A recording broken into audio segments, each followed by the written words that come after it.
stopping me now. I'm taking back all of my freedom, 'cause I know there's only one crown. I got the keys to the kingdom. I got the keys to the kingdom. You know I'm living in freedom. I got the keys to the kingdom. I got the keys to the kingdom. I got the keys to the kingdom.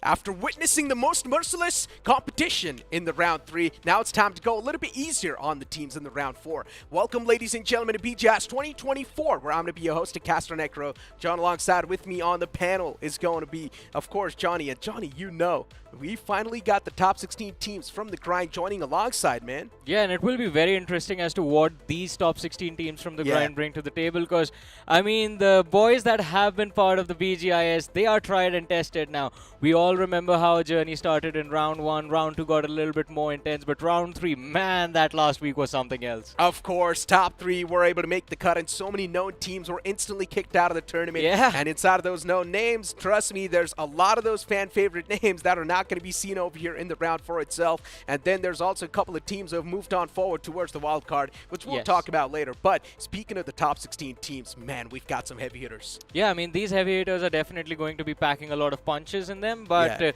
then again, can't miss out on the main objective, right? You have to break into the top 4 in round 4 if you want to progress directly to the semifinals. Otherwise, I mean, as you mentioned, we are going to be merciful this time, ladies and gentlemen. No one goes back home in round 4. Exactly. The remaining teams will instantly move in towards the wild card, where another chance will be given to the top 16 teams to move on towards the semifinals once again and give it a fair shot. If you're going to be able to place yourself in the top 8 in the overall standings, directly you qualify towards the grand finals from the semifinals, right? So, yeah. That is the best part about round 4, right? Like, at least you can breathe a little bit sigh of relief. Like, all right, we lost a few matches, but we still have an opportunity to make a comeback in this tournament. And that leads me to believe that, I mean, what we witness in round 4 might actually not be the true form of a lot of these teams. That is true. I mean, a lot of these teams will try to hold back their strat books and maybe try and play the testing grounds over here once again. We've got some of the heavy-hitting names, man. Godlike, recently they have been testing a lot of the stuff. And once again, there's a high chance they are probably going to be doing the same thing over here as well.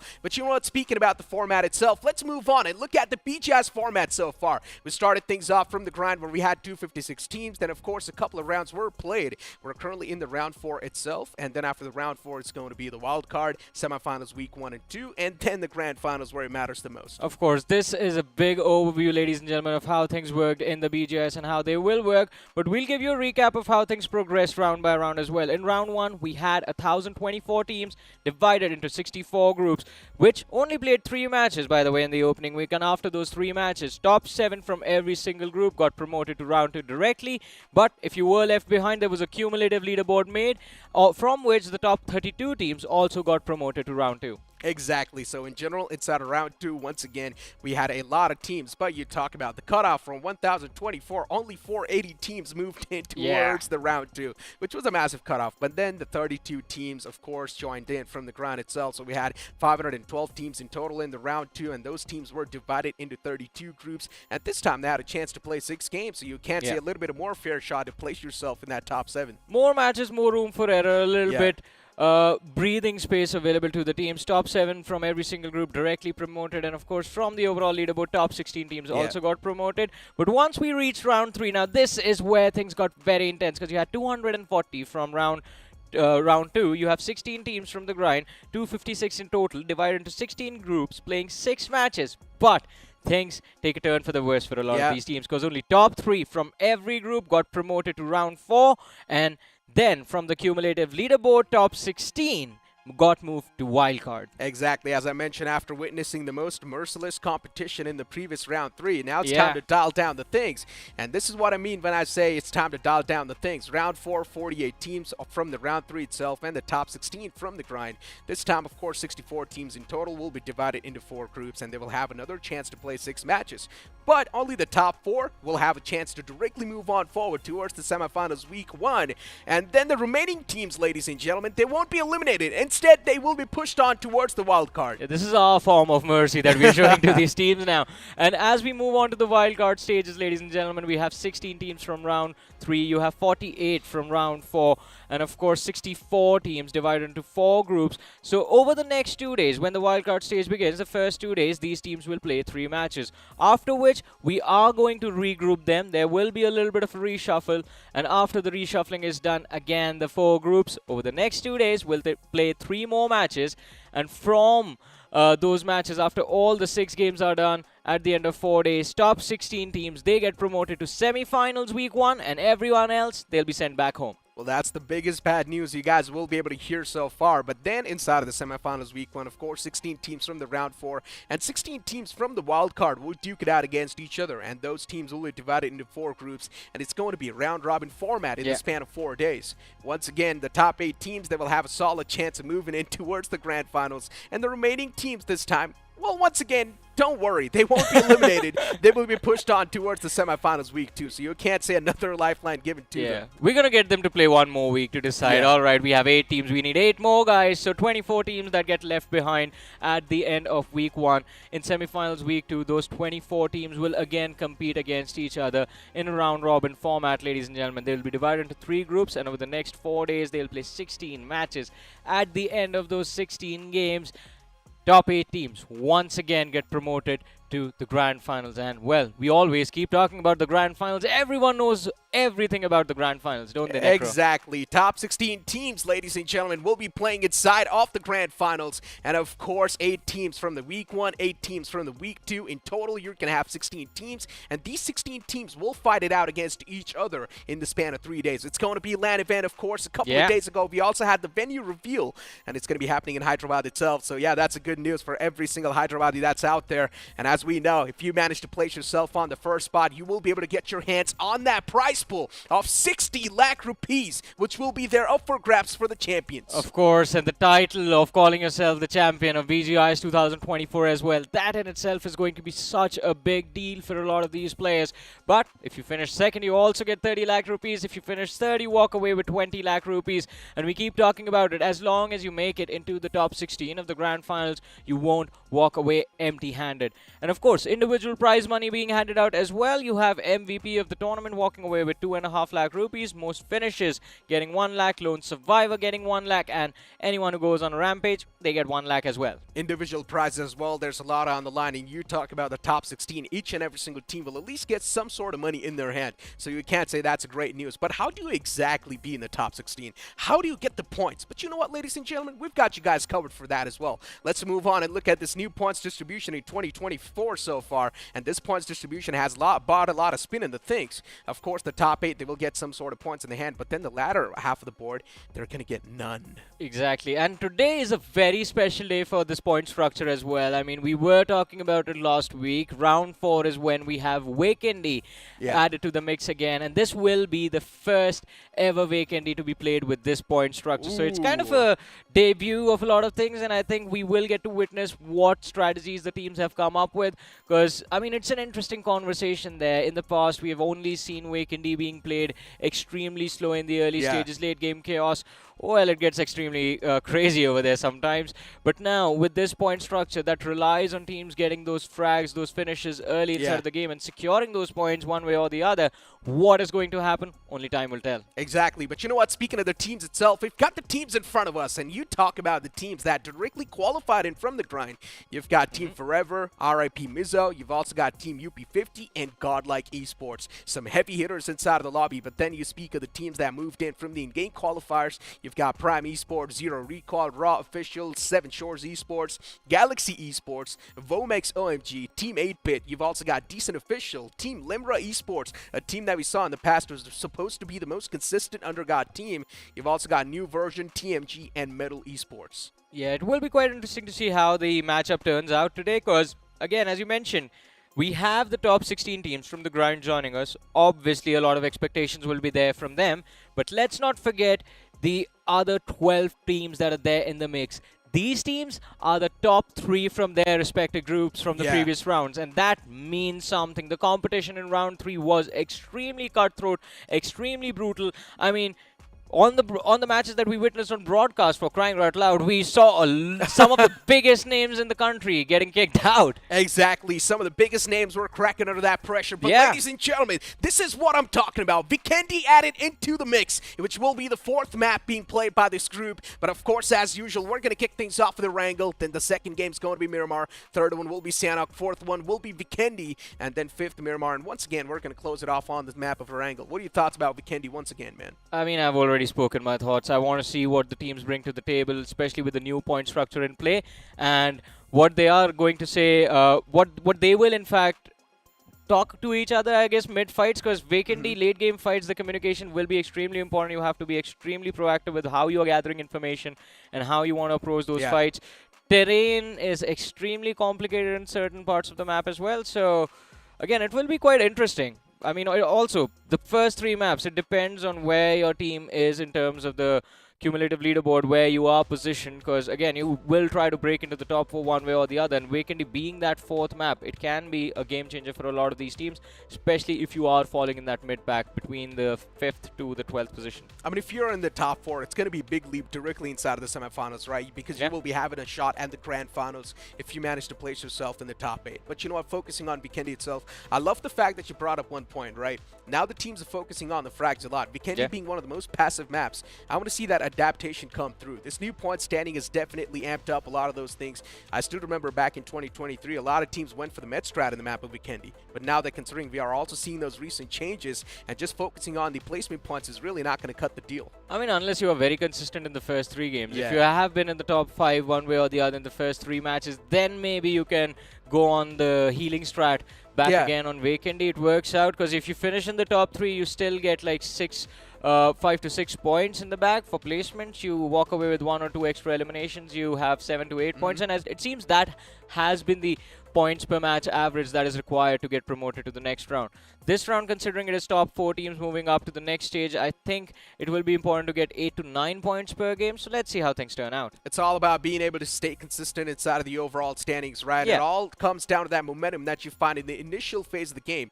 Now, looking at things itself, right, we have got some of the known names on the board, of course, that's for sure. And these are the top 16 teams that I'm talking about that moved in directly from the grind towards the round 4. I mean, Revenant Esports, Team Forever especially, we have seen a drastic improvement in the performance from this side.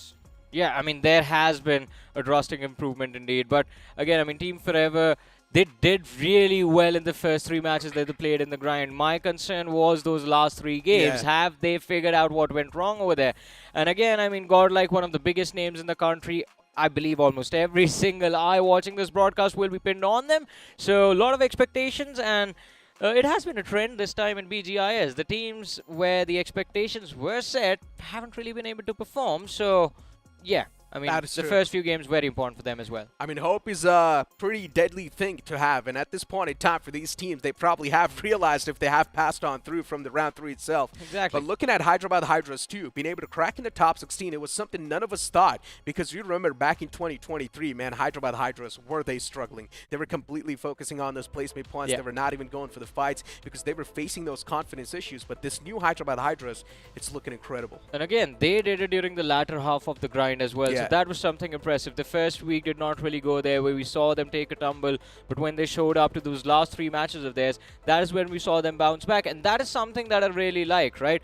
Because first week, you mess up your first 3 initial matches, then you feel the real pressure. All right, if the next games do not go our way, we are going to be in such a deep ditch that it will be very difficult for us to crawl out. But Hyderabad Hydras, even though they were at one point in that position, they found their way out of it, and they found their way straight into round 4. And that's what you like to see if you're a fan of Hyderabad Hydras, because I know this is one of the fan favorite teams too. Ladies and gentlemen, the conversation will continue on this other side of the promo.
That companion looks amazing, but unfortunately, I'm still someone who's not got my hands on that lion, man.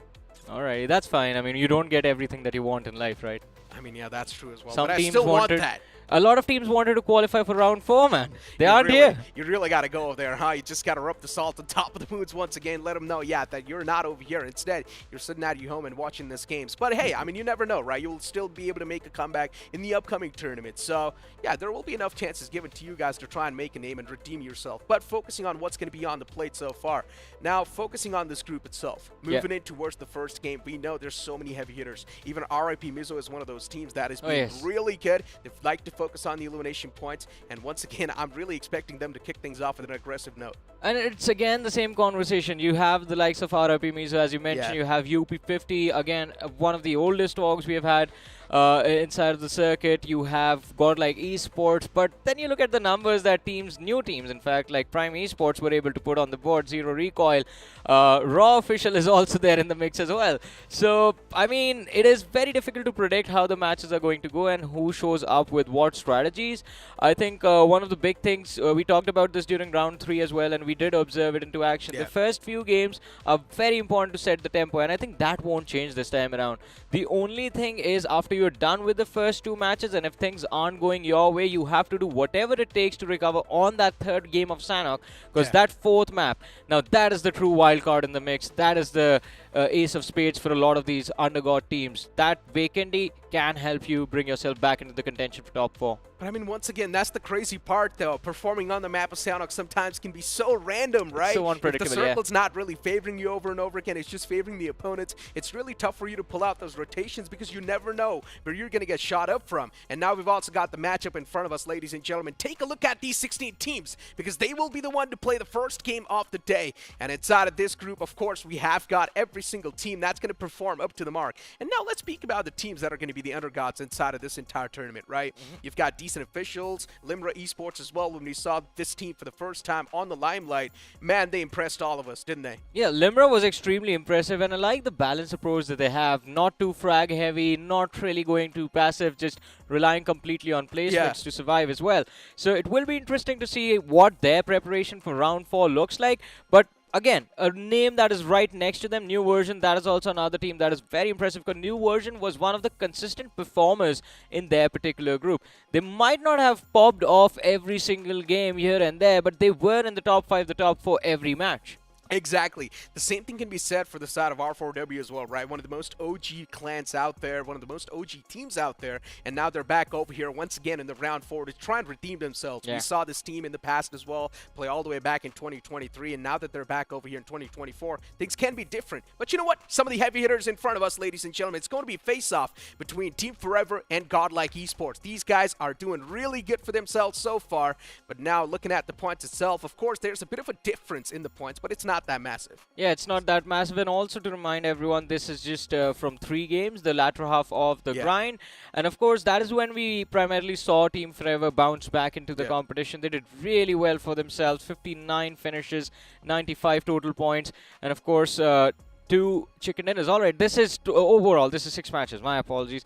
47 finishes for Godlike, 81 total points, and 3 chicken dinners secured by Team Godlike as well. So it was quite impressive the way Team Godlike was able to perform as well. But I think when the journey started for the grind with how the first week went out for Team Forever, we were quite surprised to see them sort of basically dominate everyone in their particular group. And of course, after the reshuffle, there was a little bit of a slip, but then the recovery was quite swift as well. For the side of Team Godlike, I think there have been a few changes here and there, and the impact of the changes has been overall quite positive, to be honest. Yeah, they have been really positive, right? They're also testing out the new drop locations. I'm not sure if they're still looking pretty stable on those drops, though. I mean, I think a few people do expect them to go back to the same old drop, so we don't know if that's going to happen. I would want them to explore a little bit more. I want to see them drop collide against some of the known names, right? I want to see them go for a fight early on, maybe against Team Limra. It would be a fun fight to watch, right? I mean, Godlike versus Team Limra, an experienced team going off against an undergod who's been performing really well for themselves. And now going back towards Team Limra's conversation that we're having, right? One of the most disciplined teams so far. They only take fights when it's needed, and they know the difference between a good fight and a bad fight. That's the best part. That is true. Limra will just show up out of nowhere, secure like 2 or 3 eliminations, and just be on their merry way. So they don't overexert themselves looking for extra frags every now and then. And again, I mean, their focus is to survive till the end game, and I think that is what I love about this team as well. It's quite similar to New Version, but New Version aren't I think they just lose players quite early inside the game, and because of that, they do get punished quite heavily during the late game fights. So that is one thing that I hope New Version have improved upon. But then again, there are a few big names in the mix that haven't qualified from the grind. They had to make a comeback story for themselves. I mean, we can't really forget about Team 8-Bit over here. We haven't really talked about them much, Necro. Yeah, exactly. 8-Bit too. You've also got Metal Esports, yeah, one Metal of those as teams that made it from the grind. And for 8-Bit, man, their journey has always been filled with a lot of thick and thins. No matter if they do get the invited slot inside of the grind, still not been able to make it, and then they decided to come back in from the in-game qualifiers, where we did not expect them to be here in the round 4 itself in the first place, because looking at their past journey and the past stats, man, they really make us doubt this lineup. they are warriors, man. They don't like things served on a silver platter. They want to fight for their victories, and that is why they've made it all the way back to round 4 from the in-game qualifiers. But let's see, I mean, our journey is about to begin. The counter at the top of the screen has faded away, Necro. It means it's time for takeoff. Exactly. It's time for that big green bird to be in the sky once again, because the plane flight path and the map of angle is going to be booting up on the screen in front of us soon enough. As the plane's going to be hitting the skies, and the plane flight path starting all the way from Milta Power towards the opposite side, which is of course going to be Gatka or Ether Hospital. But this plane flight path once again is quite decent. It's not that bad. Yeah, it is going to be quite decent, and I think that diagonal flight path is always preferred by a lot of teams. It does allow you to drop to your preferred drop locations, the hot drops, if you will, where the teams usually go. The only concern will be if you want to glide towards Yasna Poliana, maybe you have to be careful about any other parachutes opening close by. And of course, if you are a team that likes to play from Ferry Pier or Primos, you have to be a little bit concerned about that particular drop as well.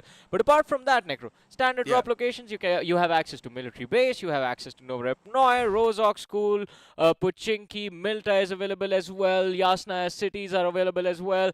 And by the time you get to Yasna, I mean, you have options opening up for Severny and Zarki as well, which are considered kind of safe drops. So I think let's see how things are going to go. But right off the bat, ladies and gentlemen, yeah, we have it. Team Godlike. Yeah, Godlike squad, and I think so they're going to be dropping in towards the school apartments once again. They haven't really changed that drop location yet, and that's what I love to see. I mean, in the future, there's probably going to be a lot of those drop collisions that will be super spicy. But for now, focusing on Godlike, right? Of course, school is one of the best possible spots to start things off from, considering it is right on the centric spot in the map as well. So for Godlike, maybe repositioning is not going to be that big of a deal, but focusing on the players, I think so they're also moving in towards the Yasna Poliana. I'm not sure. He's got his hands on the vehicle, and that's what it seems like. Yeah, I mean, this can be a possibility. As we talked about it, Yasna was a little bit of concern with this flight path, so another option was to drop in the middle of nowhere, get those vehicles and rotate. But ladies and gentlemen, first fight happening, and this one is in Pachinki, because why not? And we have Decent going up against Zero Recoil. I like the spread from Decent. It is a good way to kick things off. You have a lot of information available from the flanks as well, and you can sort of pin down the players of Zero Recoil right in the front lines. Still the early phase of the game, though. I don't think so they're going to be having the suitable weaponries to try and duke it out against each other. That is true. It's still something you want to try and adjust, and off the rip already the openers being found. Nice way to start it off. Even somewhere else on the map, you do see the players of Seven Shore as well facing the brunt. Off the rip, we're seeing a lot of these drop collisions, and I'm loving this spicy thing that we're seeing so far. I mean, Decent did lose out on the player, but once again, he's going to be back up on his feet, no issues. Yeah, it's going to be an easy revive for Rahul, but I think AT, he needs to be careful. He is the man who has the responsibility. So there is a little bit of a divide between Zero Recoil and Decent. Oh my god. Perfect nade from AT, but his position now has been compromised. He needs to be ready with that weapon to try and pick off anyone from the side of Zero Recoil looking to cross over towards his teammates. And Ronnie needs to watch that gap where AT is. If he overextends, then it might be, and he has overextended, so it's going to be difficult for Decent to now provide any backup to AT if Zero Recoil go pushing in to these compounds. Kind of an awkward position to play from, to be honest. Yeah, I mean, at this point, both these teams are just waiting for each other to make that first mistake, right? Yeah. As soon as the first frag's going to be found on the board, instantly the capitalization's going to come through. It's all about getting that early game man advantage, and that's what both of these teams are searching for. One of the men was knocked out a while ago, and there we go. Exactly what I'm talking about. First man found, and now Sarthik is probably going to be the one to kick things off here. Maybe push up close and personal. He's already got the confirmation followed up as well. So it's all good for the side of ZR. Too aggressive over there. No need to push. And as I said, no backup was available. Ronnie's line of fire was denied over there. Zero recoil taking advantage. And of course, the wide flank from Sarthak as well worked out in his favor. But now, how do you push forward from this man advantage? That is a big question. Decent now. I think they are going to try and fall back towards the eastern edges of the city. Stay back, stay protected. Of course, we have a western circle in front of us. Not a lot of teams inside of the zone right now, though. I mean, there's a decent amount of drop collisions happening, right? Yeah. You also do see a drop collision towards the Georgia Pool apartments going on. And so far, we haven't really seen that fight come to an end. Towards Pachinki as well, there's one going on. In general, Georgia fight hasn't resulted in a finish. I mean, it was towards the military base where Seven Shaw lost a player to Prime. Yep. And Prime so far, I mean, in general, I'm not really sure how to feel about that spot they've got in their hands, right? Just looting out those individual compounds, it's not really going to grant you the loot that you want, but still it's something that's going to start a rocket boat. And for now, focusing on these two teams that are there towards the apartments area, TMG, they've got a foe approaching them slowly and steadily. Shivam senses that threat, instantly backs away. And even the call-outs are now going to be given to the teammate. He's getting pushed on by the player slowly and steadily. This might just be a deadly push for Shivam. But considering he's got his hands on that shotgun, he will be able to start things off on a decent note. Still not able to find that knockout. Misses a lot of shots. And Shivam, what a big blunder that was. You cannot afford to miss out on shots like that. Yeah, and this might result in the entirety of TMG getting wiped out as well. Galaxy, they have the upper hand in this fight. And even Devil is spotted out. Nova going for a spray does not really connect anything. Devil in the back lines does manage to regroup with his other teammates. So now I think TMG, the only option they have left is just regroup and walk away from this fiasco. Otherwise, UP50 will also have an opportunity to block that Georgia Pool bridge. And TMG, they can get sandwiched. Galaxy, they definitely have a nice little advantage to work with in this fight. Pretty much. It seems like they got their loot extremely early. Look at Saurav. He's all loaded up. It's just that armor that's level 1. I think he should be able to find some level 2 or level 3 armor in these apartments themselves. Yeah, it's not that tough. Yeah. It's one of the basic loots that you can get your hands on. And for now, I mean, being able to start things off on a great note, getting that first elimination point in the fight itself, that's going to give you such a big mental subsider. And slowly and steadily, the players as well just crossing out in the open. I'm not sure how to feel about this, but that smoke trail was looking pretty good. It just feels like the players of Galaxy, they are quite confident in taking the fight.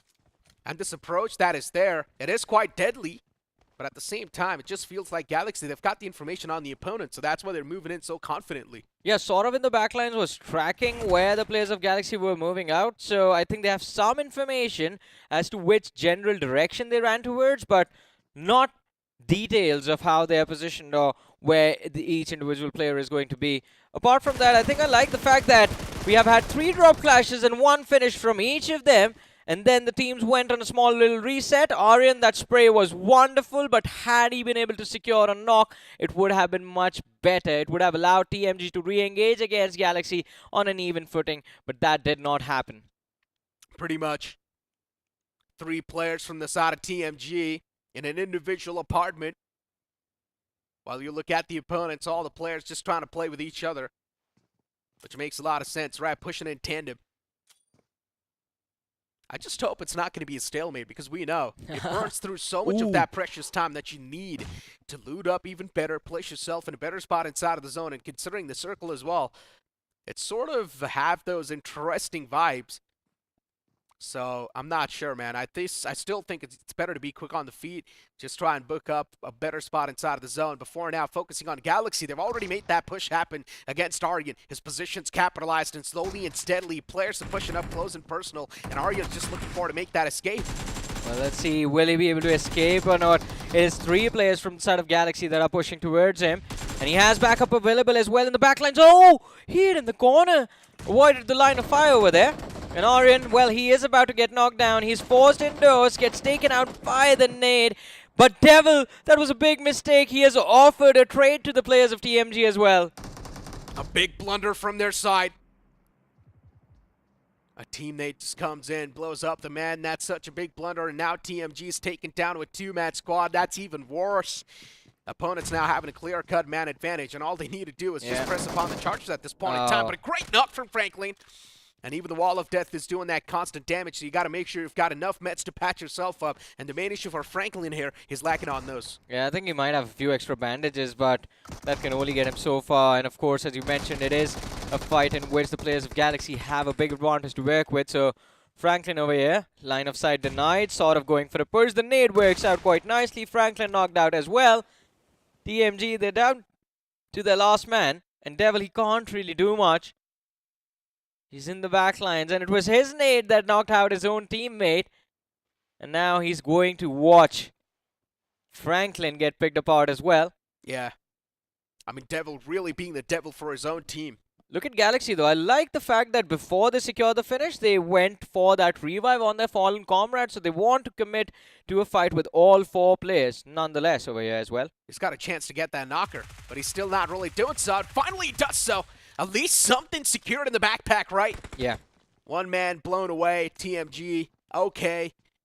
But yeah, Franklin at this point in time is just done for. It's just Devil all by himself, and now he was going to be the one to carry on forward the torch at TMG.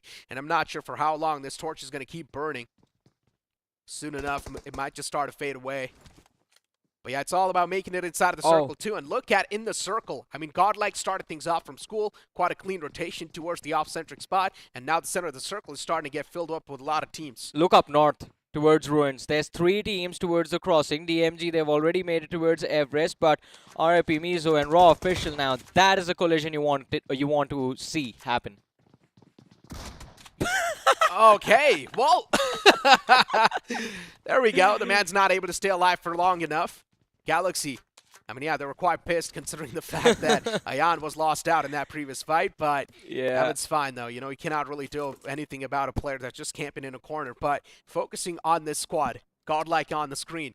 Started things off from the school, by the way. Moved in towards the circle in a really good spot so far. If the circle moves away, then I really want to see how the rotation from Godlike's going to look like because, of course, Jelly being the ideal, he's known for his rotations. Yeah, I mean, and this was a brilliant game plan as well, as you mentioned, getting towards the circle early. You can loot those smaller compounds in Gatka over time and still have enough of the things available to take fights mid-game and till the late-game stages. I mean, by the time you reach the late-game stages, you are going to be looting the crates of the fallen players around you as well. But this was the early clash, ladies and gentlemen. Prime versus 7 Shaw. We did not really see this fight in front of us, but this was absolutely incredible. Prime were able to pick up one of the players from the side of 7 Shaw extremely early in the game, and then they waited. As you said, they were looting the small compounds close to the military bridge. They were waiting on the top of the hill, and as soon as 7 Shaw showed up to try and cross over towards the main island, well, that was it. That was the plan. Prime Esports had in their heads, and it worked out perfectly. Perfect execution. I mean, Johnny, in the span of 6 games, this team managed to get 4 chicken dinners. Yeah. And they had 66 finish points. That is super impressive stats being put up by this new team that just came out of nowhere. So Prime Esports, one thing is for sure, my eyes are going to be locked on them. In general, as you mentioned, every single team has managed to place themselves in the top 3 from the round 3 itself, so everyone's going to be really good at their survival gameplay. Yeah, that's the only way you made it through to round 4, man. I mean, you had to be in the top 3 or, well, bye-bye. So, again, that is why I was extremely confused as to when I was thinking, all right, who is going to be the top performer? And I was like, wait, they are all top performers. What am I saying? I mean, every one of these teams is extremely deadly.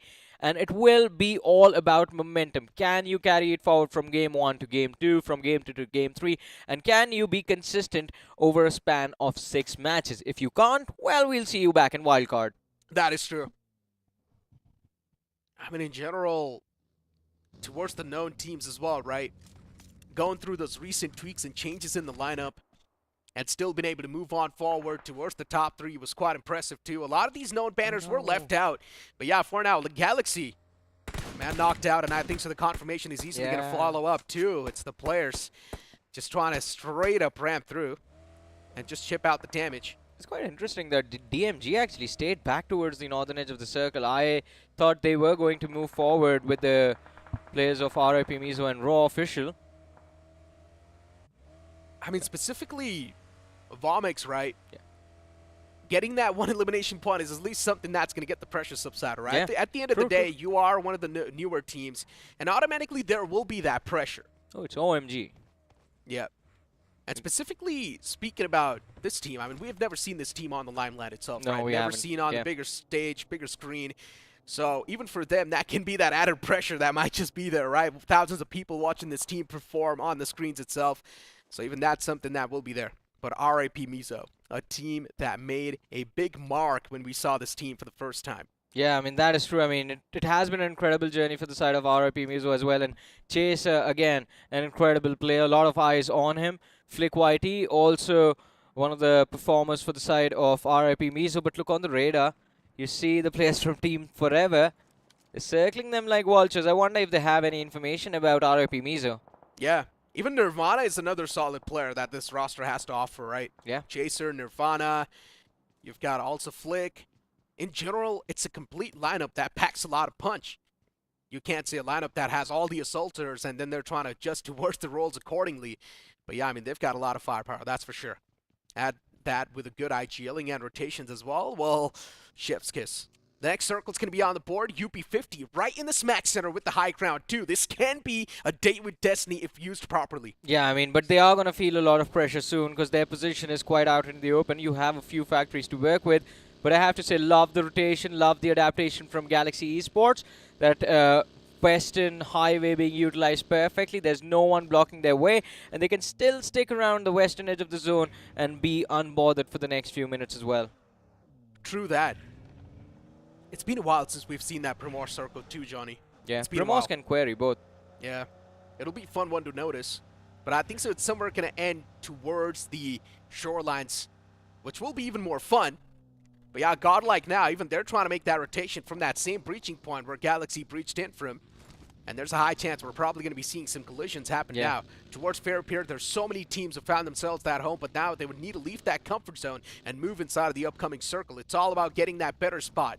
So towards that western edge, as you said, if a fight breaks out, I think Vomex will have a big advantage to work with since they will be the last ones in the line. And by the time they showed up, Team Limra and Godlike will be in the midst of a fight of their own. But let's see how that situation turns out. In the meanwhile, Medal, they find themselves against Prime Esports, and it's Badrox who's trying to take Brooks down, but unfortunately wasn't really able to connect that spray. Brooks still manages to get away, and Prime, they will have a nice little high ground on this northeastern edge of the circle to work with for the next few moments. Yeah, Prime looking decent with that position, but I'm not sure for how long they can't stay with that, considering it's completely on the edge. Yeah. So it's not really going to be that great to stay over here for too long. It's better to be at least in the closer-centric pod of the circle. And right now, Godlike, after pulling off that clean rotation, they're also trying to catch a couple of more teams off guard with their sprays, as they do see them taking the rotations.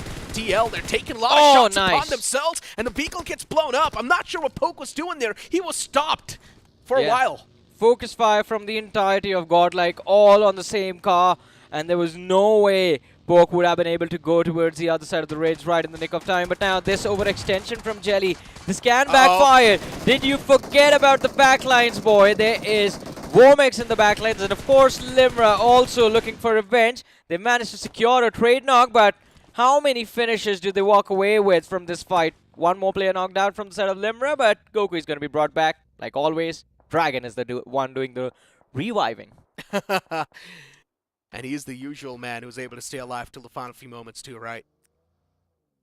Godlike, of course, Jelly's going to be back up on his feet. I don't think there's going to be any issues over there.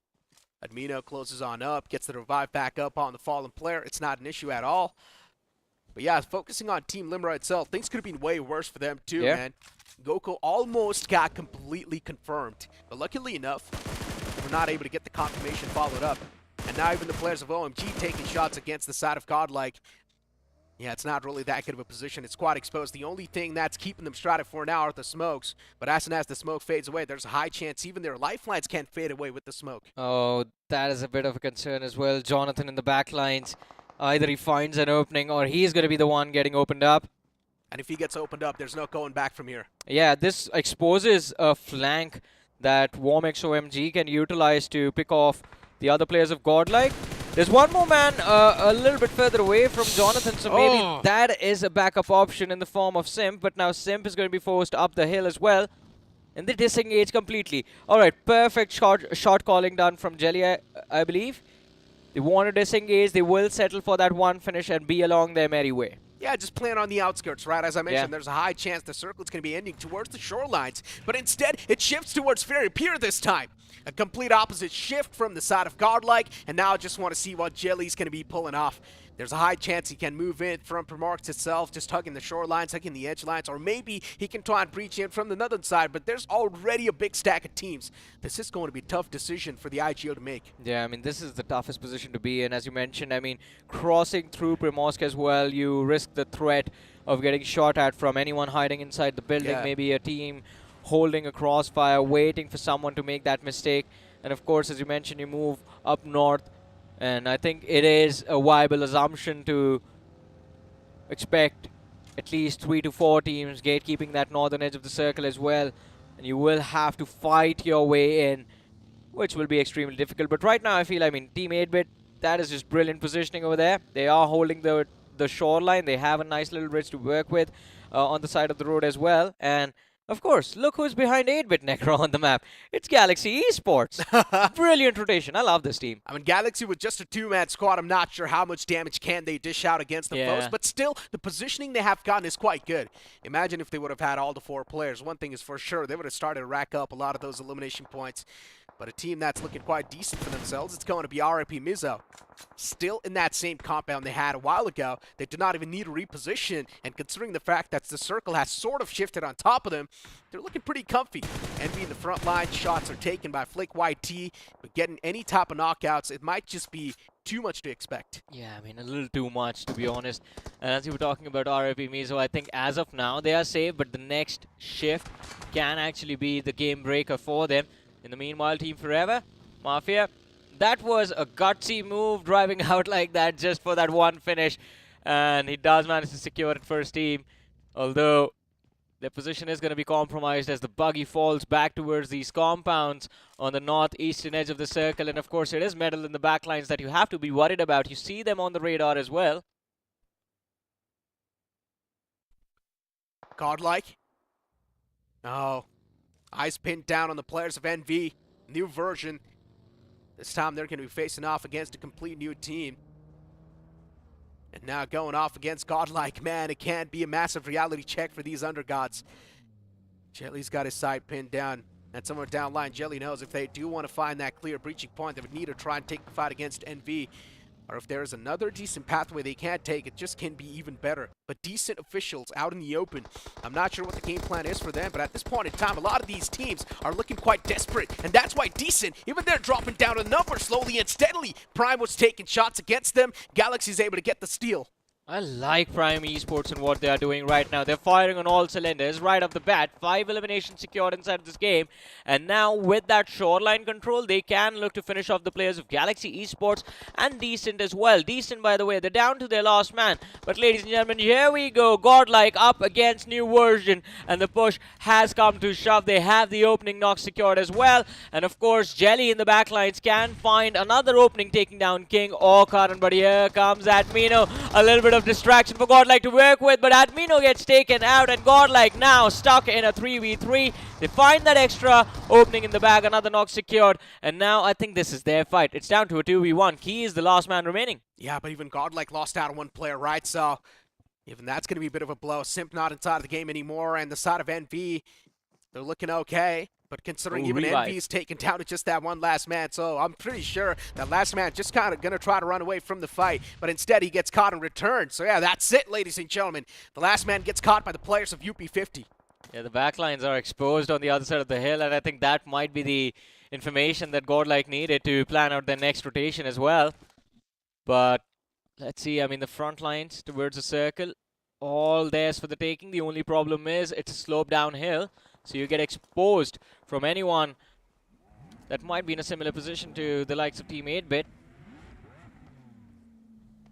UP50 focusing on the team that's in the front. And right now, a team that's really close are the players of OMG. Look over here, too. You've got Metal Esports facing off the brunt as well. As one of the mans knocked out. Team Forever, though, looking pretty confident. But even Team Forever, this new Team Forever has been looking really good and refined. Instead, they back away. They try to focus on a better positioning inside of the zone, not really trying to go for the fights that are unwanted. And for now, Team Forever is also outside of the circle, so even they need to find that breaching point. They need to enter the safe zone. Yeah, it's not going to be easy for them as well. Yeah, it's not. But I think if you are Team Forever, you would rather take a fight against Metal than everyone else, because at least you know them. Yeah. And you know what really blows? Yeah. Still inside of the circle, there's only one team, that's 8-Bit. So if Team Forever is going to be the first one to enter inside of the circle this late, there's a high chance they're going to be backstabbed. Ooh. And the backstab might just be coming in from the side of RP Mizo, but even RP Mizo has started to move in at the same time, so you can't say this can be a bit of sigh of relief considering Team Forever will at least have some information on the foes.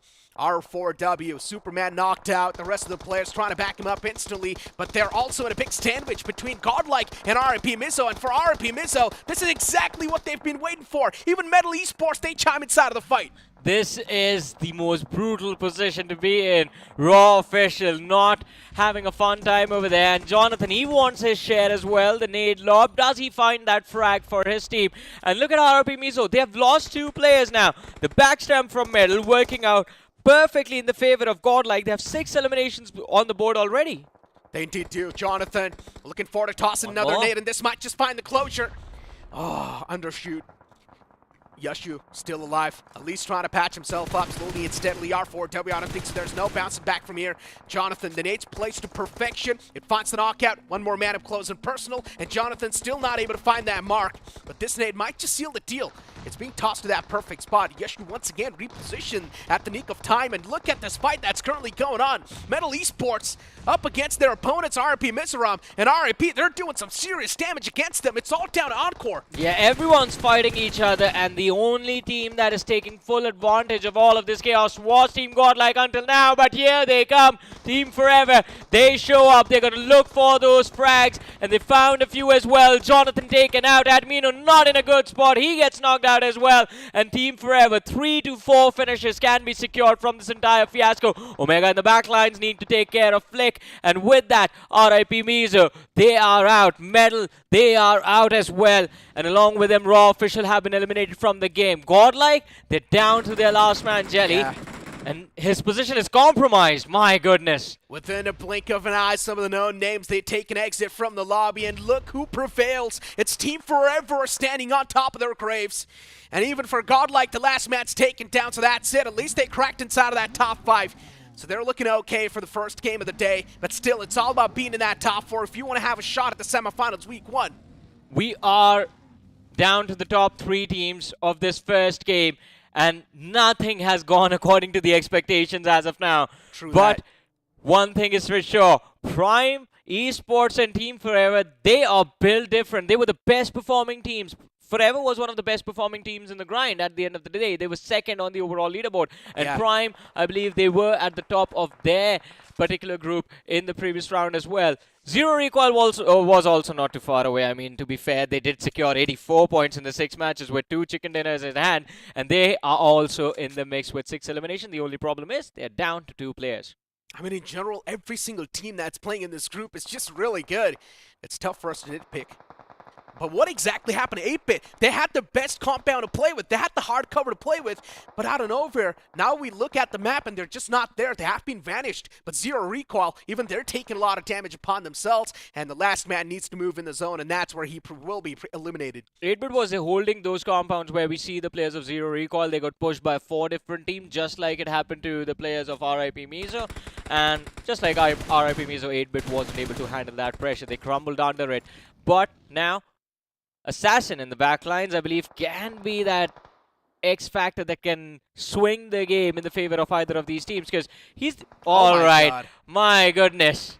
No Talk way. about being standing in a corner, right? I mean, he's standing on a pixel right now. That's what he's doing. needs to move outside of that house, and he knows as soon as he does so, he will be shot at by so many different angles, and Assassin somewhere down line is probably just going to give his lifeline away to that wall of death. Look at the final two teams now 4v4. duking it out against each other. As you mentioned, it's going to be 4v4 battle, but Prime already kicking things off on a great note. Team Forever lost out on 2 players. Even Assassin's been taken care of by the side of Team Forever. Before now for Team Forever, yeah, the survival's looking dire, and eventually they will be eliminated from the game just like that. What a way to close things off from the side of Prime Esports. What a wonderful first game, I have to say. Very entertaining. Competitive. For very competitive as well, and entertaining, because Assassin over there before he went out did take out Mafia from the side of Team Forever. So as we expected, he did swing the game, the ending in the favor of Prime Esports, but Prime played very well. First of all, they preyed on the players of 7 Shaw. That was extremely brutal with how they planned out that fight. And after that, the way their rotations worked out, they overswung a little bit. We saw them towards the western shorelines as well, and then they made their way back. We saw them be a part of that fight that did involve the likes of Team Godlike, did involve the likes of Team Forever. And of course, it was a wonderful, wonderful performance from this new team. Yeah, for R4W, man, just so unfortunate being right in the smack center of 2 teams, right? 2 heavy-hitting teams, Godlike and Team Forever themselves, that have been doing so good. And then for R4W, they just could not stand a chance. Even Metal Esports, they wanted a little bit of piece of that pie, but in return, Metal Esports, they faced off against Team Forever, so even they got eliminated. But my real question was, what exactly happened to 8-Bit? They were in such a good spot. They had the compound to play with. I was just about to come to that. Just like you were talking about Raw Official, right? What happened to Raw Official? They were stuck in that dip. You have RIP Mizo coming in from one side. Metal had a line of fire. Godlike is putting pressure on you. Same thing happened to 8-Bit. They were hiding in those houses where we saw Assassin over there getting taken out. They were hiding in those compounds, and they got pushed by 4 different teams from every single direction. Well, 2 teams pushed upon them. 1 team was marking the exit on the outside. Can you guess who that was? Do you want me to give you the answer? Galaxy? No, it was Prime. Oh, it was Prime. So it was Prime Esports. They were holding the same hill for a long time.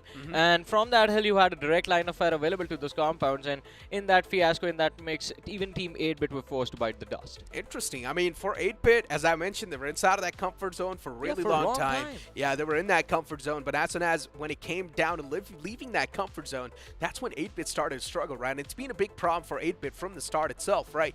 That confidence is something that they need to bring up and start taking the fights left, right, and center, because they are some of the most known players in the community, and that's what they should realize. But even Galaxy Esports, man, starting things off on such a great note, losing out on that 1 single player in that fight that we saw. Then later on, the transition came in forward, where in the final few moments, we just saw 2 players remaining.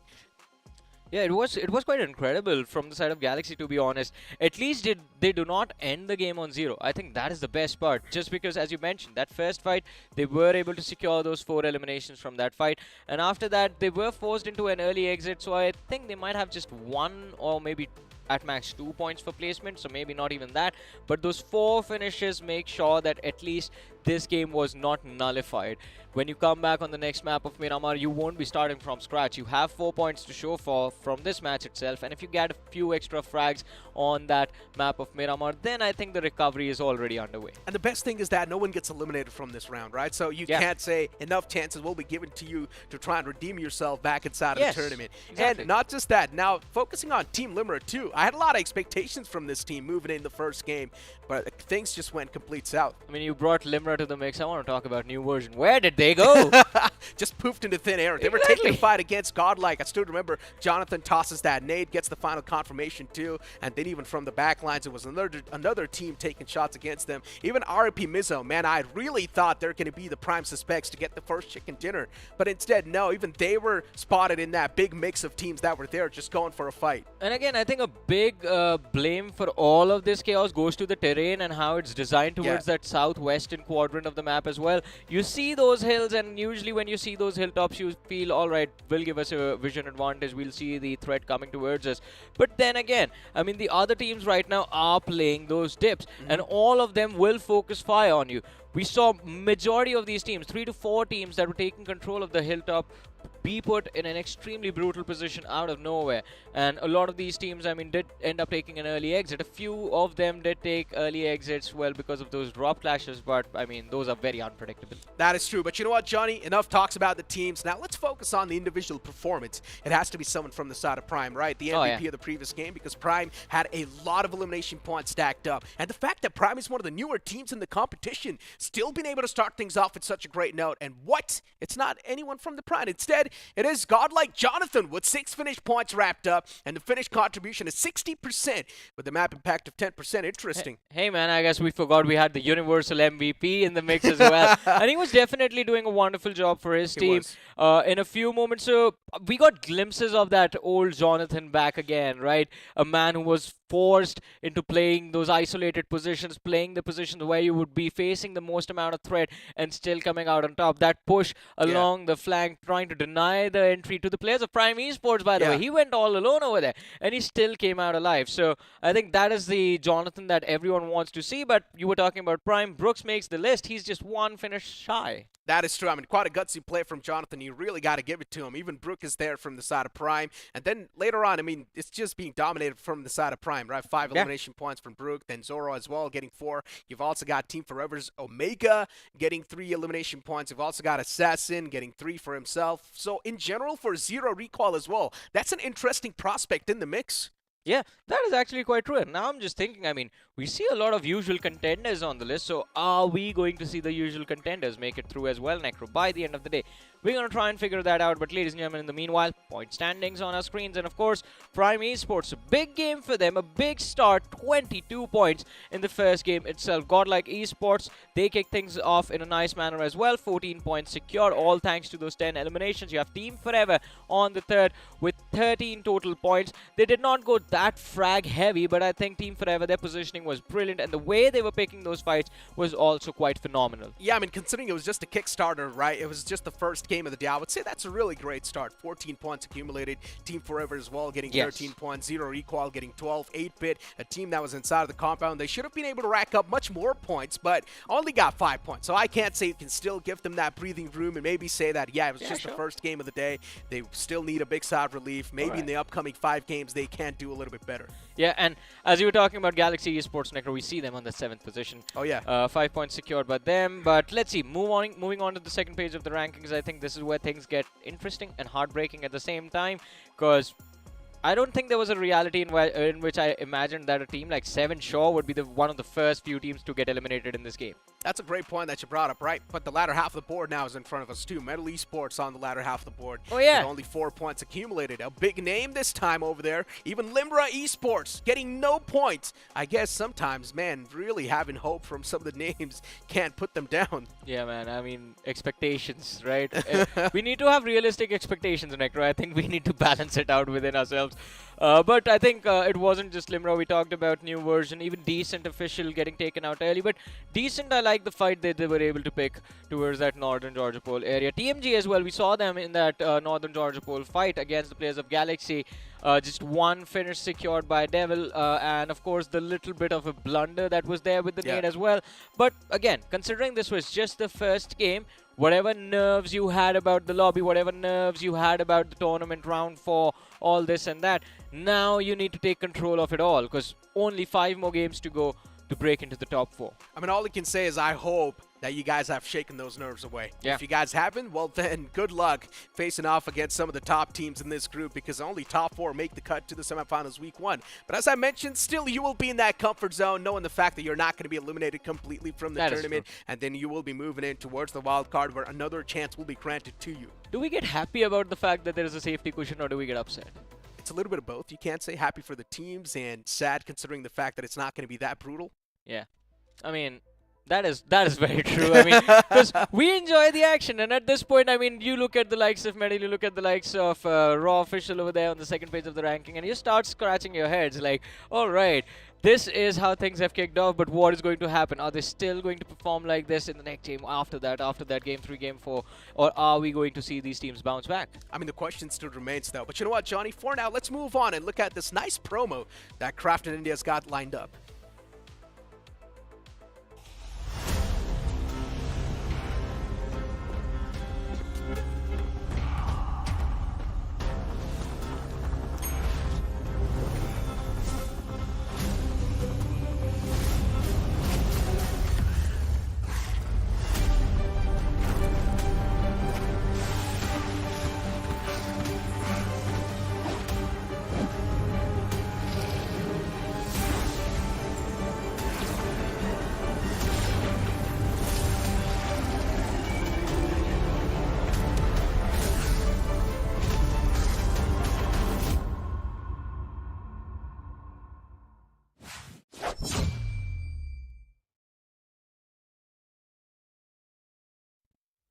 that Ignis X-Suit looks incredible, but you know how it would look even more incredible in your account, and all it takes is 10 UC per day, ladies and gentlemen, to go for that first spin. So what are you waiting for? Go inside of the game, get your shot, and maybe you can be the lucky one to get your hands on that X-Suit, or at least a couple of more cosmetics that the X-Suit has to offer. But you know what? Something you can get.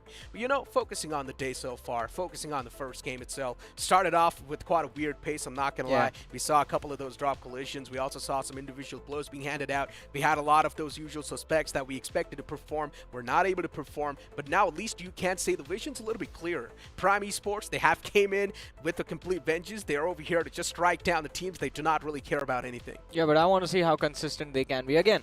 So this was just the first game, right? And as you mentioned, it was extremely weird. Fights happening when you would usually not expect them to happen, and of course those 5 cluster teams clashing every now and then, and still 2 or 3 different squads walking away alive in one piece. So that is something you do not really see. We didn't see that in round 3, we didn't see that in round 2, we didn't see that in the grind itself. So again, I think readjustments are going to be made, and going into the next match, I think Miramar might be the one what can define, alright, these teams are going to be consistent and these teams can get left behind maybe. I mean, considering the first game started off so slow, I think Miramar is just going to be even slower. And one thing is for sure, the games are going to be even more intense from now on, because the room for error is going to be subtracted down even low. Then, of course, Miramar, you're going to have even Sanok being played later on, but focusing on Miramar itself, as I mentioned, teams will definitely try to take it super slow. One thing is for sure, there's a high chance we might not see those drop collision come through. But ladies and gentlemen, now we've got Fixes joining alongside with me on the panel. And Fixes, what do you think? Miramar on the way. What are your expectations?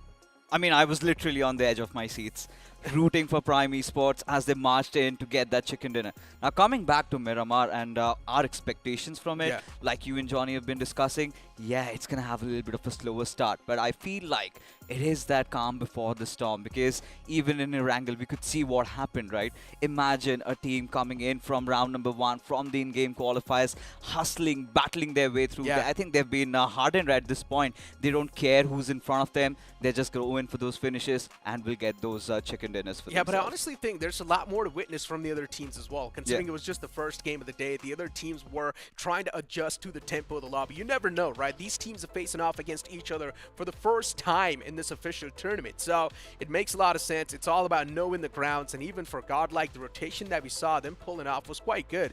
Even though when the circle was moving away from them constantly, still finding those good rotations inside of the circle was super impressive. Facing off against Envy, taking them down, not a problem. Then later on also found themselves in a mix of a lot of those teams where R4W was right in the smack center of those two teams, and they got sandwiched. Even Metal Esports tried to be a part of that fight, but Metal Esports got eliminated by the likes of Team Forever. You know, things really went tumbling down for Team Godlike the moment they decided to take a fight against Envy, right? That is the point where Simp went on a 1v1, and that is where he lost his battle. So they did not have enough numbers, but they still kept on that aggression. And you could see, right? It was RIP Mizu against Godlike, and suddenly out of nowhere, Team Forever decides to charge in. And that is where Godlike, they did not have the numbers, they did not have what it took, because Chelly, he was way far from his pack. It was just Jonathan and Admino taking that particular fight. So somewhere down the line, I think Godlike still needs to figure out what the good fights and the bad fights are, because quite characteristically, we've noticed what Godlike have been doing is one knock and then directly diving in for a push. I mean, it feels like Godlike somewhere down line, I just love the fact that they're making those tweaks even in the playstyle, right? Jonathan's back on that free man role. You saw him just moving across the map. You saw him initiating a lot of those fights as well. He was also trying to hold off the players of Prime. Of course, he was not able to get the knockout, but that's a whole other thing. But Jonathan was there in the front foot against a lot of those teams, and I'm loving to see that thing. He was also there on the MVP board with the most amount of eliminations secured in the previous game. Now, it just makes me even more excited to see what's going to be the course of action on the map of Miramar, where things are going to be super slow, and you cannot really afford to be the one to initiate the fight, move out in the open and go for that, because there's a high chance you can be third party from the higher ground. So I want to see that adjustment from the side of Godlike. I want to see RIP Mizoran play a little bit better, because they had a decent cover to play with, but when it came down to moving outside of that cover, that's when things completely messed up. You know, for Godlike, to be honest, Miramar hasn't really been their best suit because even during those 2 weeks of grind, we've seen them struggle in that map. So this is one of those opportunities where they do redeem themselves. We've seen them trying out new drop locations. Even during the grind, they did drop down at San Martin. We do not know if they're going to be drop clash this time around or not. But again, coming back to Jonathan and his style of play, ever since Admino was in the roster, he's always been a free man, right? Little bit of that tension released off of his shoulders. Simp, you could see he's been playing more on that support role. And for the others, in fact, was really impressed with Team Forever. Let's not lie, because they were pretty much playing around the edges. They had a lot of fights to pick, but they avoided all of them and decided right in the nick of time, they charged in on RIP Mizo. But again, a very interesting point you did bring up about 8-bit. I really felt they had cold feet there.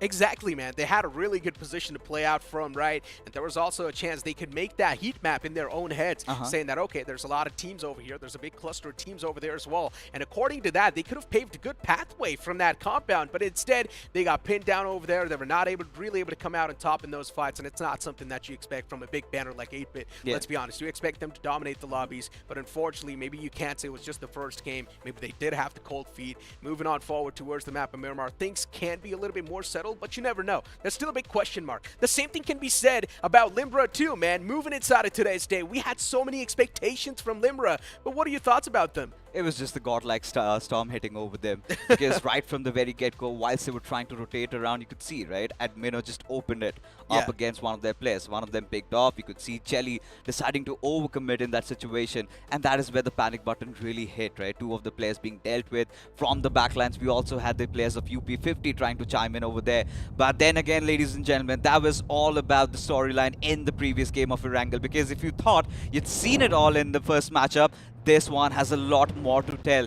As we charted through the skies, La Cubreria to Puerto Paraiso is where we are headed at, and this could just be anybody's game. Exactly. The plain flat path is looking quite decent. It's not too bad. It's not like it's stacked on one side of the map. It's quite decent. So once again, the teams are not going to be having any sort of problems traversing to their favorite drop locations. Even towards El Pozo, it's not going to be a big problem. Moving it towards Valle del Mar, though, it might just be a big, tough pill to swallow. But I still want to see how teams are going to be moving on forward. As we had a conversation about Godlike, as they're going to move on forward towards their designated drop location. There's a high chance you might see a drop collision happen as well towards San Martin, Picado. There's a high chance.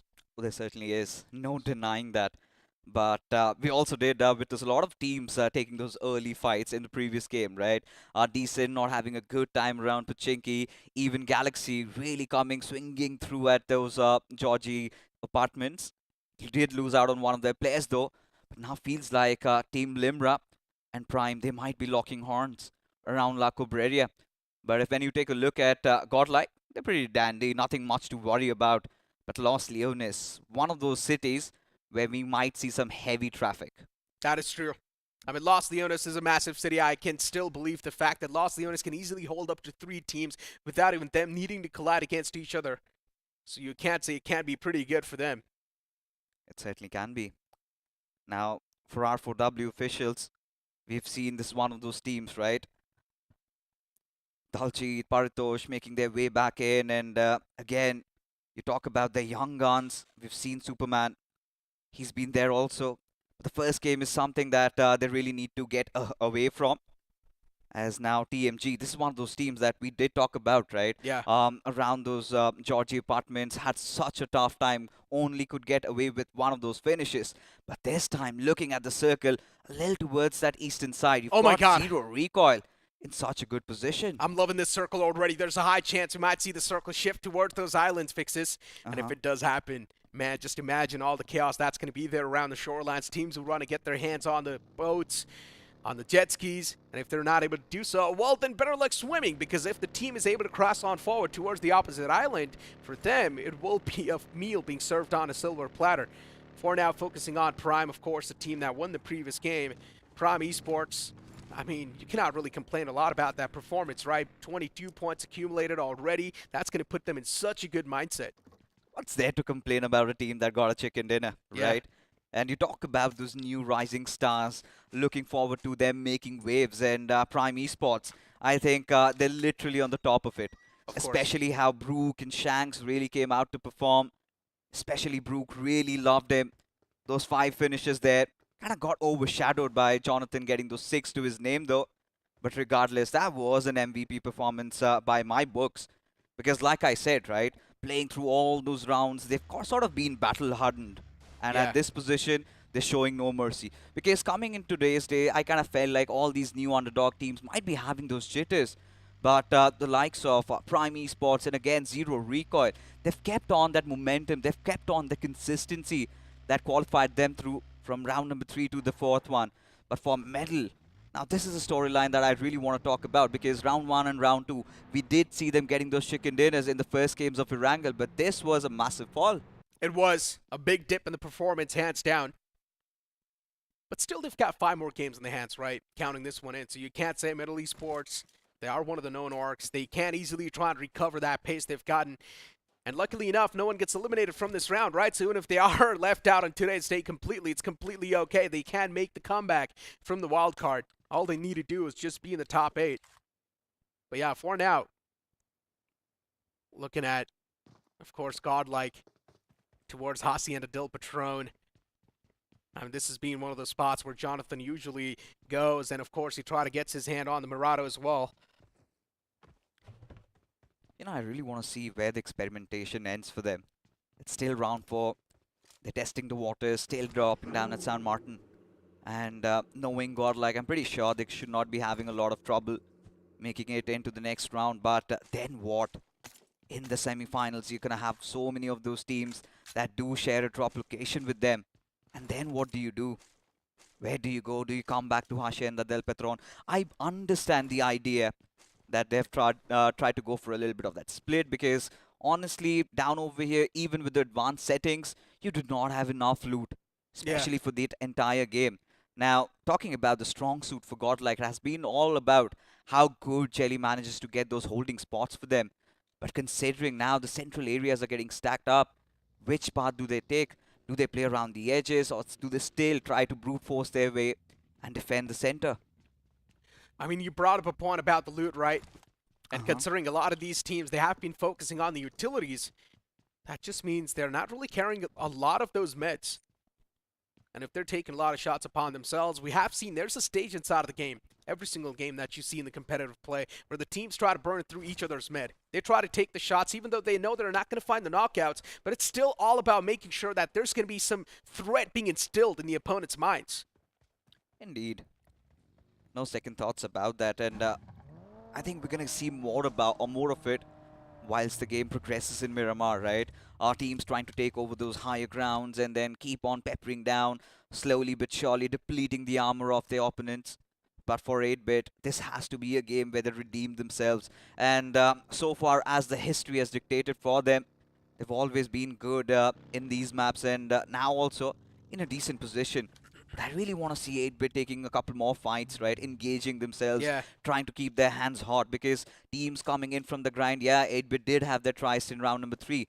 But again, now they're still warming up. It feels like that, because the first game, there's early jitters against the players of Zero Recoil. And let's not forget about the heroics of Assassin. I mean, the only reason why Team Forever kind of collapsed was because Assassin backstabbed them from the backlines, and Prime, they capitalized on that opportunity. But look at this, taking over those chocolate hills. Juicy has a good position, has a good bird's eye view. Really want to see where he goes next. Going back towards that conversation, right? Getting backstabbed from the players. But once again, from the utilities that we saw from the side of Prime were quite incredible too. But once again, look at what's going on the screen. R4W Dulcet. There's just no way, as you mentioned. How the hell did he get knocked out? I'm not sure. That was not supposed to happen in the first place. R4W. Man, what a big blunder that was. They should have been the one to find themselves in the advantage. Instead, Galaxy, they reply back in a fantastic fashion as the man gets knocked out, and Sarov now is just constantly peppering those shots on the players that are trying to exit from their entire fray. And they will easily find that exit too. But yeah, Galaxy, they need to realize how lucky they were to be alive. Indeed. I feel like Daljit was way too overexposed in that situation. He had some covers. All he could have done was just stay behind, peek through, and should have been a little bit more decisive. Because you could see, right, the moment he was going in for the spray, I assume that he felt like he had already dealt with the one. But yeah, he lived, and both the players just get out of the vehicle and take him down. So not the best of starts for the players of R4W.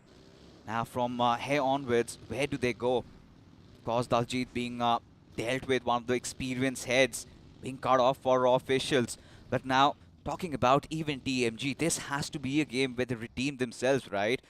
Considering the first game did not really go their way, one of the tier teams that got eliminated pretty early on. And it was the players of Galaxy Esports. Yeah, it was. I mean, for Galaxy, once again, they're always able to find that advantage in the early game fights, right? Yeah. And then later on, when they try to transition on forward towards the late game scenario, that's when things just sort of take a tumble. And I'm not sure how Galaxy can try to fix that. Maybe just know the difference between good fights and bad fights. And there's going to be a lot of people just wondering what are good fights and bad fights. It's all about the mindset. It's about the feeling that you get before taking the fight, knowing the fact that you're in a really good position to take that fight and initiate that. And of course, if you're able to find the knockout or the opener, well, that's even better. Before now, UP50, RIP spotted. Shots have been taken, but of course, as I mentioned, it's one of those stages where the teams try to burn through the opponent's meds. When you talk about Rush, if possible, Mizo, Necro, this is one of those teams, if my memory goes right, did get the first chicken dinner during the grind stages, right?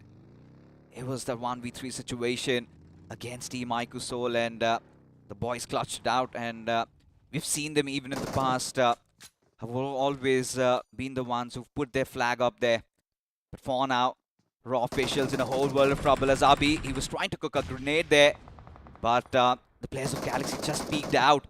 And now, look at Saurav. He wants to commit in for the push, but this one grenade could be devastating. This is brilliant from R4WB. He moved out in the open only to force out the opponents in the open as well, but wow, they did not really do so on this return. Nade on top of the player of Galaxy is actually going to find the opener, but the confirmation still not yet there. Abi constantly keeps on pressing up the charges. Does he know there's a man up close and personal towards the left lines? And Abi is completely unaware of that fact. And Saurav just holding down that angle. He's got the DBS to kick things off with as well. And there's a high chance Saurav can actually find that closure too. Abi, though, is still not overstepping the boundary. Instead, he's just waiting for the right moment to strike. Too many angles for Saurav to check. Somebody could just pincer in through from the left-hand side. But let's not forget TMG, they're watching all this action commence. As now Abhi, not having the best of HP, needs to reload. And this is exactly what I was talking about. Superman comes in from that blind angle, gets a knock, and Galaxy find themselves on the cusps of getting eliminated as raw officials will come out in the open. But that is a slap and a half as Superman does redeem himself. But it is going to be again DP. Swings through Galaxy in a whole world of trouble as TMG, look at them, just lurking around like vultures, might strike any given moment. They might. Still, there's a big might right there. Galaxy once again being able to convert that fight in their favor, and this is what I'm exactly talking about. They do manage to start things off in the early game in quite a great fashion, but then later on, the transition towards the late game doesn't look good. And once again, the same thing has happened with the side of Galaxy. Taken down to a two-man squad, and now there's also a chance that there might be a third party happening with the name of TMG. And TMG, somewhere down line, they know the opponents are there, of course. They did hear a lot of shots, just waiting for the opponents to push out in the open, expose themselves a little bit.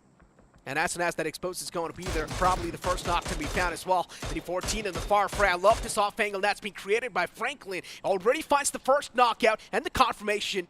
And the second man from the side of Galaxy is just trying to tuck away, just trying to play it as safe as possible. Oh my god, for Galaxy, such a good game of Erangel, and now just about to be eliminated. DP counting his final moments inside of this game, and there you have it. Read like a book. All right. Once again, it's Devil. Yeah, he's got that laughter, right? I mean, you are the Devil himself. But for now, zero recoil. They're in a fight against Team Godlike. Jonathan being dealt with. Simp overcommitting was a hefty blow, but somehow he survived by the whiskers. Now look at Admino. If he's unaware of Azam's position, could find himself in a whole world of trouble. He could. Sarthak's knocked out. Assassin still in the back lines. For Godlike, I like the position they've gotten so far. But as you mentioned, Azam as well now closing on in. If his position's left uncompromised, things can't be really good. But then Adbino spots out the man, and Azam's taking too much damage already. And Adbino, with another peek, will also get the closure. Azam taken down and dusted, and now it's just Godlike swinging back to life. They've got all the advantage they can ask for inside of the fight, and instantly they start to press upon the charges. The opponent's taken down to a two-man squad, and it does not even make a lot of sense to just hold back. Just keep on pressing up. Indeed. They know Assassin, he's been isolated. However, that little reluctancy from Godlike is courtesy to Gurkaran's positioning. They do not know where he is situated at. And hence, that little bit of that hesitancy being shown as the smoky path's been drawn. Admino wants to push through, wants to flush him out as Assassin is positioned compromised. Jelly taking some massive amount of damage, and there you have it. Sim comes in tandem. And there you have Zero Recoil. Just down to their final surviving member. A team that caught the third position in the previous game. Look at them now. UP50 also not far behind. Zero Recoil, a team that did so good in the previous game, and now look at them. They're just crashing down in this group. Second game not really going their way. All they could do is just cross their fingers and hope for the best in the upcoming games, but looking at what's going on in front of us, Godlike, they've got another foes around the corner, right? UP50 now joining alongside the fray as well. And UP50, you talk about this team in the previous game, they were just not there on the limelight. I did not even see this team even once. They were in a really good spot towards Quarry, but that conversion, we did not really see it coming through. You know, they were the ones getting so many third parties done. Really putting themselves out there, but eventually kind of being hunkered down to the center the moment the circle shifted away from them. That is where the trouble arose for this team. But Prime Esports, man, I've been loving every single bit of what they're putting on the board. This time from the northern edges. Now, this is one of those teams that even in the previous game came in from that western highway, playing through the edges, fought everybody, and managed to get a chicken dinner. And now also, they're in a really good position. I get the idea. They're waiting for that curveball to hit, and seems like the circle's gone a little towards that east around the shorelines. Yes, Godlike are in a good position, but now look at Prime go. Team Limra, Hesperos, he's been a hero in the previous round number 3. But what can they conjure is the big question over here. Even for Vomix, they have been pretty much invisible this time. They have been. Considering it is the map of Miramar 2, we expected a slow start, right? Uh-huh. And so far, that's what's been happening. We haven't really seen a lot of those teams getting eliminated, just some individual blows being handed out. I mean, we're taking down to 14 teams, but now once again, another big mistake being made from the side of Team Limra. Goku getting knocked out in the open. I'm not sure what he was trying to pull off there, but it's something he should expect at this point in time. They probably did hear a lot of shots as well around this corner, around this compound. They still decided to move out in the open like that.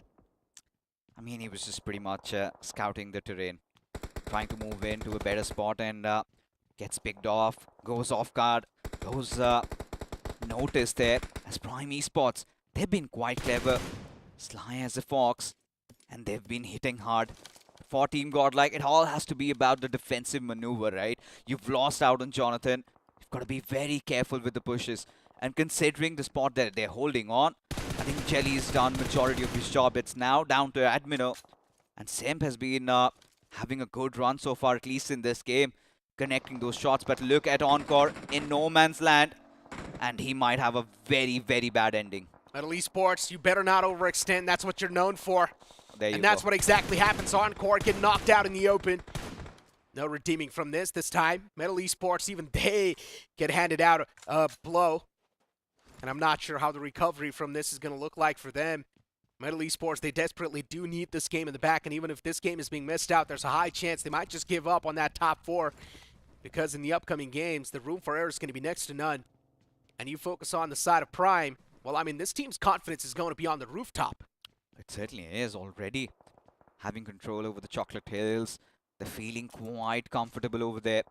But they need to watch their 6. They've got Shevin Show closing in. Medal already, one of their players being dealt with. So they kind of have that slight idea. Haven't really gone over the hills, but have secured the compounds right beside it. But for Rush, if possible, they've also been steering away from fights. This time, they do understand they cannot repeat the same mistakes. And we know if all the players stick together and keep things tight, I think this is also one of those games where they could get that chicken dinner, given the fact that the circle takes a shift at their direction, pretty much at the center, and if it kind of goes further towards that east, that is where the trouble arises. And for now, as things stand, UP50 again playing that central game. Now imagine the circle also shifts away from them. It should be a copy and paste of what we did see in that map of Erangel. True. I mean, so far, Team Forever, even they're in quite a decent spot, right? Team Forever known for their consistency. The previous game was quite decent. Even inside of this game, they're trying to play it as safe as possible and try and focus on the tactics and the survival. ONG swatted out in the far fray. The man's got him locked in the sights. And Mafia just looking forward to get that execution. It will be a tough one to find. But yeah, Team Forever, I like that spread they've also gotten themselves, right? Just trying to get the maximum amount of control around this ridge so that they can have a lot of breathing space to play with. But they need to start paving the future pathway. The circle's not going to be forming right on top of them. It's going to be moving somewhere else. Circle moves in towards Impala this time. It's one of the most off circles that we witnessed, and this is going to be catching a lot of these teams off guard. Every single time you've got the players of New Version holding that central area. Even in the previous game, we did have them in a very good spot till the godlike storm did hit them. But for the best thing about Team Forever, now coming back to them, such an amazing team, man. We could see during the grind addition of MJ, and they've just been getting up there. Imagine a team having such a layered structure to them. You've got Flock who's sitting out, but still, Team Forever, they're doing so well. And now talking about the circle ending around Impala, and look at that spread coming in from New Version. They feel like they're the gods watching every single team fight it out there. As Admino, he's been picked off, knocked down by the players of Prime Esports, but Chelly is fast and quick to get in and trigger the revive. Admino knocked out, as you mentioned, the revive's going to be there, so no issues on the board for Godlike for now.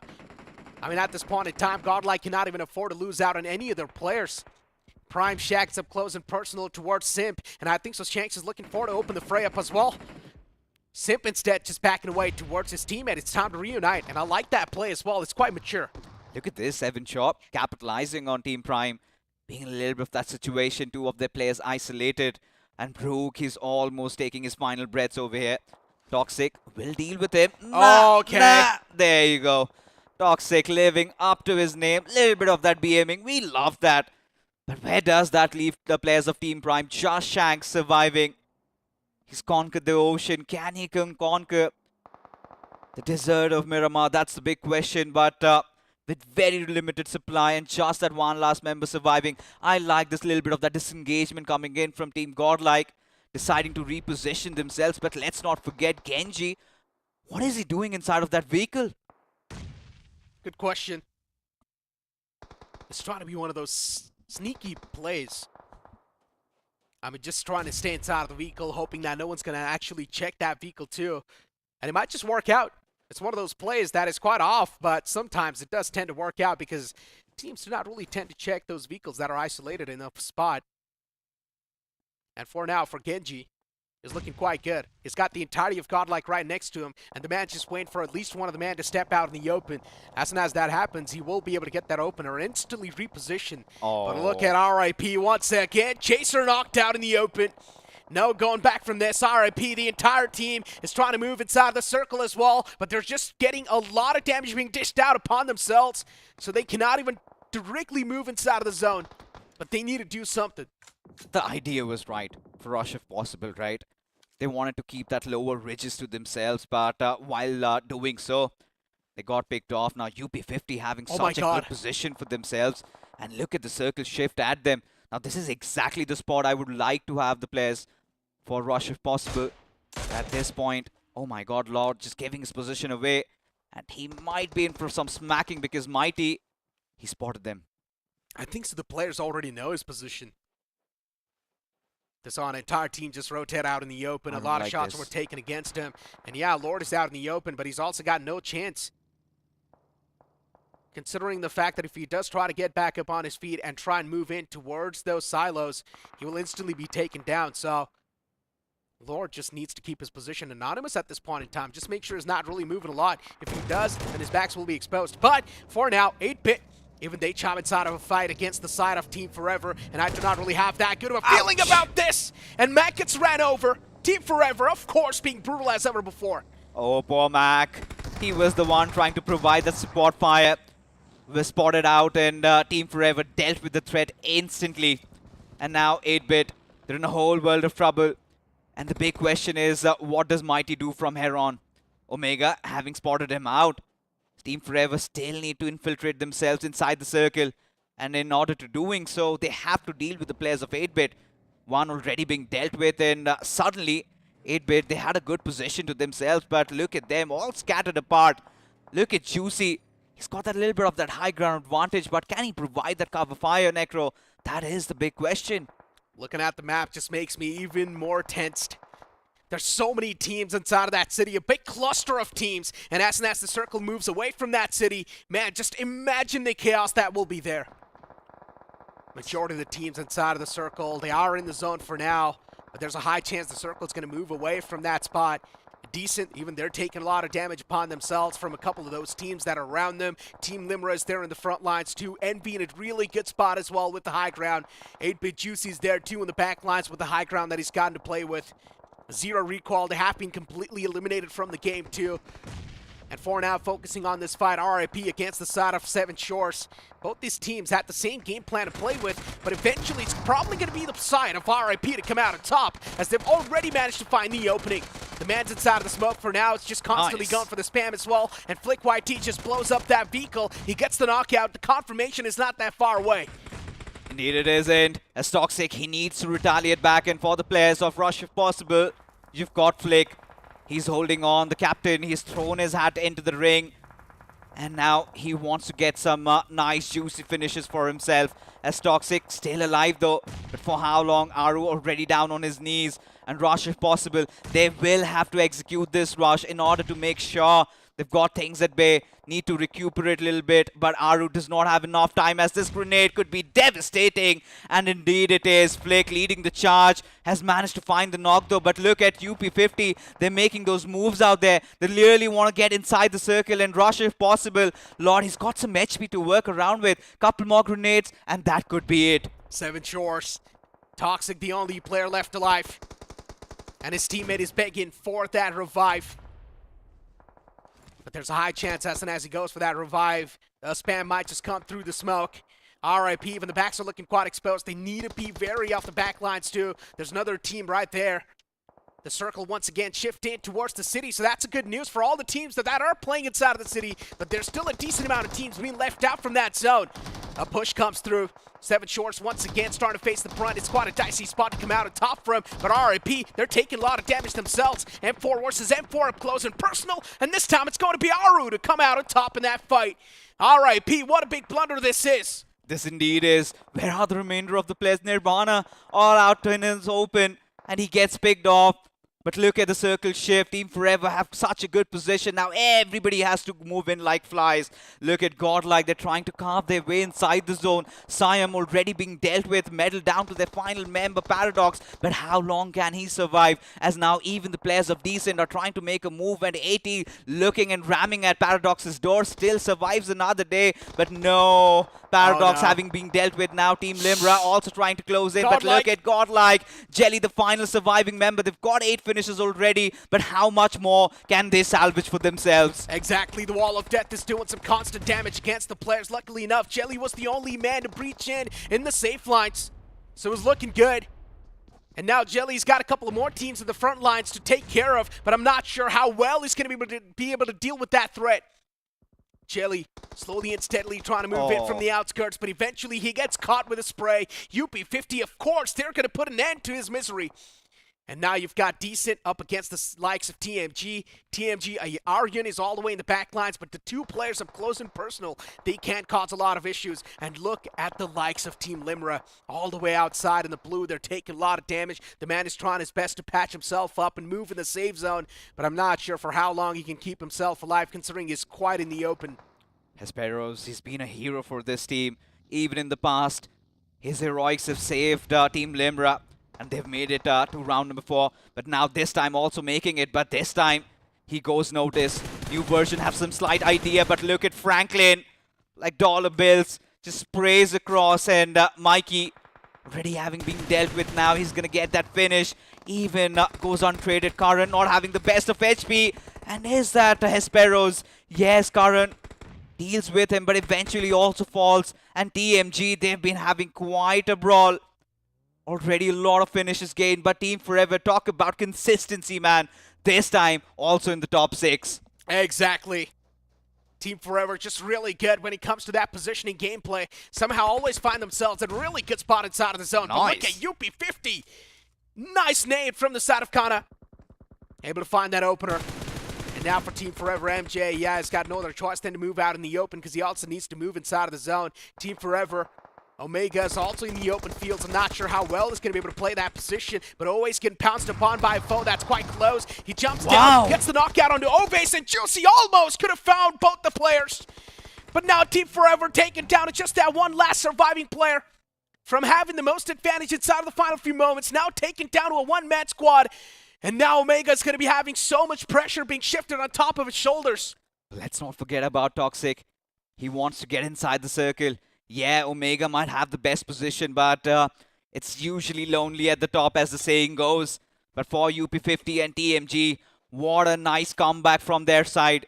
Both these teams struggling in the first game of Erangel, but now Omega, he's got a lot on his plate.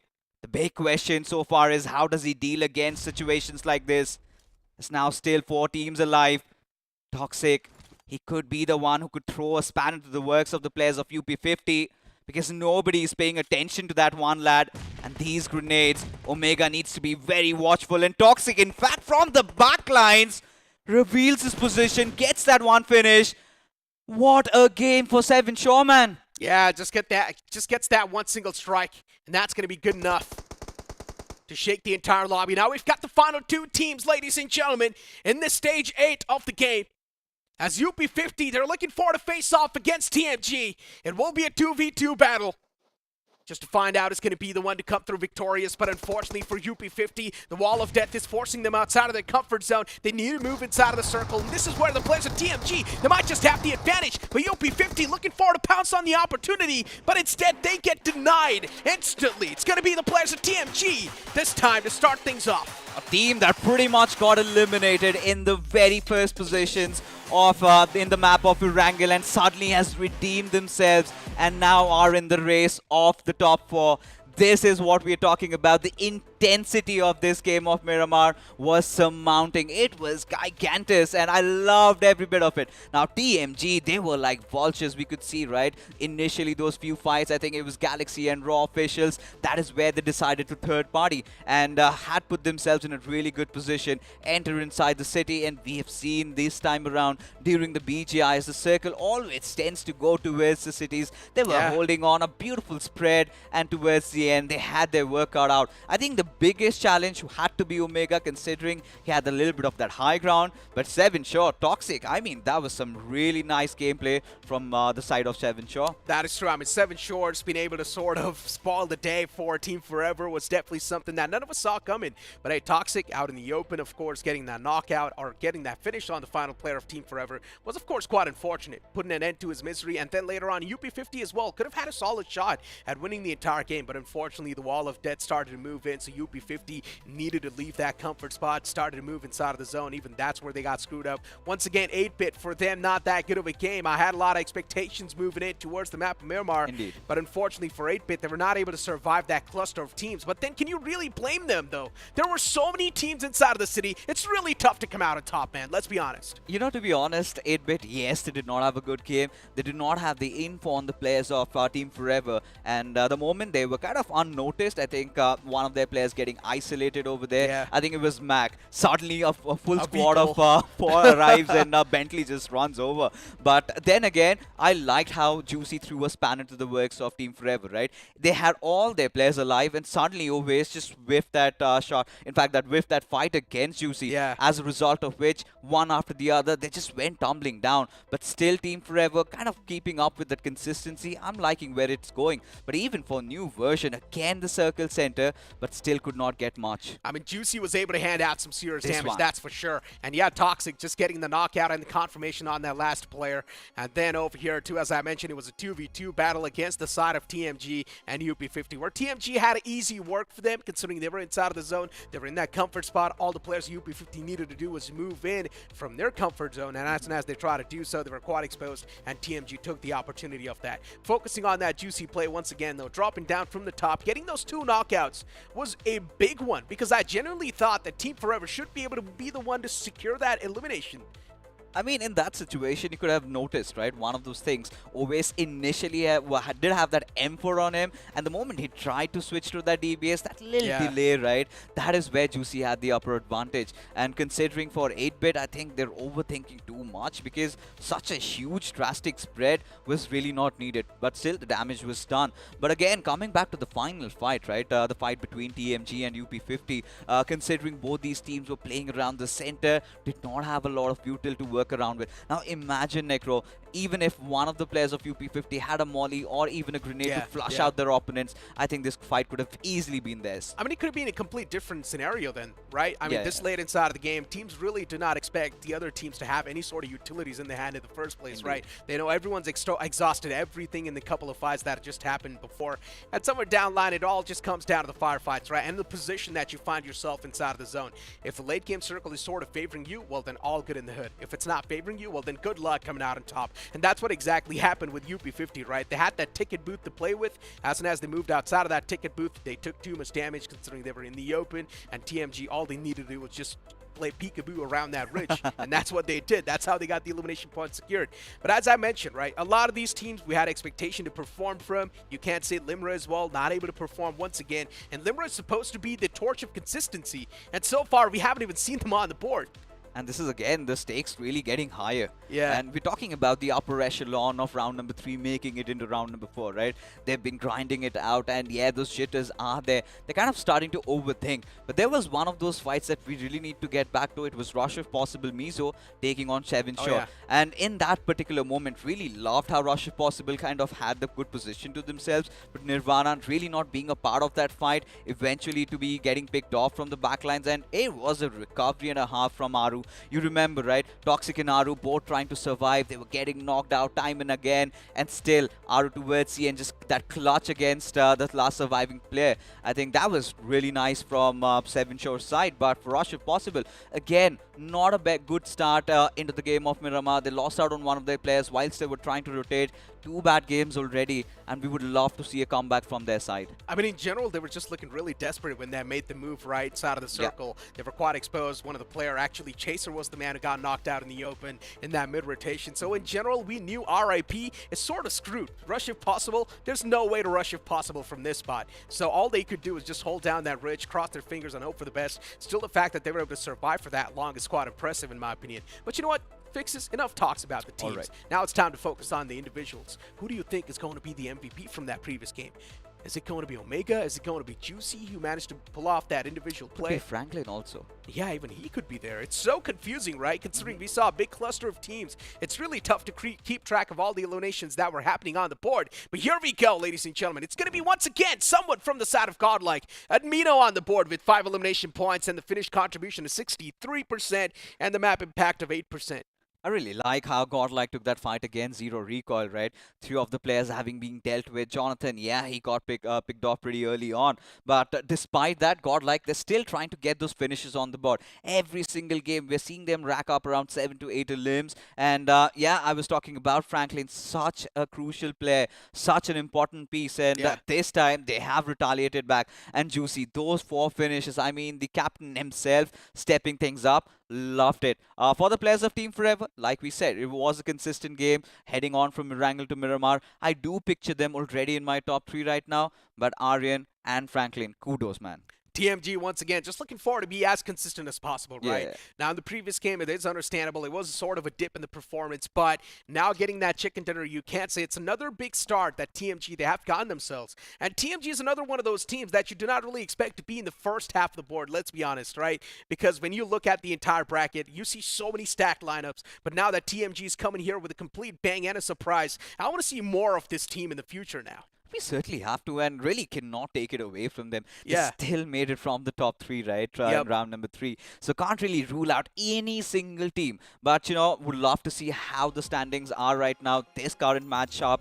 And you would have the players of TMG. Now, 22 points already on the board. UP15, nice recovery from their side. Get that 11. 7 sure also do not have the best of starts. 10 points will put them up there. But Team Forever, those 10, 15 points, constantly they're racking up for themselves. And even for the likes of Godlike, not even a single position point, but still those 8 finish points would still keep them afloat. I mean, Godlike is looking good for now, let's be honest, right? There's not that big dip in the performance. They're looking pretty consistent. The previous game, they had double digits on the board. This game, they've got 8 points, so consistent moves. Team 8-Bit, in the previous game, they had 5 points. Now they've got 7, so you can't say they need to get one decent game in the hand, at least some double digits on the board. Then maybe you can't say even they're moving in consistently.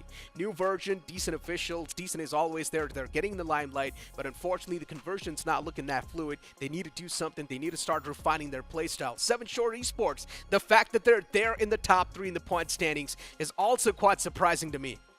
Yeah, I mean, for decent official and new version, this is one of those games where I really anticipated new version to try and get some good position points for themselves, and that they're still struggling with that. But for Medal Esports, we could also see right from the very get-go, one of their players was picked off by the players of Prime Esports. Now, this is one of those teams that we completely forgot. A team that came in swinging in the first game, got a chicken dinner. This time, they were playing as if the entire world was against them. Just that one finish point for themselves. Raw officials not really having a good time. Limra also. Galaxy Esports, again in Erangel, and comparison and transition into Miramar has been pretty rough for them. Now, let's talk about the real deal, though. Here on out, there's going to be zero room for error. You cannot afford to miss out on even one single game. Be it Prime Esports, be it the team that just won the chicken dinner, which was TMG. It does not matter who you are. One single game slipped out, instantly your position will be compromised because only top 4 move on. And we know, once again, it is going to be as deadly of a cut as round 3, but only the best thing is that no one gets eliminated. Instead, the remaining teams, they get sent on over towards the wild card. But still, it's a big leap towards the semifinals week 1, man. And who would not want to have that leap? You know, if it was me, I would never want to go through the wild card because you know the hungry wolves are all waiting for them. So you really want to make sure that you make it to the top 4, head on and qualify. Yes, there's a safety net, but do not really kind of go in searching for it, because if you're doing so, you already lost your battle in the head. That is true. I mean, wild card is one of those phases that is sort of like a safety cushion given to the teams, right? And you do not really want to be there because everyone's going to be trying super hard to come out on top. Ladies and gentlemen, the conversation will continue after this short promo.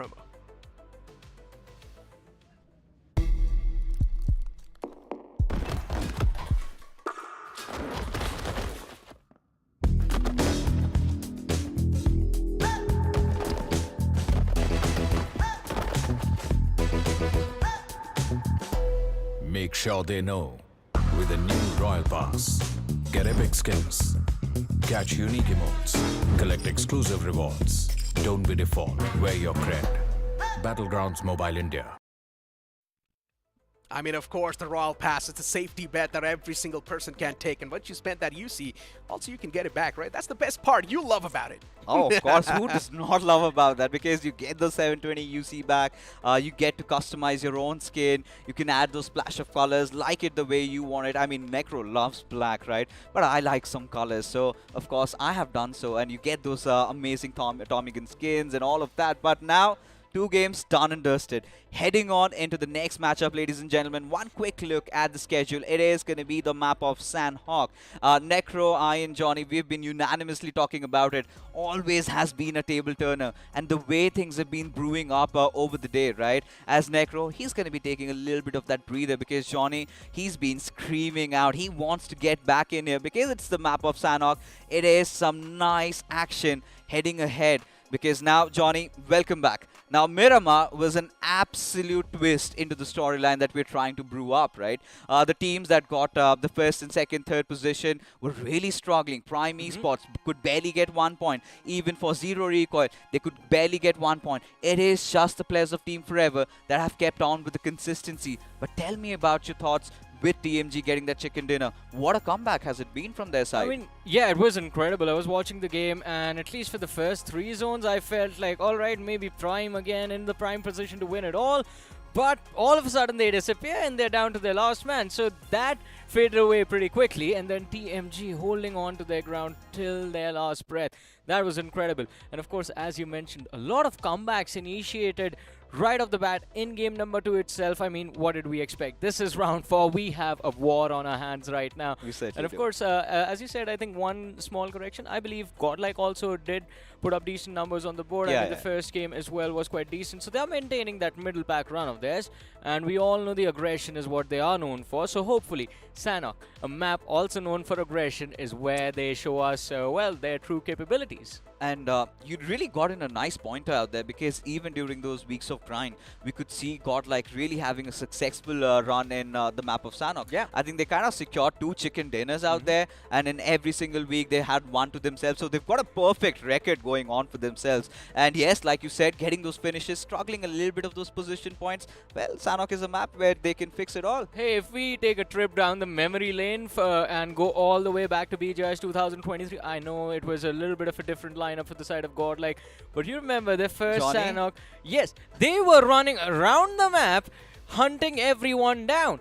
When I say running around the map, I mean there was a point in the game, I think it was the 4th or the 5th stage of the match, where they was smack in the center of the circle, and they decided to abandon the control, go outside into the blue and pick fights. That is what this team can do on this map of Sanhok, and I think I would love to see that again.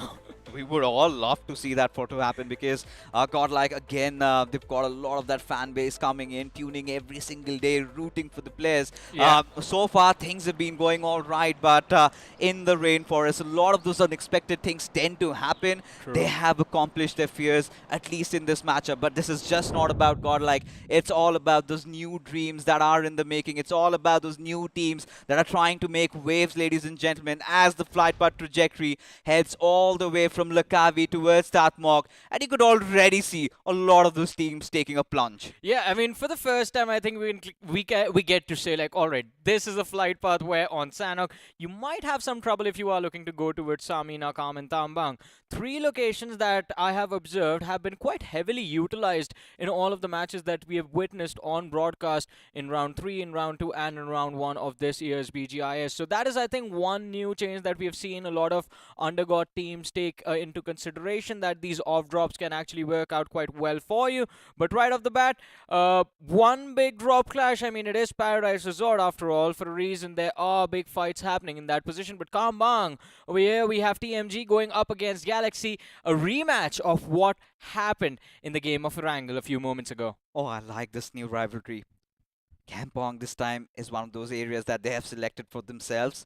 As Devil, he needs to hold the ground, but no, Nova, the grenade, and he comes in charging from the back lines, and suddenly the winners of the previous game, they're on the verge of extinction. Now Shivam, one of the final surviving members, as Nova, he's on fire. He's gotten 3 eliminations to his name, and he's going to chase down Shivam, running around like cats over here. And there you have it. DP gets that final swing and dig them 6 feet under. What a hilarious fight, but what a brilliant win for Galaxy Esport right off the bat as well. That run around the corner, he almost managed to avoid all 3 of them, but as soon as he thought, all right, maybe I can run indoors and stay alive, he got picked up. But over here, Team Limra up against UP50, and I think, yeah, there's no bringing KSR back into this. If Hesperos or his teammate, either of one of them finds a nade or even a Molotov, did they secure a knock on the flank as well? I mean, I'm really keen to see where Kana is, because Yeah, KSR, me too. he's got no chance that he can survive there unless and until somebody from Team Limra overextends in that particular situation. For Team Limra, this is a nice start. I think they have Kana knocked out as well. I think Limra, they have a big advantage in this fight. They do not have the best of no, the weaponries. He's not And knocked yeah, out. Kana still trying to move around. He needs to get the hell out of there. But for Team Limra, they also need to redeem themselves. Now, I'm liking where we are proceeding, Johnny, because the winners of the previous game, they've been eliminated. So new winners, but for new version. Now, this is something that they have really never seen this through. New version always like to be in control of things. And now S-Shot, he's barely even struggling to breathe inside the waters. As Team Forever, they've picked up a tough opponent. Oh, yeah. And it's not just new version that Team Forever have to worry about on the finish feed. We just saw Metal Esports pick off Owace. So there is a possibility of a third party happening as well. And of course, it's a 4-man white spread drop that Team Forever did go for, which is always extremely risky on Sanhok. New version, I don't think S-Jord, well, he will be able to survive for long. Death is there on the other side of the other shoreline to provide some cover fire, but it is Team Forever. It's some of the most experienced BGMI players you can find in the entire country, so I'm pretty sure they have a plan of action available to them, and that plan of action actually takes them to the main island. They are going to regroup. Yeah, I mean, for new version, especially for S-Shot, he lives to fight another day, right? I mean, imagine just one more bullet, and he was pretty much done with. And new version, like we did discuss about, this is one of those teams loves to play by the book. No monkey business, nothing doing it all. Directly go, drop down, and they execute the rotation. And yeah, they did have a little bit of those hiccups that is going to hinder the time of entry inside the circle. But finally, S-Shot, he's searching for some meds.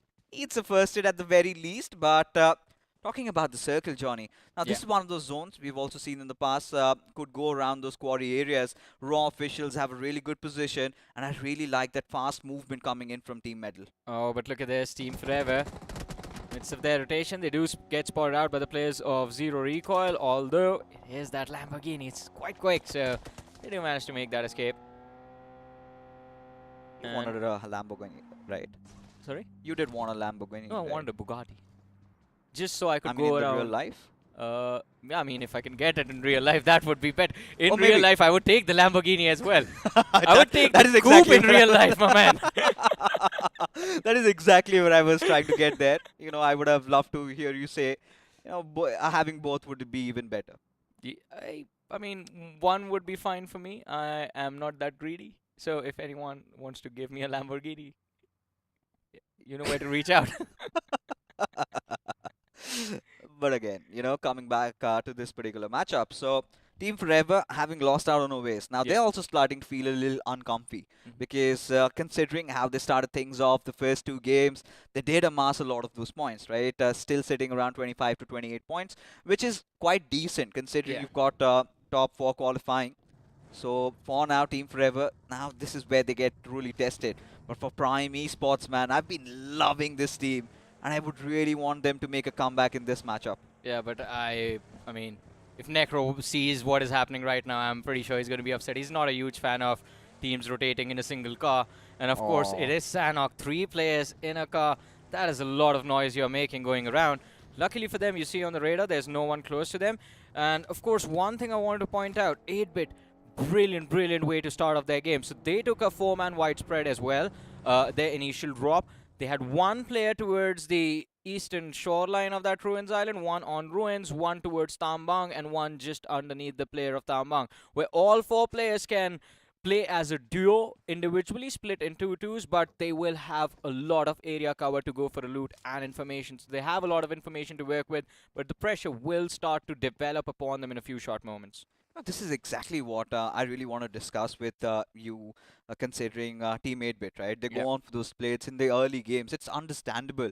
Even during those late games, man, if you kind of draw examples and draw parallels there, in the previous matchup of Miramar, even in those final circles, they had that big spread. And I feel like the reason why they got eliminated was because of that. I think Team 8-bit needs to understand that towards the end, at least in the map of Sanhok, if they sort of keep things together, keep their players quite tight, that could be the way to go. I 100% agree with that. I mean, so one thing about 8-bit is their positional awareness is brilliant. You could not find a better team with better positioning inside of the game, right? Apart from Prime Esports, apparently. But 8-bit have been phenomenal in finding their ways inside the circles, finding the prime spots to stay comfortable, stay hidden for the late game stages, and be prepared for the aggression towards them. But the problem arises for them whenever they are caught in that aggression, because I think one thing they missed out on was the fact that, alright, from round 3 to round 4, the teams have just gone absolutely insane. But look at that, we have the next shift. It's quite a central one, but Prime Esports now, they are in a fight of their own against Rush if possible. 2 players knocked out, 2 behind the hill spotted out as well. This should be an easy wrap up for the side of Prime Esports. Brooks going for the push. By the time Lord brings his HP back up, Brooks would already be at the top, and in fact, he does get finished off. Flick Whitey, the last man left standing, and he's going to be run over. All 4 eliminations wrapped up, and it took about, well, less than 30 seconds. I love this. I love this from Prime Esports. They've decided, I think they were overthinking in that game of Miramar. Could not get enough points, but this time, rush if possible, Mizo. Oh my god, things are looking really rough for them. But now, 8-bit trying to cross over that bridge, and they've got quite a lot of teams to deal with. You've got Decent holding the high ground. You've got another team. I think it's also the players of Team Forever. And for 8-bit, it is going to be a task and a half. And 80 out in the open. Is he even aware that 8-bit might be looking out for him? And Juicy, no. 8-bit completely oblivious of the fact that 80 is really closed in. One good grenade, and Juicy might get taken down. I don't think they are oblivious. I think Juicy, the damage did come in from Decent. They had the hill under control, so that high ground vantage does give you vision of the bridge. And I like this play from the side of 8-bit as well. Perfect counter. Had they just kept going forward, or had they moved towards the right-hand side, then the line of fire would be available towards, well, there's another squad waiting for them on the other side. So they would get sandwiched, but they need to isolate these fights. This ridge allows them to take care of Decent first, move up the hill, and then take the fight across the ridge again, zero recoil. So I love this play, but the execution, it will be a little bit more complicated just because of how the players of Decent are laid out. Exactly. This is what I wanted to talk and mention about. Far from comfort for Decent. Could find themselves sandwiched, and for 8-bit, I like this movement. Bait and switch strat coming in, and there you go. Juicy was exactly waiting for this opportunity, and now has light things up. Rahul being dealt with, and the high ground position that he was holding was so important. And now trying to get towards his teammate, Juicy, he's going to get the confirmation. Another little off play is Ronnie going towards the flank, because look at that. Now they have Ronnie isolated in a 1v3, but Sarthak, oh no. Yeah, this is going to be hilarious, funny, and kind of awkward for Aditya. His feet get spotted out and he gets shot right in his ankles. That is the ankle breaker of BGMI. Indeed it is. And now, what does Juicy do in this situation? Does he try to force the revive, considering zero recoil? They've made themselves a part of this fight, a trifecta of death going on, and Decent could be the patty in the sandwich. He's in this situation for zero recoil though.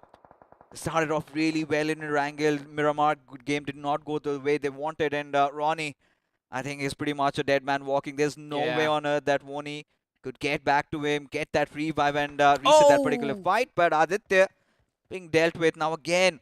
This is the third time we're seeing them not, Aditya really not making those contributions. Yeah. And alarm bells might be tolling for 8-bit.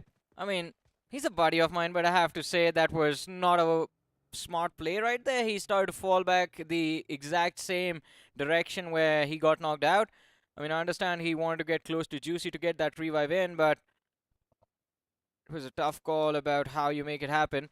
On the other hand, though, Mighty and Mac have actually moved out of position, so they have fallen back, and now Juicy needs to fall back as well to join them inside the circle. This is time when you start thinking about your endgame rotations, where you want to position to play that endgame scenario. Look at zero recoil as well. They completely abandoned that fight. They do not care that they weren't able to secure any finishes against Decent. They do not care that they only got one frag from the side of 8-bit, even though they could have walked away with 3 to 4. They just want the zone control. Look at this. Decent managed to get a revive on Ronnie. Yeah. And again, in fact, 3 men strong did lose out on one of their players. But for Galaxy, already having dealt with Simp, Godlike down to 3 men already. And talking about the circle, Raw officials have a really good position to hold on to. And I like this disengagement coming in from 8-bit. They decided, you know, crossing over through that Pine and Bridge is not leading them anywhere. So they might as well back off. They still have that vehicle. Maybe take that southern bridge around that eastern side of Painan and could maybe infiltrate inside the circle.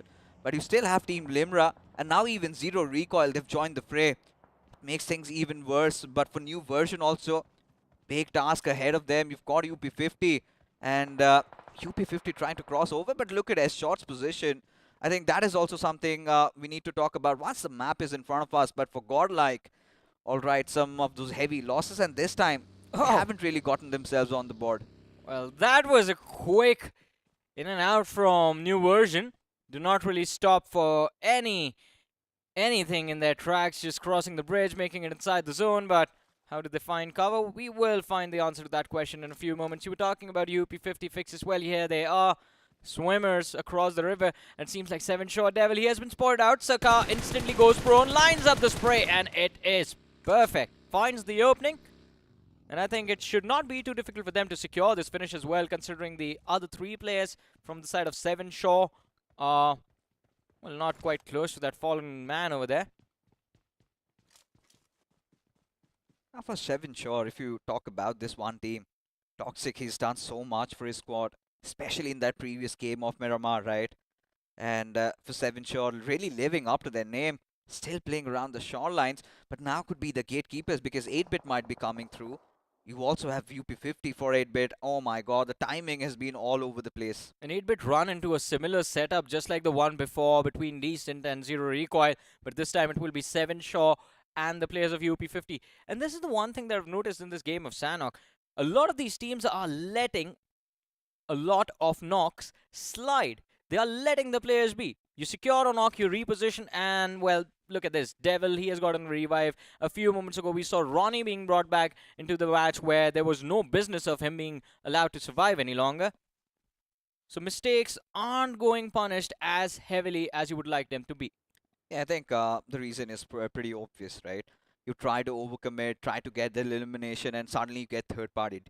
I think that is that one thought seed implanted in the minds of these players. But when you look at Team Limra, we did see them in the broadcast stages of round number 3, and such a consistent team. But now they've felt like they're kind of gassing themselves out a little bit. But this is the circle shift that we're talking about now. Medal really in prime position, making that quick rotation from Paradise Resort. And now it is going to be a fight and a half, at least. I think absolute pandemonium around the southern side. So many teams in contention. Anything could happen. If Medal play their cards right, they do not have to do much to win this game. They are, as you mentioned, in the prime spot. The compounds do play a big hand in sort of donning the chicken dinner into their hands. But look at Decent. We saw them make a late rotation through the blue, and I think it will be a revenge fight between Decent and 8-bit. 8-bit are also headed for the same bridge, or maybe not. But we're going to see where they go. Decent in the meanwhile. They are in the blue zone, so that is a lot of damage they have to tank. And of course, as you mentioned, this western edge, this southwestern edge of the circle right now is extremely cluttered up with a lot of bodies in it. There's players from the side of UP50, there's Zero Recoil, there's Forever up north, and of course there's Limra waiting for you a little bit deeper into the circle as well. Oh, certainly they are. And now even Godlike, they've taken a couple of those losses. And Raw officials, again, a good game this time. At least trying to redeem themselves. But look at Ronnie. It's been such an arduous journey for them as Galaxy Esports light up another players, and Vomix pretty much invisible again. Assassin this time. He's been snuffed out, and 80 will dish out the damage, but the trade-off's really quick. Oh, this time it's going to be a completely different team as Ronnie up against the world, the players of Zero Recoil right in front of him as he tosses that grenade. But just when he does so, Azam comes out of nowhere and puts him down to the ground. And that being said, Zero Recoil, 5 finishes strong. And do they have enough time to trigger that revive? They do. They do. It's going to be an easy revive for Zero Recoil. And first of all, I mean, my apologies to Zero Recoil, but that is not how assassins work. He was standing on top of a rock lining up his shot. So he did deserve to get taken out, but his teammates did recover quite nicely. Those were instantaneous 2 trade-out frags to bring him back into the game. But here's the timing of it all. Team Forever, they show up. MJ taking position. He's lining them up, seeing exactly where the players of Zero Recoil are. I think Sarthak, oh, he has been spotted out in the distance as well. But MJ needs to be careful. He needs his team to take this fight. He can't do it alone. Has 5 grenades to work around with. But yet decides to choose his good old M4. And now he's maybe delaying a little too long. Too far. Should have really cooked in that grenade. Should have really caused that panic button to hit. At least for the players of Zero Recoil. Because if they go unchecked, we know there could be a big nuisance inside the lobby. And Team Forever, they're tanking up that damage. But the moment you have that 5th circle, it really starts to hurt. Look on the radar. The man closest to MJ.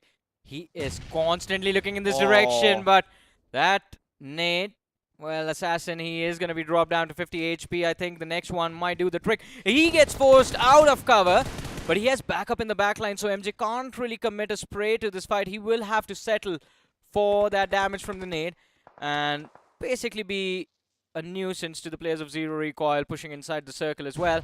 But few players in the backline, Sarthak and Azam, have actually made it through. It shouldn't be too difficult for the other two players to follow up as well. MJ might have just dug his own grave over here. He really needs some cover fire. Yeah. His teammates really not having that vision, and seems like he's going to feel quite gutted, quite alone. He's getting taken out, I believe. For sure. I mean, I don't see a world where he gets away. That would be absolute daylight robbery, as MJ deciding to close in, trying to inch in the gap. But Sarthak, he's got his crosses pinned, and now trying to light MJ up. Did they get the knock though? But Zero Recoil, still they've got those 5 finishes to their names. Still have that really nice high ground contention as Team Limra. This time, right smack at the center. And will have to convert this one. They have to go big. Yeah, you can't really miss this opportunity. But look at the pandemonium that's happening in the actual query itself.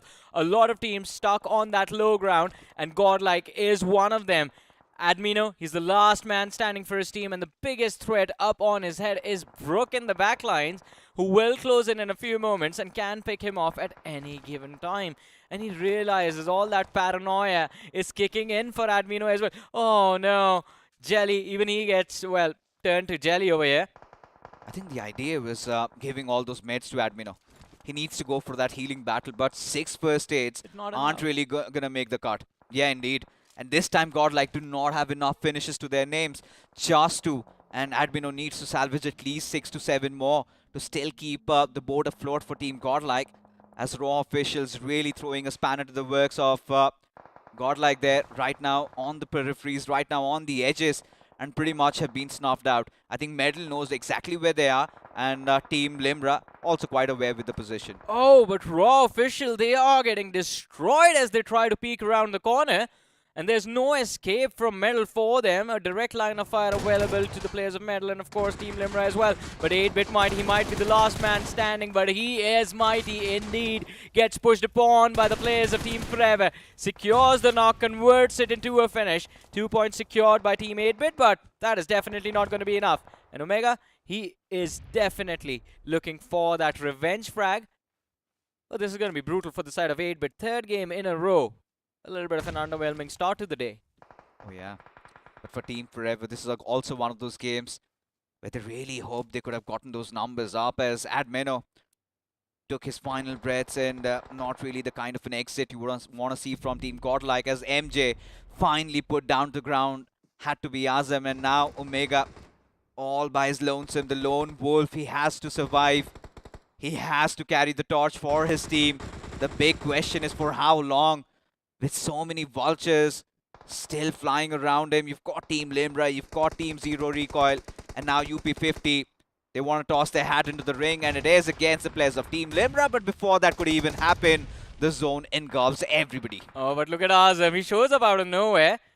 And one of the players from the side of Limra has been taken out. Hesperos, he needs to go for a quick revive on his teammate in the backline, Sparko, but it's not going to be easy. Another nade lobbed by Azam, and well, he secures the finish. The Molotov will definitely try to flush out the player out into the open, but a lot of room to work with for the side of Team Limra.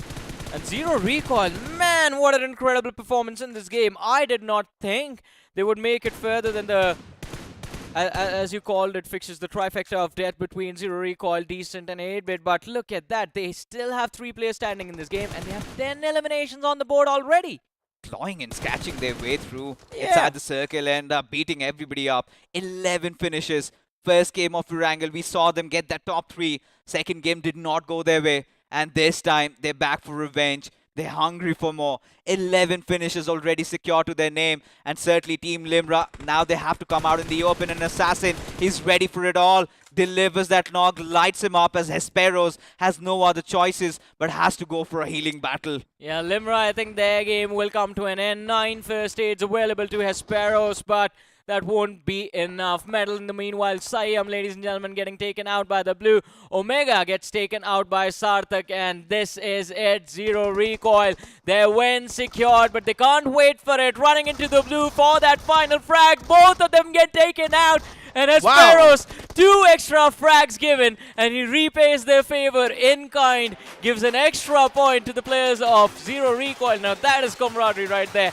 Brilliant job done by both these teams, but I have to say, we saw what experience looks like. We saw what the new lads are bringing to the table, that raw aggression of theirs, because all of these newer teams were playing brilliantly with the man advantages, right? They would only win those fights if they had the numbers going in their favor. And then we saw those 3 experienced players playing to the best of their survival instincts. Siam from the side of Metal, you had Omega from Team Forever, and I believe there was one more player. It was Mighty from the side of 8-Bit, who was there in the top 4 as well. Indeed. And when you look at all of this, I think this is where Zero Recoil, they were quite meticulous, quite methodical with their approach. Like you said, even I was starting to fathom now, this team, how would they get inside the circle? And they decided to just brute force their way in every single time, having that good position for themselves. It felt like it was that new blood going up against the experienced lads. Now, Medal also had such a good position. Team Limra had a good position. But again, the Lady Luck kissing the players of Zero Recoil.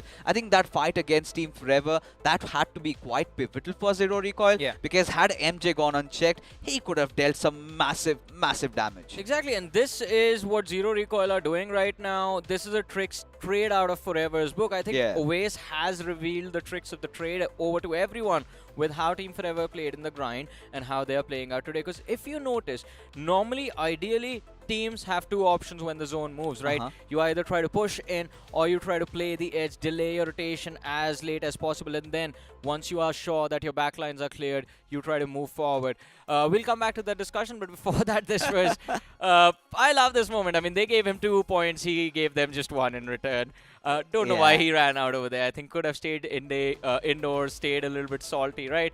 Stay indoors, deny the point. Yeah, I got 2 of mine, but you get nothing. You don't get the satisfaction. But coming back to, as I was saying, what Team Forever have been doing in all 3 of the games so far is, as soon as the zone shifts away from them, instead of directly pushing forward, they fall back into the blue, and then through the blue they rotate, find out where the cluster of teams is, and then they start taking the fights, just backstabbing them constantly, putting additional pressure on their backs. It is very difficult to make it happen, but they've made it work. I think that pretty much has to do with the new inclusion of Mafia, MJ, Omega. You've got into those, you've got these players into the mix, right? You have Flock sitting out, and this is quite an aggressive roster. Now, looking at Team Forever, they've been coached by Aurum and Kranti, and they've done a really good work, man. Because when you look at the previous Team Forever, it was all about trying to take the central spots, but this time they're always respecting, like you said, playing around the edges, making sure that do not overcommit. Because again, the biggest problem that comes around playing from the center of the circle is the moment it shifts away from you, it's going to be such a tough time getting away from it. Now, again, some big examples. Team Godlike, they had a good position, at least around till the 4th circle.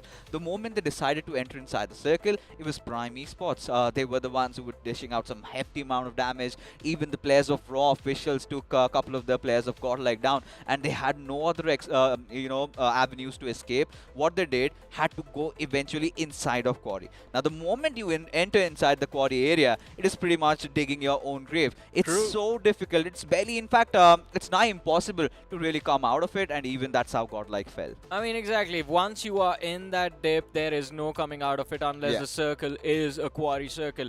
And again, as you were talking about the circle moving away from you if you are in the center and teams trying to deal with it, Metal Esports was also an example of this in this very game. We saw them in the early stages. They were holding a nice little cluster of compounds close to the center, but as soon as the zone moved away, Metal at least did not panic over there. I think they held on to their composure for a long time, but when they were on the edge, I think they were struggling with the fact that, alright, you have a lot of teams pouring in from that quarry area and a lot of commotion happening, so they got a little distracted and got taken out. But ladies and gentlemen, let's talk numbers now. Let's have a look at who the MVP of this game of Sanhok is going to be. Is it again from someone from Godlike? No, this is Sarthak. You were right, Fixes. 1000+ damage in a lobby like this. I think Sarthak, he deserves a bow. But now at this point, for Zero Recoil, it was also Azam who was dishing out some massive damage out there. I'm pretty sure we're going to see him over here as well. 2 of these players already getting 12 finishes. This was a big game coming in from Zero Recoil. But again, new version, they were trying, but not really a best of the games that they could get for themselves. For Galaxy Esports, again, this is one of those teams that constantly constantly gets into those fights, tries to force them out, but the position points is something they really need to work with. Yeah, I think Galaxy Esports, they need to take a breath. They need to just take in a deep breath, in fact, and for the early stages at least try to avoid the fight. Or, well, as you called it, right, a new rivalry breaking out in front of us, TMG and Galaxy. Who knows? I mean, the next game of Weekendly is where we see them clash again. But I am loving what New Version are also bringing to the table. The previous game wasn't as bad as the first Erangel, and now in this game of Sanhok as well, they have decent number of eliminations to work with. Now we're already done with half of the day, right? Yes, and seems like the way Zero Recoil has been progressing, they definitely have themselves in the top 3. Now, talking about the others, I think Team Forever still with just Omega surviving, getting that top 3 position. 5 points, and I think did not have a lot of elims to their name, right? So 6 points around this game and constantly around the 30-35 marker. I think they're also looking pretty solid. But we really need to talk about Prime Esports, man. The way they started things off feels like they're gassing out, and if they do not redeem themselves in Vikendi or in Erangel, I think top 4 is very difficult for them now. I think Prime is in the same position as Galaxy Esports now, because they want to be aggressive, but they aren't allowed to be aggressive. They're getting picked off extremely early inside of the game. But we'll continue that discussion in a bit. Let's have a look at the standings, where we have Zero Recoil finishing the match, the leaderboard, with 24 points to their name. The next in line is Team Limra Esports with 12 to their name. Team Forever, they make it to the top 3 once again. 9 points secured from this match. Medal Esports, love the fact that now we might see Medal Esports bounce back. The first 2 games, they were on that second page. Now they find themselves in the top 4 for the first time today. Yeah, and I'm kind of trying to digest if these 8 points are going to be enough. But yeah, work in the right direction, still could stage a comeback, given the fact that you need to hope that the other teams on the top kind of mess things up, right? For Galaxy Esports, like we've been saying, position points has been such a huge trouble for them, and it's all those finishes they've been getting, but that is really not going to make the cut. Even for Team 8-Bit, yeah, 5 points are quite decent considering how they were really thrown off from the start of the game. But UP50, it was a nice game in Miramar. Again in Sanhok, they had to struggle. Yeah, I mean, it was a big struggle for UP50 in this game. But you talk about struggles, and I think none were bigger than what happened to the players of TMG at the start of the game. Yeah. I mean, just drop clashing against Galaxy Esports again for the second time in the 3 matches that they've played. I think they need to be prepared to take on this team in the future as well. You know, now considering so far the cutoffs that we've seen in round number 3 has been around 45 to 50 points. Yeah. Rush if possible Mizo with just 3 more games remaining and barely having a good time in any of the 3 games that we've seen so far. I think stars are definitely not aligned. They haven't really woken up on the right side of the bed. Again, 0 points out of this one. Even for Shevin Shaw Esports, you gotta feel quite gutted, especially in the Miramar game. They made such a nice comeback, again to fall flat. Vomix, I do not know what has hit these boys, because all 3 of the games, they barely are invisible. They get evaporated and you do not know when. And for Godlike Esports, this is finally the first time we could see those cracks, because in the first 2 games, we could see them at least getting those finish points on the board. Now the pressure is slowly but surely starting to surmount. But, I mean, more than that, it's the conversation we were having before the game began, right? This was supposed to be the best performing map, but that is not proven to be the case, and this was the only Sanhok they were going to play as well. So again, I think Godlike Esports, they need to reset in the upcoming match itself. But ladies and gentlemen, guess what? We will have a look at the rankings as well, so that we can make our calculations work. Because yeah, me and Necro, we don't really, our math skills aren't that great. We are better at BGMI than maths. So this is where we are at right now. Fixtures: Zero Recoil sitting on the first position with 37. Team Forever on the second with 32 points. Prime Esports on the third with 28 points. You have TMG Gaming, all thanks to that game of Miramar. They still find themselves in a fighting position. 24 points. Godlike Esports, 24 points on the fifth. UP50, 21 points on the 6th position. You have Team 8-Bit with 17 on the 7th. And Medal Esports, I did not think this was going to be the case, but Medal Esports somehow managed to stay in the top 8, at least in the end of the 3rd game, with 15 points to their name. So there is still a possibility, just 13 points shy of breaking into the top 3. And this is where, look at Galaxy Esports, right? Not even a single position point in all 3 of the games that they've played. Yeah. And kind of quite resonating with how they performed in week number 3. True. But again, raw official, they're having those troubles, 7 shots, just that one good game in Miramar, and even for Medal Esports. Now, this has been one of those teams that did get a good game of Sanak, or otherwise they were in the second half of the standings.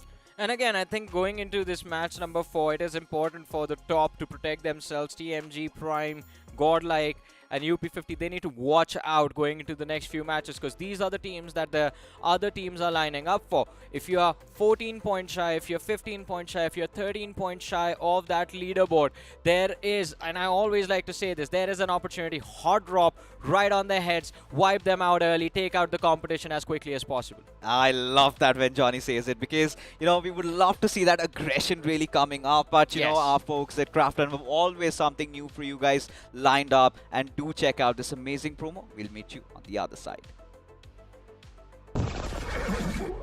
ये है बदनसीब लाल. इसने अपना नसीब बदलने के लिए काफी टैक्टिक्स ट्राई किए. अरे यार, कब चमकेगा मेरा नसीब? पर नसीब चमकता ही नहीं, क्योंकि हमेशा थर्ड पार्टी हो जाता है. इनका आज का दिन कुछ टफ सा लग रहा है. Just like every other day.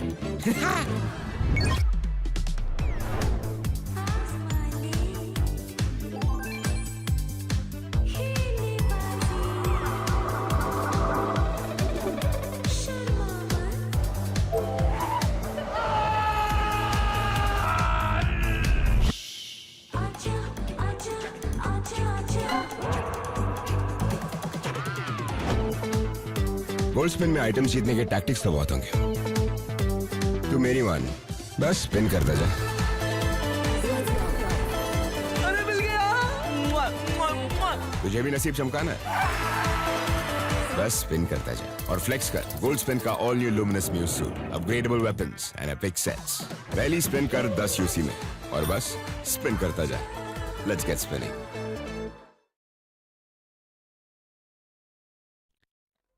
All right, the Luminous Muse set, and you know, these days I've been going heavy in terms of trying to get those crate openings. I did have that barrel, but yeah, few materials here and there, and maybe I could just upgrade it. But regardless, Johnny, we've checked it all out. We've been talking about it. Now, getting back to business. Yes. 3 games done and dusted. Moving ahead, it is going to be Vikendi. Now I'm starting to feel a little cold, because now for these teams, they really need to step up. Of course, I mean, a lot of them are going to freeze in their tracks when they drop on the map as well. And let's not forget, ladies and gentlemen, a reminder, this is the first official Vikendi with the new point structure in action. So a lot of these teams, I mean, they might have made plans of how this map needs to be played, but those plans will be brought into action right now. And if you slip up even just a smidge, then you are going to face the brunt of the force. But we talk about facing the brunt of the force, and we are going to be bringing the man with all the force, ladies and gentlemen, on this panel. Necro is going to be joining me for Vikendi, because why not Necro, my buddy, podcast ours? Are we going to bring them back? Of course, it's going to come back, but I don't know what you mean when you said, I'm going to bring back the man with all the force. What do you mean by that, man? You have a lot of strength. The world's strongest man, Necro. Oh, wow. I'll take that. You know, I love compliments. But you know what? Yeah, Vikendi on the way now. It's going to be the 4th game of the day. And as you mentioned, it's one of the most passive map that the entire map pool has to offer. And the best thing is that, as you mentioned, in this point structure, it's the first time an official tournament is featuring that map. So I'm just really excited. Yeah, so as you said, most passive map in the map pool and the most aggressive point structure we have ever had in the pro circuit. That's like a match made in heaven, right? Yeah, pretty much. I mean, the teams now will be forced to be settled in at least that medium pace. They cannot try to go super passive. They cannot try to go super aggressive. They need to find that good tempo in between. Early game, they would at least try to go for some elimination points. If they're not able to get those, then once again, it's a big issue. But if they're also starting things off on a slow pace, then later on, things just going to get even tougher. I mean, it depends how you adapt to where the zone takes you. And of course, the terrain of this map is extremely awkward. One of the best terrains, I mean, I love this map for the terrain, but I hate it for the way the zones used to work. It's been made better now. I mean, the last BGIS, we did get a lot of castle circles. We got a lot of iconic moments along those shorelines. I hope it happens again this time. I think so. We got 2 castle circles, and one of the circle actually ended towards the castle shorelines, which was really interesting inside of the water lines. And we also saw Spray God just spraying down the lines inside of the water. He was sitting in the vehicle. I still remember that moment because it's one of the most iconic moments. And they got like 10 or 11 eliminations just from staying underneath the water. That was like a battle submarine that they had going for themselves. So again, those moments, Wakendy does give us some of the most iconic moments in the game, ladies and gentlemen. And I think it is time for these players, these 64 players inside of the lobby, to build those moments for themselves. But the undergods, do they know what's waiting for them on the other side? Well, hopefully they know what's waiting on the other side, because if they don't, well, then things are just going to be even more spicier. Off the rip, there's a high chance we might see those drop collisions too. And that's something I'm going to be looking forward to, because if the team does get some early points to kick things off with, once again, that's a head start every single other team would like to have. If you're not someone who gets those points, well then, as I mentioned, things are just going to keep on getting even dicier. Yeah, I mean, things are definitely going to get quite dicey in this upcoming game. But again, I mean, if I was to ask you, if from the observations made in the first 3 matches, which team's play style do you think is best suited for Wakendy right now? Man, that's a really tough question. Considering it's the new point structure as well, I'm not sure what the play style is going to look like. Why you really got to throw me under the bus like that, man? So I feel Forever best suited because we have seen Owace in the past on this map, and this used to be one of his specializations. The rotations they are making right now, I have a feeling can actually work out quite nicely for them.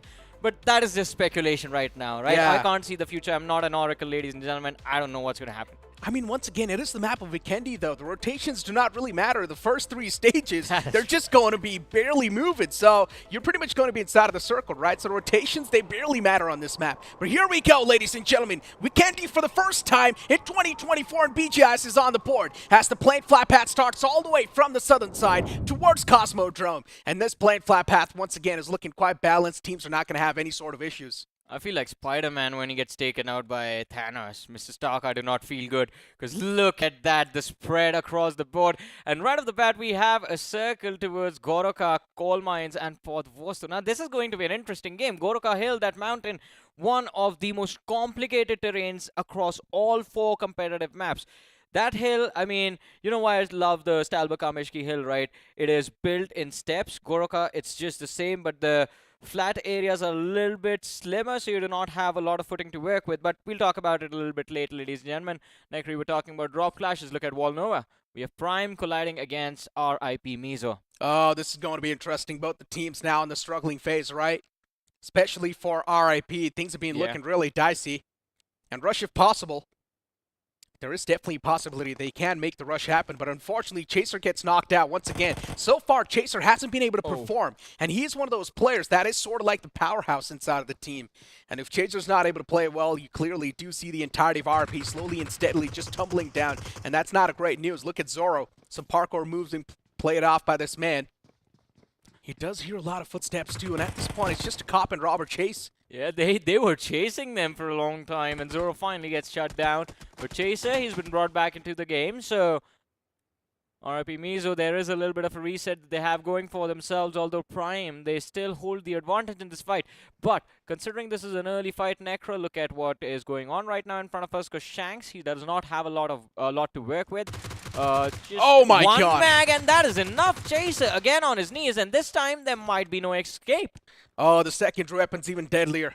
DBS in the hand. Not at that range, though. Yeah, I mean, yeah, of course at that range not, but he's trying to close on up though, right? So there's a high chance he might just be able to get that closure, but the remaining 2 players instantly just flying off from that area. You got to rush in the opposite direction now. Yeah. I mean, they are technically rushing, though, somewhere. And it is possible for them. But yeah, RIP. Man, facing off some real troubles off the rip like that.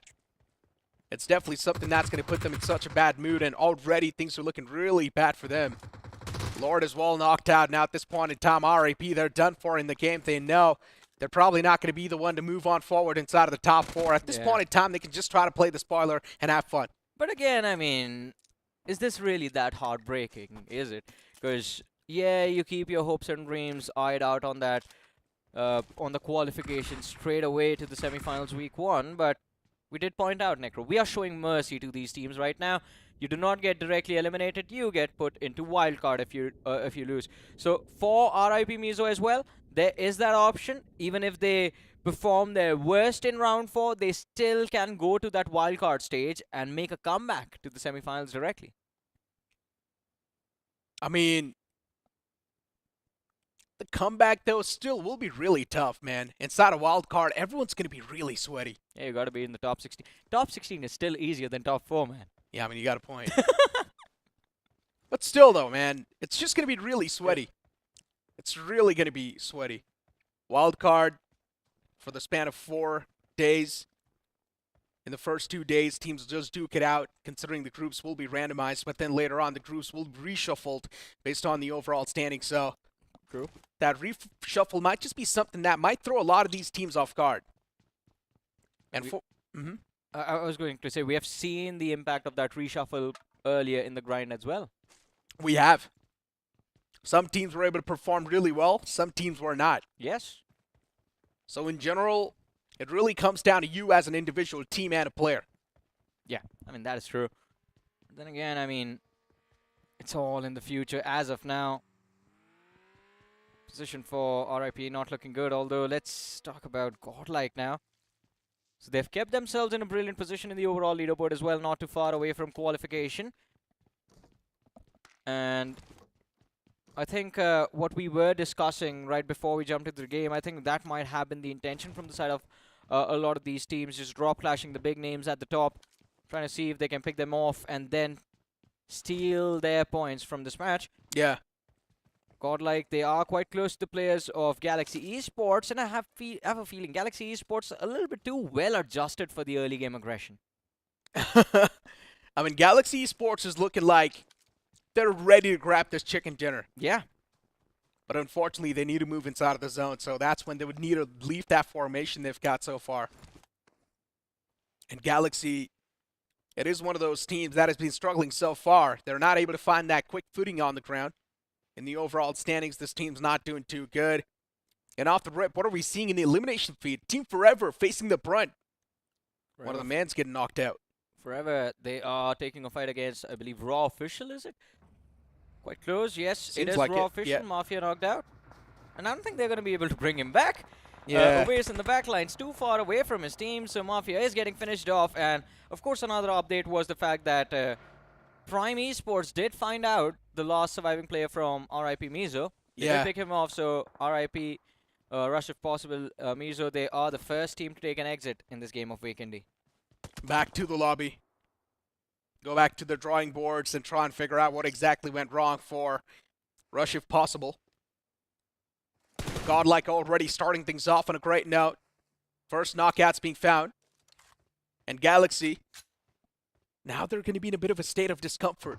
Do not exactly know what to do at this point in time, but Godlike slowly and steadily looking for to charge on forward. Shotgun's in the hand, and you've also got Simp already connecting that first shot, pulls out the gun, and now slowly and steadily once again just looking forward to push up close and personal. The knockout's going to be accumulated. It's not an issue, but there's another man in the back lines of Godlike, and hopefully they're aware of that player. I mean, even if they aren't really aware, they have isolated this fight into 1 versus 2, and then 3 players from the side of Godlike on the other side. This nade is perfect. It's going to get the knock and the finish secured as well. 3 points picked up by Team Godlike, but Simp and Admino were knocked out. They need to go for those revives as quickly as possible.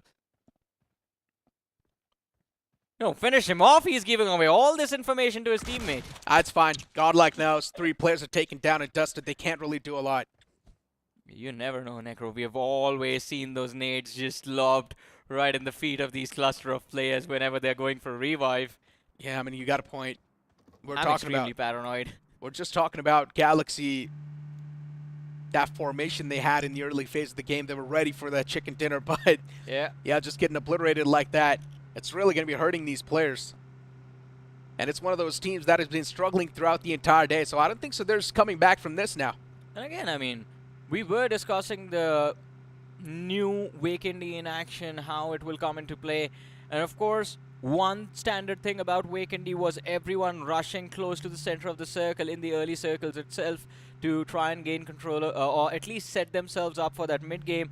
That has happened, but all of the teams that struck out on the outside of the zone with the first circle forming did not shy away from the fight. So early aggression not denied. Teams are being a part of the action in the early stage as well.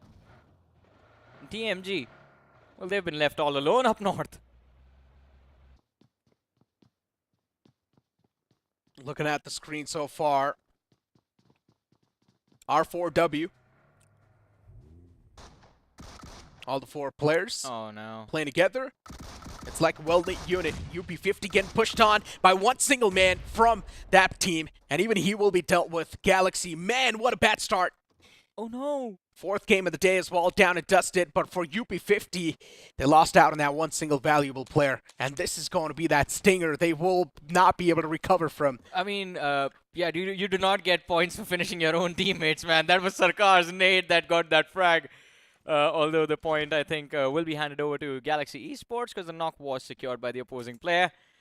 Yeah, kind of a blunder if you think about it, because every single point will be important for qualification. All they can do is loot up their own teammates' crate. But I love this spot inside of the circle. It's quite close to the center, not exact center, so even if the zone takes a central shift in Stage 2, Stage 3, they would not feel a lot of pressure upon them. Although we switch perspective, now we have Team Limra on top of Mount Kresnik. Well, not exactly on top. They are close to the summit. Yeah. I mean, at least we're seeing some sort of fights happen right on this map. Yes. Remember the past? One of the most slowest games. Oh, yeah. That is why we had podcast hours, but I don't think we're going to have time for podcast hours Necro now. Yeah, not now. Teams are taking the fights. I love that proactivity from the teams as well. Trying to be quick on the feet, at least trying to close on up towards that centric spot for as quick as possible. And if you're able to find yourself in a really good position in the round 1, one thing is for sure, till the Stage 4, you will be in a decent position. There's nothing to worry about. Yeah, of course. You might as well just take a nap. That's what Weekendy provides. It's cold weather. I would do it. I mean, you go into hibernation. Yeah. Just like a bear. Next circle shift. It's not even a shift. Yeah, you barely notice it. Welcome to Wakendi, ladies and gentlemen. And I think this is what gets confusing for a lot of these teams as well, because you are expecting the second zone, and for a second you're like, wait, did it even move? Yes, it did. Just a few meters.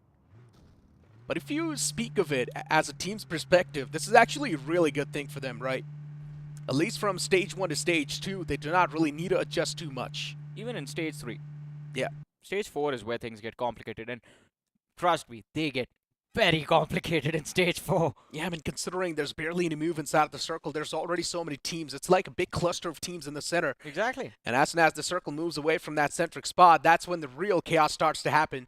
One thing is for sure, there will be a lot of teams accumulated towards the center in every single game of Weekendy that you witness.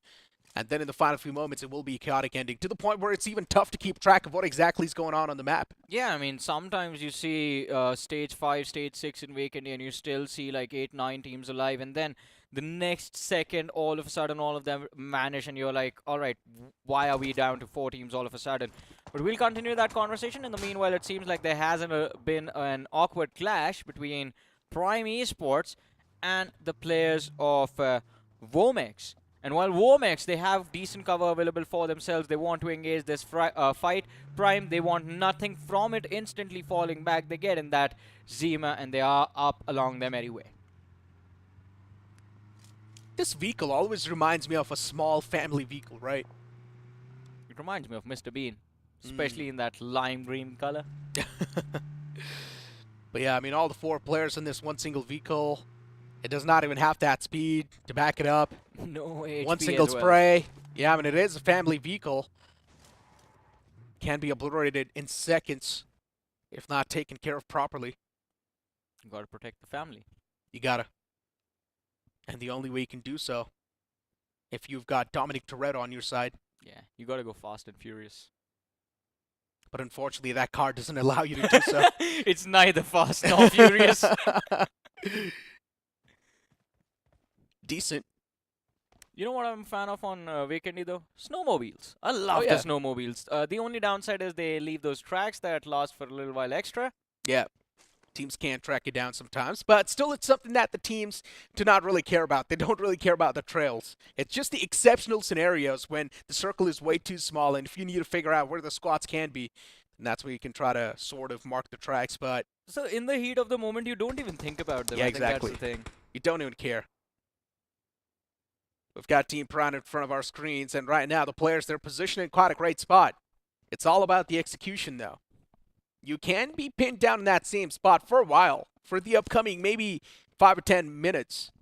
You can't just be there. It's fine. The circle's not going to be moving anyways. No need to engage, as you said, Necro. Just take a nap for the next few minutes.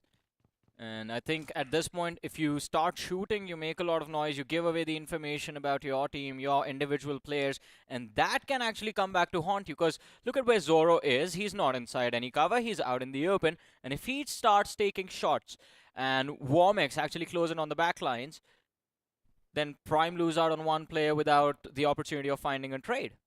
True. And looking at the cluster, I believe a lot of IGLs for a lot of these teams are thinking that we are going to witness a sudden shift next. Also, what is forever up to? You have MJ and Omega playing in Villa, and then Ovace, he has found himself amidst a triangle of death. Seven Shaw, new version, and Zero Recoil, the winners of the previous match. I mean, I think so. It's sort of like the insurance policy.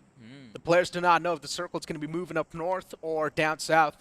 If it does move up north, then Oasis is over there inside of the zone already. If he moves down south, then you've also got MJ and Oasis. And considering the circle's barely moving and it's the map of Weekendy, I would say it's a really good thinking to have. True. You know, teams are not really going to be making those unwanted moves. Yes. Everyone's going to be settled on that same spot, so you can afford to go for these type of risks, considering it is not exactly risks on this map. And especially, it's a mix of a lot of things, especially with the DBS meta in action as well. Ovace can sustain himself alone. He is an experienced player, mechanically gifted, everything laid out for him. And as we talked about, a Team Forever, I have a feeling this might be their game, but Prime Esports finally start to kick things off against the players of Decent. 2 knocks secured, and I think they have 3 knocks at this point. Just one last man left standing. It is AT, but I don't think he's going to be standing for long. Yeah, Prime knocking on the door, straight up a ramp coming through towards the compound. And Prime, considering they've already found the 3 knockouts, yeah, it's their game. No one's going to be stopping them. It is their fight to be accumulated. One last man, his name is At, and even he will be closed on up just like that. Way too easy for the Prime squad. Man, just like that, they have managed to eliminate 2 teams completely from the game. Yeah, and they made it look, well, too easy. Too easy. Prime in their prime form, I guess. 8 eliminations on the map of Weekendy. And this is a map where the finishes are usually spread out quite evenly amongst the top performers. Whoever stays out alive till the late game stages, well, they will have at least 3 to 4 frags on the board to show for it as well.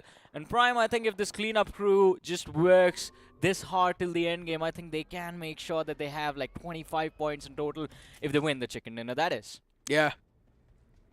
I'm an 8 points so far. That's a great way to start things off, considering you've got 13 more teams in the lobby. Yes. 2 of them, they've taken some individual blows. It's fine, though. And now you've also got the rest of the remaining teams who are looking pretty healthy. Luckily enough, we haven't really seen any of the known names getting eliminated so far, right? It's only RIP who were showcased the gates of hell. After that, not any big names taking an exit. Team Forever's taken down with 3-man squad, but it's Team Forever. We know they have been super consistent from the start. Yeah. And I think Team Forever, again, with these experienced teams, you can't really deny the fact that they know how to recover something from nothing. Even if they are going to be down to that last player, they will start playing for placements and they will recover at least a few points. We saw that in action in the game of Sanhok as well. Yeah, we did. With Team Forever themselves, I mean, they were down to their last man, Omega, who was just playing for survival towards the end. Medal did the same thing, and 8-bit as well with Mighty. But this is where things get intense. The 4th shift, it takes us to Goroka. Yeah, shifts up north this time. And Team Forever's OS is already inside of that zone. You see that reunite coming through once again. As I mentioned, right, that insurance policy. And now OS, considering he's also got that spot on lockdown for his team, they're not going to have any troubles moving in. Similar formation from the side of Godlike as well. Jelly pushed up, 2 players left behind. Yeah. Jelly's securing that good spot. Although I think it's Limra close to Jelly that has me a little bit concerned right now. Not just that, even UP50 in the front, there's a high chance True. it can be a big sandwich situation, and Team Godlike can be in a big panic state. But this is how the action kicked off, right? Team Prime was able to start things off on a really aggressive note against RIP. Even Chaser got knocked out. So yeah, for Team Prime, you can't say a date with destiny, right? Yeah. It's the fight to be inside of the top 4 in the overall standings in this group, and Team Prime is definitely trying their best. A couple of games were slipped out, but this game of Vikendi, man, they're on the path for redemption. Well, I would love to see what's happening with the side of Team Limra right now. Because, again, as we said, Godlike going for a 1-3 split, which is their usual formation they like to work with. And now they finally started to close in on Jelly's position. But Jelly is going to hear a lot of commotion in a few moments. Because from the backlines of Team Limra, you have the players from Womex closing in. There it is, fight breaking out already. Yeah, OMG, lost out on one player. And Limra, they're doing some constant damage against him. The fact that even Limra has not been able to perform throughout the entire day was also a big sign of concern for me. And now Limra is finally getting some points on the board, so that's really good news for them. This can be that pressure subsider that's needed, but it's a little bit too late inside of the day to wake up. 3 games done and dusted. Limra's performance, it was looking really shaky. I'm not sure how the recovery from here is going to look out, but one thing is for sure, they would need a massive game, a 30-pointer at least to recover. Yeah, I mean, and it's not going to be easy. 20 eliminations on the map of Vikendi, especially when you know for a fact that Prime Esports right now is on fire. Oh, is trying to run the man over, but unfortunately barely misses the mark. Matty actually, I think, can get revenge, but decides to play for survival, so he stays back. Can't really do much. It is going to be a 1v4, but as I was talking about it, Necro, a few moments ago now, Limra have made a lot of noise, and you see the players of Godlike quite close to them, so there is a possibility of a clash that those two teams will take a fight against each other. But one more thing that you pointed out a few moments ago, UP50 on that eastern edge can destroy both these lineup at the same time. But Prime, that is brilliant. They take advantage. As soon as the zone shifts, they make a run for the Goraka city, and they have found a brilliant, brilliant cover position to work with on that eastern edge. They indeed have found that position. And now looking at the map as well, right, you've also got 7 Shores moving in towards the southern side. You've also got Metal Esports towards the right. Goraka, one thing is for sure, that city is now going to be a big splash of colors. Every single team would want to get their hands on at least one of the houses. The real estate price skyrocketing up, as Fixtus likes to say. Prime right behind the players of UP50, and UP50, they're dropping dead slowly and steadily. One last man alive from that team as well, who just backs away. So for UP50, what a big blunder this is, right? Yeah. Sarkar is also getting chipped up constantly. There's nowhere to go for this man. But Godlike Simp, he gets knocked out and confirmed. Godlike, what a desperate rotation this was. They somehow do manage to pull it off, but a big blunder still. I think they are done over here. Jelly is the last man surviving because he was the only one who was able to make his way indoors, but his position is compromised as well. This is the brutality of Vikendi. If you're late to rotate when the shift of the zone happens, you will never make it through. UP50, they are down to, I believe, their last man as well, last few players, in fact, and Godlike as well, they suffered the same fate now. Another team who is trying to actually be a part of the mix. It is the side of 8-bit, but even they are struggling in dealing with the brunt of the force that is being dropped upon them from zero recoil from the likes of Prime. With the down one player, should be an easy revive considering no line of fire available on Aditya as of now. Yeah. And looking at the players of 8-bit, the revival's going to be back up onto Aditya, so it's all good. Yeah. 8-bit back in full force, looking really comfy in that spot. Oh, misses that jump. Utility's being tossed on forward towards MJ. Even the wall of death has moved up, so MJ's going to be taking that constant chip damage from the utilities. At 7 Shores, they've got the man on the lockdown, and just like that, a nade sails in, and it's going to get the closure. That first nade bounce, MJ was so lucky. It just went towards his left. But the next nade was cooked perfectly. It exploded the moment it made contact with that rock, and Impact. MJ did not have enough HP and the damage radius. Well, he was within it, so he got wiped out. Team forever outside of the game, but 7 Show, I love that position. You do not expose yourself to a lot of threat, because majority of the teams are going to make a play for that city. And 7 sure, if they can, for the next few moments at least, just avoid the players of Team Limra, I think they can keep their numbers intact and play, or make a play, at least for the late game stages. In the meanwhile though, Necro, Prime, they are not stopping. They want more fights, and this time they want it against the players of Zero Recoil. I mean, look at the city. It's already starting to get cleared out. Yeah. There were so many teams. It was like a massive splash of colors, and already the teams are slowly and steadily getting cleared out. And look at Prime, 2 players pushing up close and personal, and Luffy can't do anything, but at least the backup's going to beat. They're at the point, right? It's quite quick, and Prime looking really good so far. The man was knocked out. Luffy almost on the verge of getting completely eliminated from the game, but luckily enough, that's not going to be the case. Assassin's position is now compromised though, and Prime know exactly where to run to finish him off. In the meanwhile, we have Metal. They finally show up to the party, taking a fight against the players of New Version. It's a 4v4 out in the open, ladies and gentlemen, and it is going to be Death who will be the first man to be knocked out. Metal Esports, they have a massive advantage to work with. Paradox in the backlines as well. A brilliant play being made, and in a matter of seconds, Metal wiped the floor with New Version. Metal Esports, 4 elimination points secured so far, but a wrap comes in this time. R4W, and they want to be a part of this fight. 2 of the players, they get ran over, but R4W, this slam was not that great. Now it's all down to that one last man surviving from the side of R4W. Oh. But what? Table's been flipped against the likes of Metal Esports, and within a blink, Metal Esports has been eliminated. What just happened? I mean, it was a quick third party from Raw Official, and they did not waste a single second to think about it. But Necro, look at this. TMG returning the favor. They show up right on the position of Raw Official. And guess what? This is a deja vu of what happened a few moments ago. But are we going to see a new winner this time? 1v2 against the 2 individuals from the side of TMG. And Yashu has been spotted out. The DBS in the hands of Devil. Can it do wonders? No, Yashu finds the trade. It's down to a 1v1. Franklin, can you pull this off? He's going for... Oh, no. That's a bad call. The nade will do the job. Dishes out the damage. A return nade from the other side. Yashu with the push, with the shotgun. And he cleans up. 8 eliminations for Raw Official at the cost of 2 players. I'll take that trade any day of the week. R4W survives to see another day inside of the game.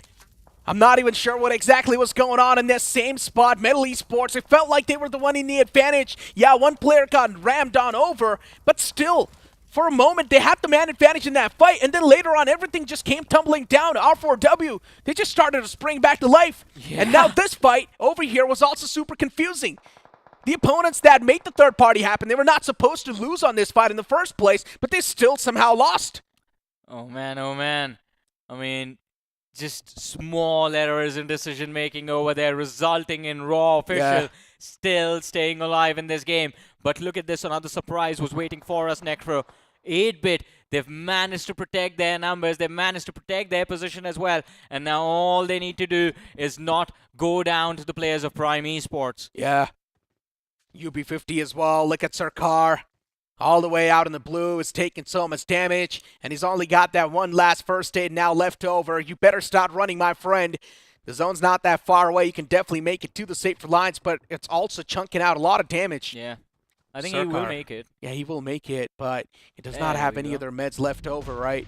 And he's also taking that constant damage. Oh my God, Sarkar, there's no way you just did that. Yeah, man. Oh boy, that was a rush and a half over there.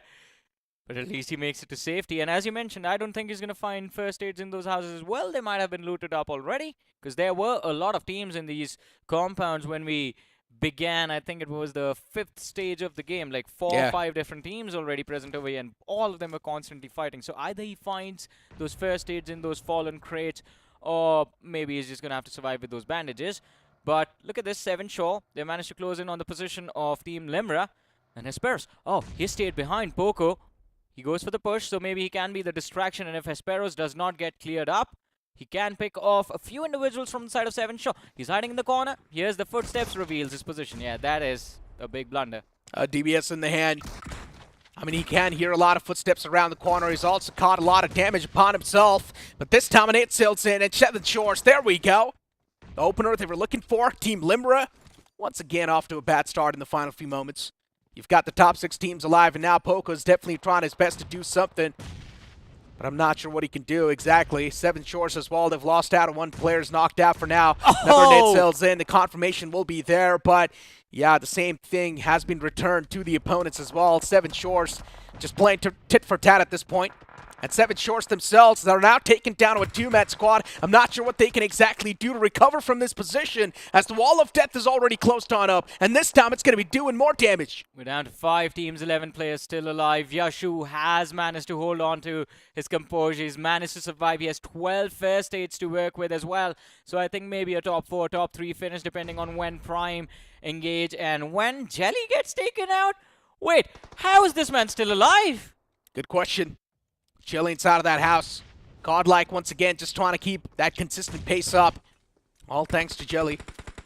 I mean, even the call that was being made to rotate was from Jelly as well, so you can't say he needed to perform for his team, and he's doing so. He's got a couple of foes approaching him too in the name of Prime, and already one of the man was knocked out, so that's a really good news. You can't say if Jelly wants, he can go for the confirmation as well. That's a free point, just waiting for him to be grabbed. That is what he was trying to do, but steps into the Molotov by mistake, and I think Prime Esports, their run in this game of Weekend is about to come to an end. 8-bit, they are set up for success. This is going to be their win, their chicken dinner, Necro 1. We have been hoping for a long time. They have managed to hold on to their man advantage, and this is one of the most beautiful shots, ladies and gentlemen, the frozen Goroka Lakes. Absolutely amazing. 8-bit, I think, well-deserved victory. We thought they were going to be in trouble when that early rotation came. And we saw the players of Prime. There was UP50 trying to take their heads off. There was another team, I think it was Zero Recoil, that actually took down one of the players from the side of 8-bit. But now they are the only squad left standing from the distance. Yashu, what are you going to do? It's the blue that will take you out itself. Jelly? Hold on. Shanks, he still hasn't given up, though. Prime, there's a high chance they can't actually come out on top, and Jelly's position was already compromised. Even though it was not moving, Jelly's position was still noted down, and now Jelly, there's also the wall of death forcing this man out. From the back, it's going to be the players of 8-bit to get the closure. Mac is still knocked out. It's going to be a 3v1, and it sails in, and that's going to get the confirmation too. 8-bit, finally, they get their hands on the chicken dinner. A nuclear performance that was needed. 8-bit, they have grabbed it. Yeah, 18 points from this game. 8 for eliminations, 10 for the chicken dinner, and of course, we were talking about when will this team recover. And in a match where mid-game we thought, all right, they might be done for, is the game that they actually win and secure the chicken dinner in. And that was quite impressive. Plus that hilarious moment in the end where Shanks was actually trying to find that finish for himself, but accidentally just forces Jelly into the line of fire of 8-bit. Gives away the point. I mean, that util just placed on forward from the side of 8-bit was able to get the closure. And the fact that Shanks did not give up on his dreams to actually maybe secure that second spot was also quite brilliant. He did actually squeeze that second spot away for his team. And for Godlike, once again, it's all about staying in that consistent note, right? A while ago, we also saw the overall standings, and we know Godlike is on the 5th spot. With this game, there's a high chance they might just put themselves in the top 4. Also, a brilliant recovery from the side of 7 Shore as well. They had a very nice game. I think decent number of eliminations secured from this match. And of course, I think had they been aware of the threat on the other side of that frozen lake, they would have done better, but they got a little too overexposed while they were running for a fight against, I believe this was Team Limra, right? They were taking a fight against, and that is when they stepped a little too outside into the open, and 8-bit from across that lake actually did secure a lot of those finishes. But overall, Necro, this was a very fun and entertaining game of Weekendy. That is true. I mean, 8-bit, the real question still remains, though, is this chicken dinner really good enough to put yourself somewhere in that top 4? I think because in the first couple of games, 8-bit was looking pretty loose. But as you mentioned, it does seem like it's going to be more than good enough for 8-bit to at least be somewhere in that top 5 or be closer to that top 4. I think so. Prime definitely have created a big vacuum, and they were sitting at the first position, so there is no threat for them. And now the better Prime did in this game, the better it was going to be for the side of 8-bit. The only concern is Godlike for me, because I mean Jelly was also there in the top 3, the top 4, and I wonder how many eliminations they have on the board. So that is something that we have to check in, because we saw the squad wipe in the first few minutes coming in from the side of Godlike, but what are the total number of frags that they have? That is a big question. But since we are talking about numbers, let's have a look at the MVP of the game and see which individual walks away with that title for one of the most amazing Weekendies we have had. It's not even a question. What? It's from the side of R4W. What? I did not expect that. I thought it's going to be someone from Prime. Hey, man, did you forget the clutch where he was able to wipe out the players of TMG? That was insane, because Raw official just a few seconds ago dealt with the players of Metal. 2 players knocked out, and then the entirety of TMG show up, all 4 players, and Yashu was like, all right, I'm going to deal with this. Yeah, in the MVP list, we're seeing a lot of these new players just starting to make waves, and I'm loving this, right? We expect the usual suspect to come out on top, but then no, instead it's just Yashu from somewhere else just coming out on top. Even Shanks got 7 elimination points. Even Zoro is there on the board. Oh man, Zoro is going to be so upset. 1148 damage dealt Look out. at Shanks, 7 finishes. This man is a stealer. He's a thief. Why are you complaining about it? You have the same playstyle. No, I don't. What are you talking you about? I'm always the one to lead the pack, my friend. I'm always the one to go for the fights head on. Oh yeah, my apologies. I introduced you as the world's strongest man, Necro. Yeah, you are Zoro himself. But yeah, Zoro, this man managed to dish out the most amount of damage and only got 4 confirmations from that. So you can't say the conversion was not that great, but still, it's a team game, right, at the end of the day. So as long as he's feeding the elimination points to his team, that's all that matters. TMG as well there. Franklin with 4. You've also got Aditya from 8-Bit. That is what I wanted to point out. Aditya from 8-Bit, he was the first man to get knocked out from the side from his team. They brought him back, and well, he delivered 4 eliminations, 504 damage, 1 assist as well. So overall, a brilliant performance individually from Aditya, and considering 8-Bit did secure the chicken dinner as well, phenomenal run in this matchup. There's actually a high chance Team Prime might just overrule the players of 8-Bit, considering they had so many elimination points. They will. Yeah, and of course they will. 19 points, just overruling them by 1 single point. So you can't say there's a high chance now the vacuum's going to be created in the overall standings. R4W there too on the 3rd spot with 13 points. Double digits on the board, not looking too bad. Godlike Esports with 5 positioning points and 3 finish points. They've managed to get 8. As I mentioned, Godlike is staying consistent. They were in the top 5, and this performance can actually propel them in the top 4. I think it propels them into the top 4, so they will still be inside of that spot, but they need a big performance. They need a big game to make a bounce back. I think Team 8-Bit, they have also broken into the top 4, so 8-Bit and Godlike are going to be next to each other in the overall leaderboard, but it is a tough calculation, man. It is. It is a really tough calculation. Even Limbra Esports is now starting to wake up, right? But this wake-up call is a little bit too late. Only 6 points in total. Yeah, I don't think so Limbra is going to make it in the top 4. That is going to be heartbreaking, but hey, we have 2 more matches remaining. You've also got wildcard for Limbra, so it's not like they're going to be kicked out from the tournament, right? So one thing is for sure, the teams that move in towards the wildcard, you can't say they will have a little bit more experience, right? Because they're going to be going through the toughest times inside of the tournament. But the teams that get promoted to semifinals directly, they can just sit back, relax, and observe and make their notes and prepare for the action as well. I would say don't relax right now. This is one of those stages where you need to keep on constantly practicing, be it the offline matches or be it something that you're doing yourself. I mean, maybe just try and sharpen up your team synergy even more, because as these stages are progressing on, for even the known teams, the survival's looking really tough, and Metal Esports is one of the prime example of that, right? The latter half of the board still, with only 4 points accumulated, it's looking really tough. Too relaxed, and, well, it's not working out for them.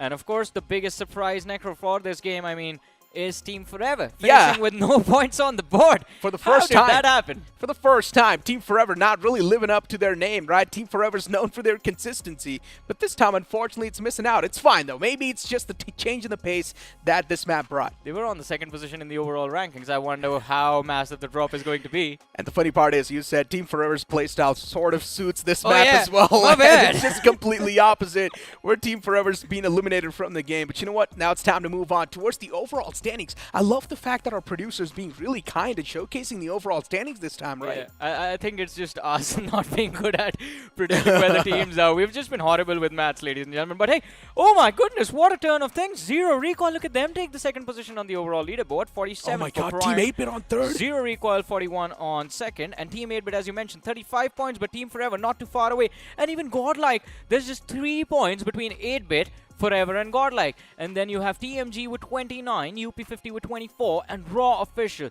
Now this game brings them into a fighting spot as well. 23 points on that 8th spot. But if I have to say, I think the curtains have been called for Warmex, Rush if possible, Decent, New Version, Galaxy, and even Metal. No, I don't think so. The latter half of the board is all even going to have a chance to do anything at this point. Limbra can. If they drop a big bomb, 30 bomb into the next game, maybe they can bounce back. Yeah, but you know, let's speak about the reality over here, my friend, right?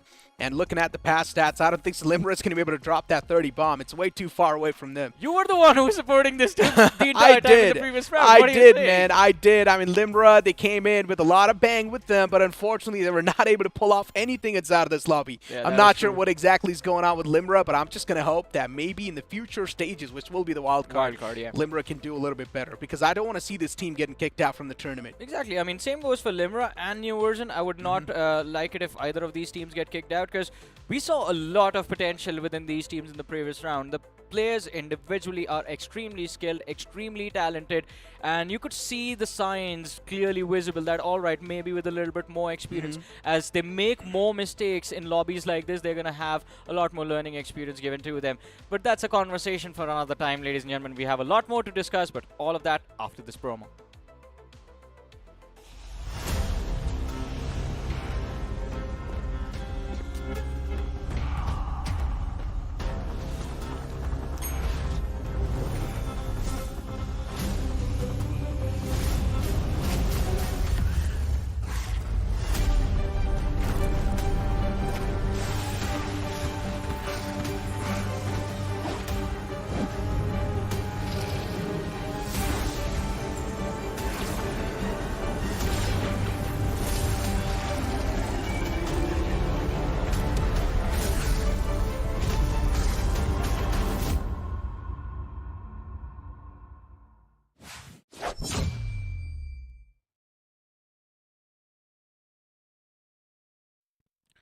We've been saying this every day. That X-Suit looks amazing, and I think so you guys should give it a shot as well. All it takes is 10 UC to go for the first spin of the day. So what are you waiting for? Go log inside of the game. Maybe you can be the lucky one to get your hands on that X-Suit, or at least a couple of more other utilities that are there in that package. But you know what? Moving on forward towards the conversation that we're having, right? Yeah. Now, the previous game done and dusted. We're going to move on forward towards the upcoming map. As I mentioned, top 8 still have a chance, but the teams from 6th to the 8th spot, they need a chicken dinner. And of course, they need a big one as well. And of course, while you're securing that chicken dinner, you need to take out the teams at the top so that they take a drop and you take their spot. I mean, a lot of rhyming happening over there, but we're going to see how this second last game of the day is going to turn out. Here we go, ladies and gentlemen. Miramar's going to be on the way, Vert. There's going to be a lot of teams hoping for the best of their performance. TMG was the one who got the previous chicken dinner on the same map. Are we going to see the similar type of variety, or will we see the usual suspects sort of start up and making those waves? Here we go. We've also got Fixes joining alongside with me on the panel, and Fixes,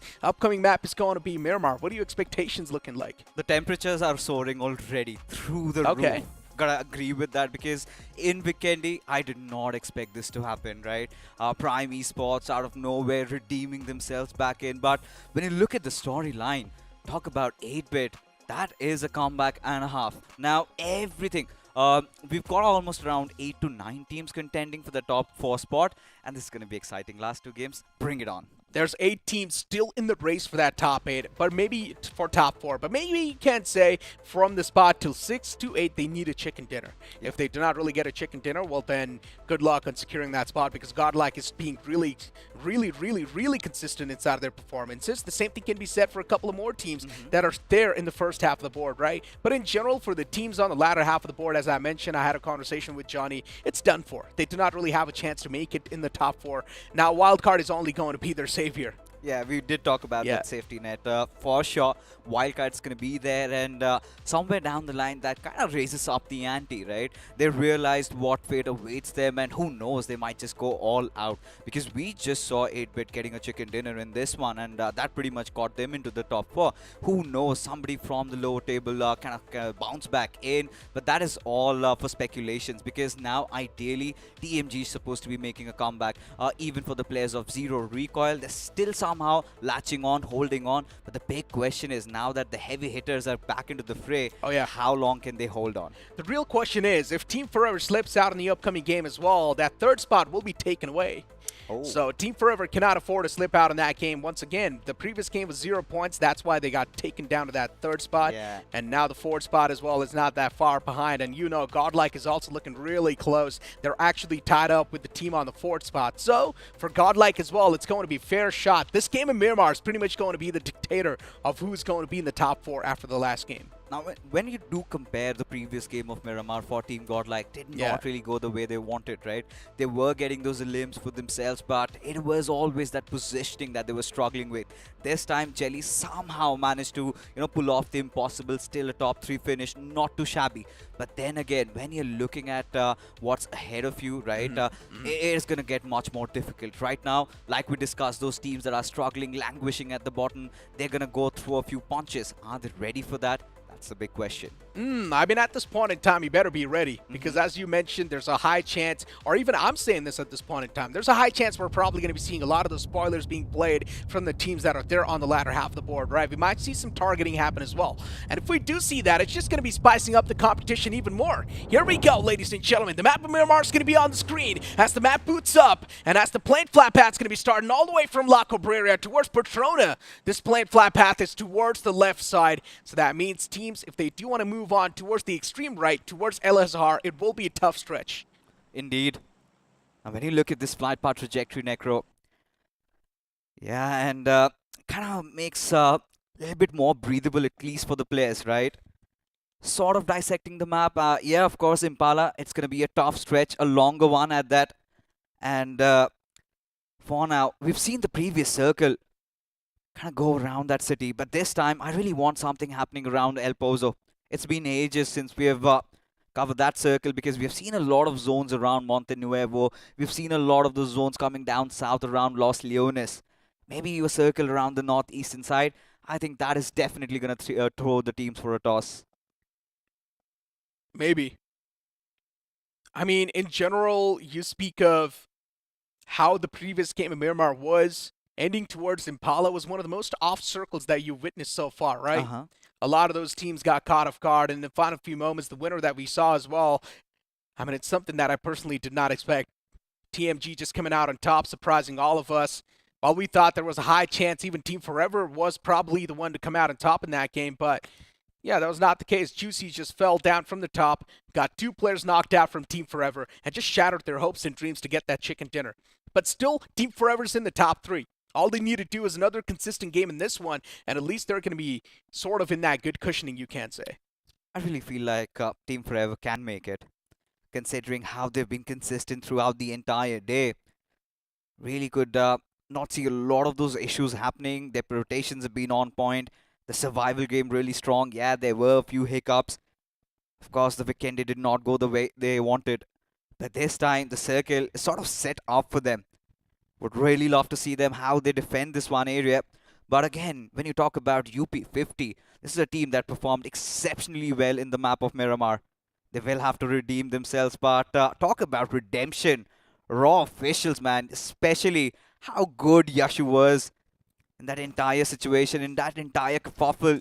Still coming out strong. I think this is where even Raw officials would want to throw a few punches. Pretty much. I mean, Raw, I love the fact that they're showcasing confidence in the fights. It's also replicating as well, but the main issue is they're not able to get that closure. They're not able to sort of stay alive in the final few moments with all the players. They're taking those early blows upon themselves quite early inside of the game. And that's one of the major issues why they're not able to get that chicken dinner in the hands. Raw officials, it is one of those teams that does pack a punch, but at this point in time, it's better to just focus on the placement and just focus on that chicken dinner because elimination points will come with that. You did hit the bullseye on that one. Completely agree with you. We've seen Raw officials excelling in those fights. But all the time, trying to get a good position has been a concern for them. This time, Godlike a little late with their rotation. The previous game we saw, they were kind of stuck in those eastern areas. Lost out on 3 of their players. Jelly just doing that heavy lifting. Now imagine, had he not kept things afloat, now this would have been such a big ask from them. They would have had to perform in Miramar. They're still in contention though. But we need that one big game from Team Godlike. We need that chicken dinner to ensure that everything is safe and sound. And what better way to get in Miramar? Pretty much. 8-bit, after getting that previous chicken dinner, as you mentioned, it's going to be a massive pressure subsider. And it's something they needed too. It's always been one of those teams that struggles with the confidence. And now the fact that they got the chicken dinner as well, it's something that's definitely going to give them the sigh of relief that's needed. 8-bit, they have cracked in the top 4. And once again, as I mentioned, right, that's really good news for them. Team Forever is on the brink of getting kicked out of that top 4. So for Team Forever as well, they're going to be feeling that pressure.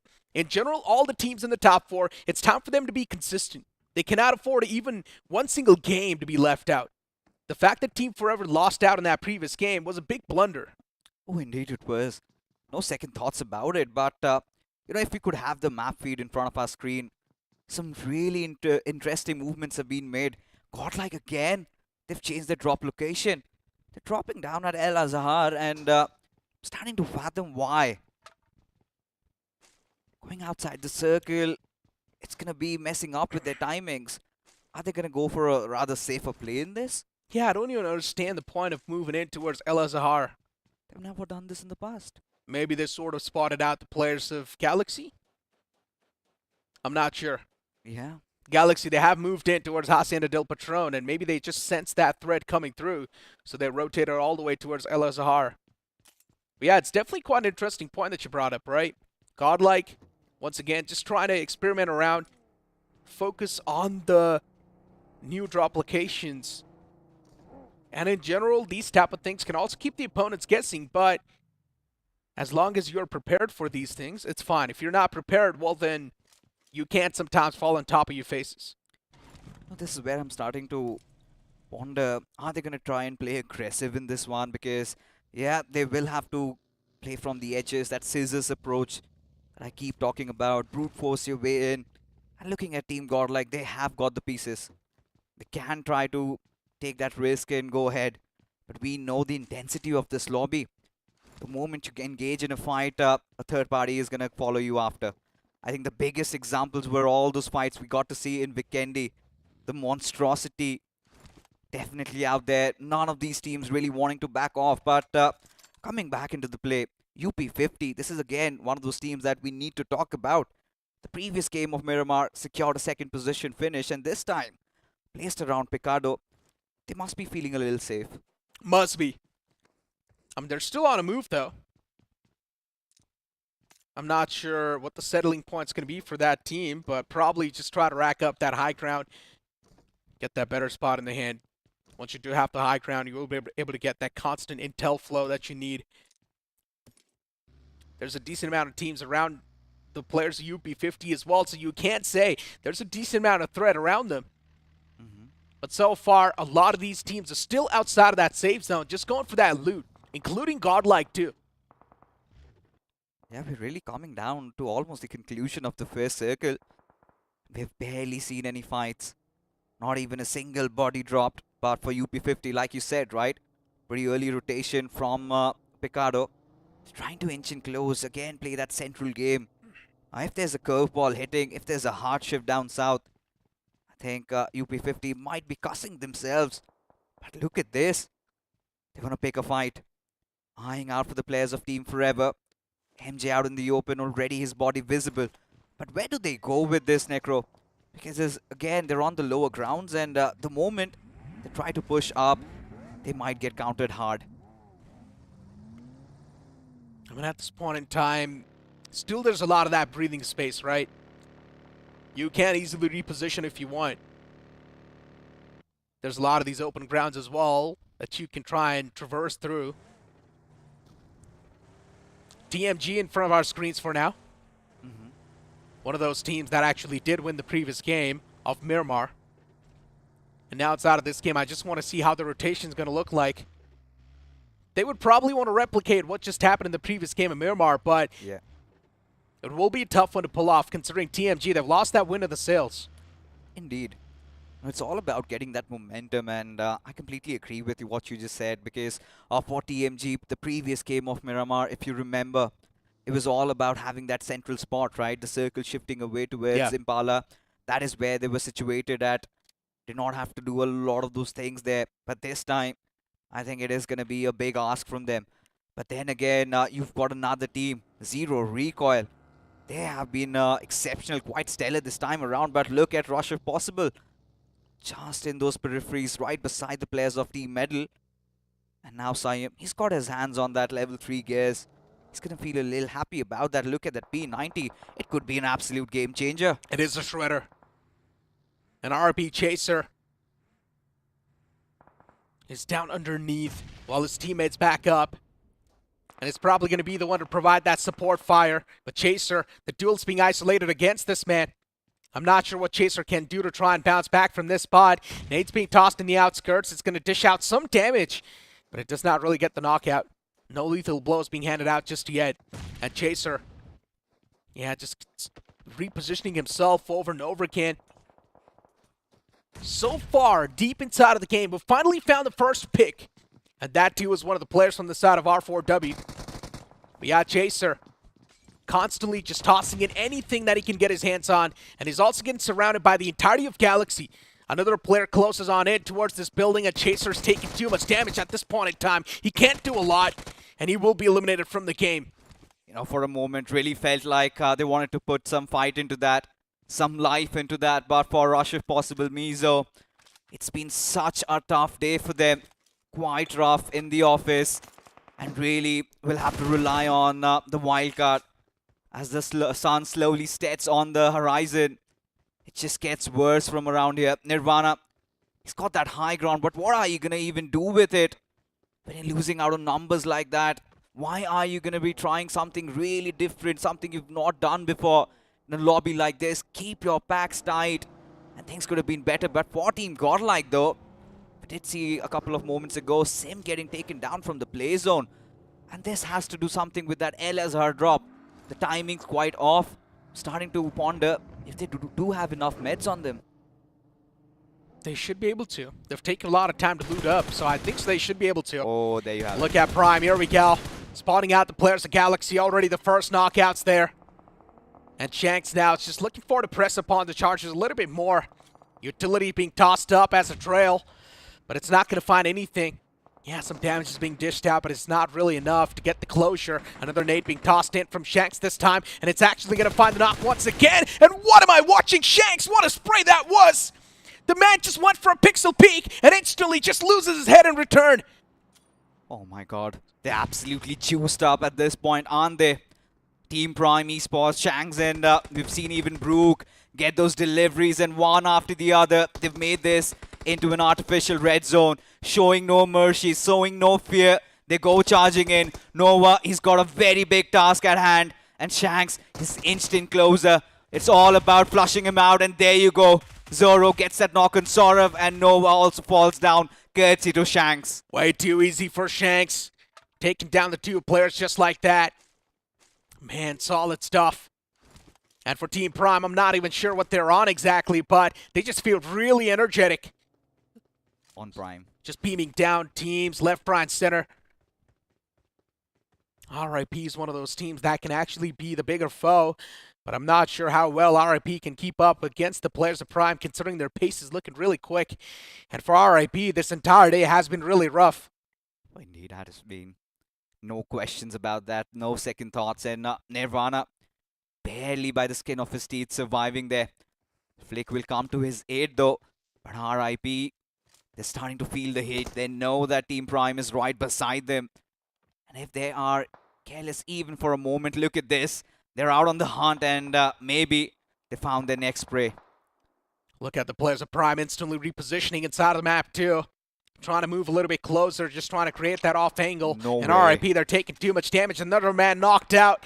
What am I watching? Zoro from the top just rains down hellfire against the player. And now Prime, with the man advantage inside of the fight, looking really solid. They've also taken that warehouse control instantly. And what can the players of RIP do? Nothing. The last man as well, within a blink, gets eliminated from the game. 6 finishes already for Prime Esports. And they look nigh unstoppable over here as Admino decides to rattle up the players of Team Limbra Dragon. Taking a couple of those damage there, but not enough to put him out of comfort. Simp will also be going on the chase, but for Team Godlike, they've got some important calls to make. Do they take this fight, or do they get inside the circle, get a good position to hold on to? Because Team Godlike, they've had a rough start into this one. I'm really not liking where they are progressing. Godlike. Slowly and steadily just moving in from pit stop to pit stop. They have found their way inside of the circle, but not in that good of a spot. You talk about the teams that are looking really good, though. It's Team Forever, it's UP50, even NV's looking quite decent. And some of the teams we even forgot to speak of was NV. What exactly just happened to them? They have been disappeared from lobby. I think it has pretty much have to do with the fact that they've been quite reluctant in engaging in those fights. Every single time you see them, they have got that central spot, right? The moment the circle shifts away from them, that is where trouble arises. We haven't really seen that coordination. They aren't really synced up together, not well oiled as they were in those previous rounds. And that has sort of been the Achilles heels for New Version. Again, one of those teams was really hoping to go them all the way through into the grand finals. But seems like it's going to be a longer journey right now. Through the wildcards is where they have to enter in. But for Zero Recoil, man, Necro, they are one of those teams still in contention. And now in a decent spot. But now the moment of truth arises. Oh my god. Look at Prime. Such a good position. All they need to do is get some of that higher ground. And this chicken dinner could be theirs. I mean, I can already tell Prime's now going to start to dominate the lobby. They're in the smack center too, and you can see the players instantly just spreading out. They want to spread out their wings. They want to take some more land control in their hands, which is understandable. UP50 as well on the move inside of the circle. They want to be the quicker ones on the feet this time. They might just find a really good spot too in their hands. There's one more team around them in the name of Team Galaxy. And it's just that one single lonesome survivor from that squad. And I'm not sure for how long he's going to be surviving, considering there's the entirety of UP50 now just crashing in forward. And yeah, the last man's position is also compromised. So for UP50, you can't say that's good news. Still, DP does bite, though. We've seen those in those previous occasions, right? Even if it is against the world, does pack a punch, right? And UP50 at this moment cannot afford any casualties. And let's not forget that Prime, they're right above them. But look at this. Decent in a fight against the players of 7 Shore. Devil already put down to the ground. Tiger needs to find a quick trade, though. Toxic and Aru need to follow up. Oh, look at 7 Shore slowly and steadily moving up. I'm not exactly sure what Toxic is doing all the way in the back lines, but one thing is for sure, is not going to be able to provide that cover fire that's needed. All the way from the back, the cover fire is not going to be there. While Tiger, he needs to take care of some serious business. He's tossing out the utilities, and nothing's being found so far. And as I mentioned, providing that cover fire from that far away, I'm not sure how he can do so. So right now for 7 Shores, in my opinion, it's not really that good of a fight to take. It's better to just back away. Oh, Tiger. Seems like he's got an eye on his prey. Those grenades, though, still not hitting the mark. We've seen 7 Shore have a really good game in the previous Miramar, but this time, already struggling. Devil down and out as Decent this time. They want to fight back. Look at Genji trying to inch in a little bit closer. He's taken some massive amount of damage, and he still will succeed putting Aru down on his knees. Instantly in the breath, he gets that elimination. But for now, Decent really need to be watchful. They've got a lot of two teams on the sidelines and also need to get that revive on one of their fallen comrades. As Aru's knocked out, the entirety 7 Shores now in a big world of trouble. Every single player's looking super unsettled. They're moving out in the open. Desperate moves being made by them, and instantly they get capitalized upon. Even from the side of Team Limra, at least being able to get their hands on that one single elimination point, that's going to put them in the advantageous side of things. It should. I really hope it does. Limra did have some nice position points in the previous map of Miramar. But this time, everything is going against them. For 7 Shore, though, Toxic had been their hero, and he's going to do it once again, once more. This time the stakes even higher. When you look at who's around the center of the circle, UP50 for sure have that position. But it is Prime having that prime position all to themselves. As look at raw officials. Are they really getting close? This could have been a close call, but seems like he snuffed out his enemies, and now he's got the perfect assistance. Yeah, Nobi, slowly and steadily he's moving up too. Fixers, look at this. Decent 3 players in the front lines. Utilities almost to perfection. A little bit of a shorthand on those. Abi as well tossing out another one, and this time the connection might just be there, but the overcook, unfortunately, does not really get the knockout. And even the players are decent, slowly and steadily just backing away from this fight. They know taking this fight cannot be too good. It's better to just focus on the positioning for now. There's a high chance the fight can actually come down to a stalemate. But look at what Johnny's doing, or Ronnie's doing, all the way in the outskirts, trying to create that flank angle against the players of R4W. But even R4W, they're quite wary of the fact that he's doing so. They have that slight idea, that slight seed of doubt implanted in their minds, but what they're not really aware of is Toxic is right behind them. And if Decent, they overextend, or if they're kind of oblivious, this could be a big fall, as Raw officials are quite aware with what's happening around them. And this is exactly what I was talking about. From the backlines, he creates that opening, and now Decent, it's going to be such a tough time getting Ronnie back to life. Exactly. They've only got one single buggy, and they can actually try and close on up towards Ronnie as well, but still Toxic is alive.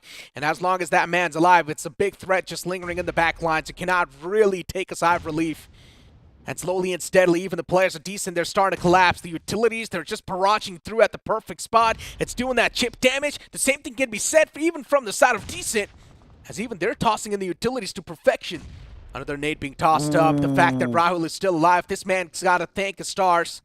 And R4W, they have already found the opener. Now finally they make the press up. They're pushing up close and personal with SMGs and the shotguns. And Dolce is the one to lead the pack as well.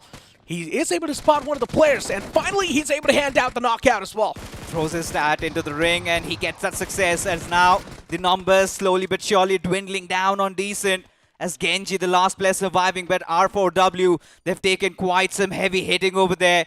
2 players already down and out, but let's not forget Toxic still alive, still breathing.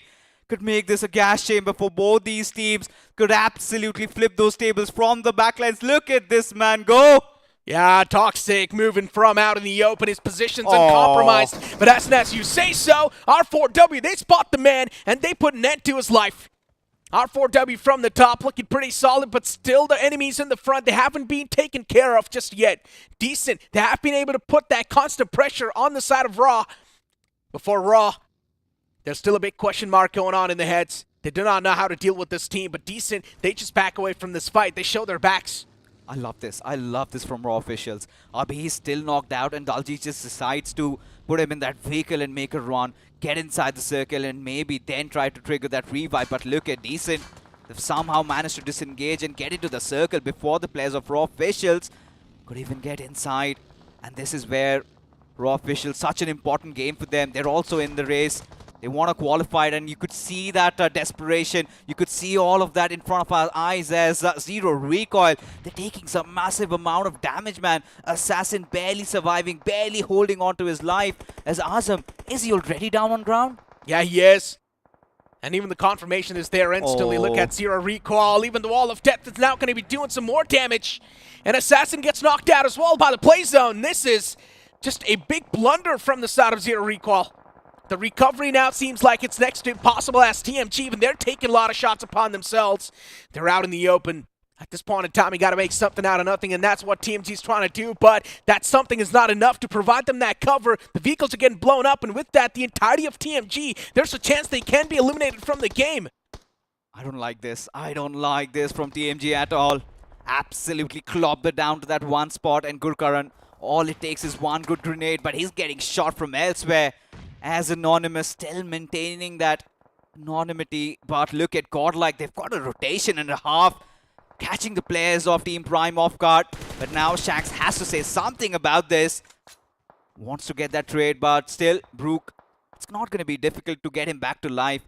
Having that high ground position is really helping out Team Prime Esports, as now they've got the idea of where the players of Team Godlike are and could act accordingly. But for new version, they're finally hitting. But look at the players of Team Forever though. Still all 4 of them alive, still in the contention. This is getting ever so exciting, Necro. It indeed is. Shanks, all by himself on top of that hill.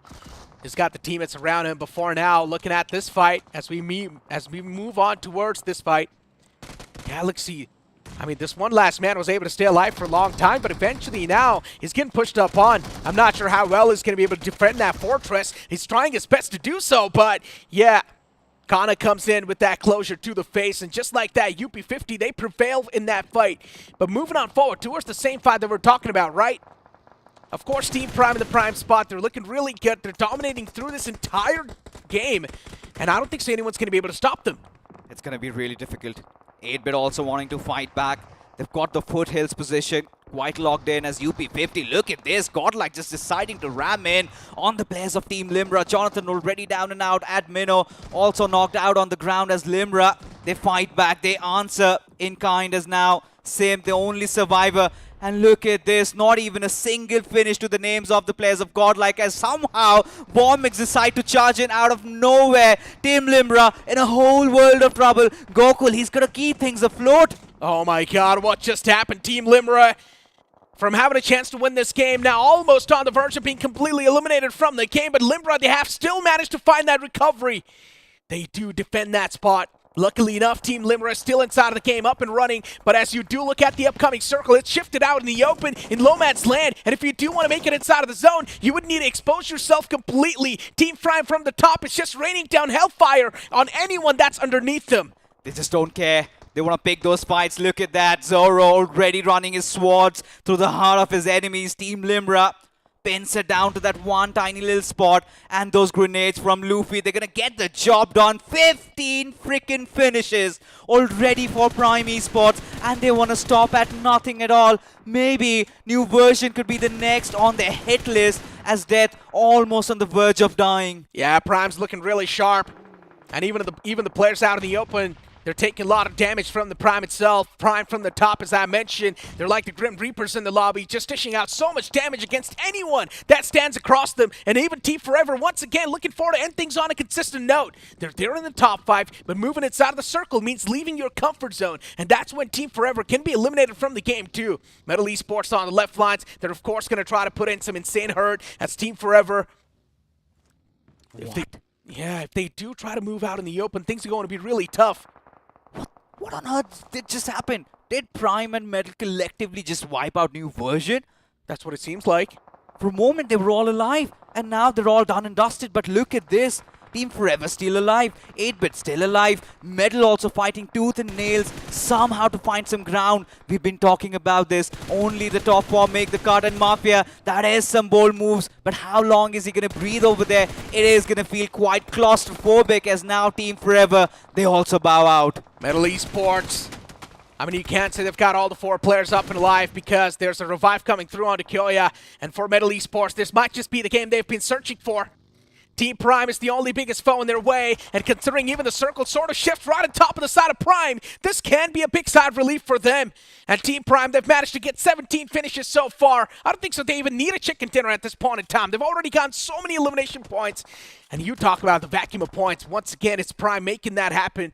And Metal Esports, if they do want to win this game, they would need to try and move inside of the circle. Unfortunately for Metal Esports, they do not have many vehicles left over, so they would need to try and move out in the open on their feet. And that's what they're trying to do, slowly and steadily tossing out the smokes to make that trail.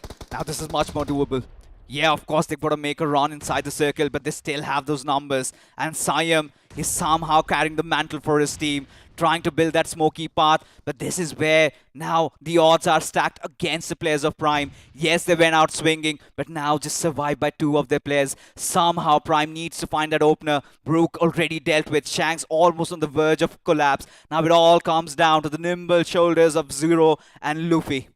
Metal cannot afford to delay this fight. They would need to instantly go for that finishing blow as soon as they make it inside of the circle. And if Prime do manage to delay this fight, it'll be a good thing because Metal Esports will be exposed in the open. The amount of smokes that are being tossed over here, it's insane. And Metal Esports, as long as the smokes are up, their lifelines will also be up. As soon as the smoke fades away, there's a high chance Metal Esports' lifeline as well will fade away.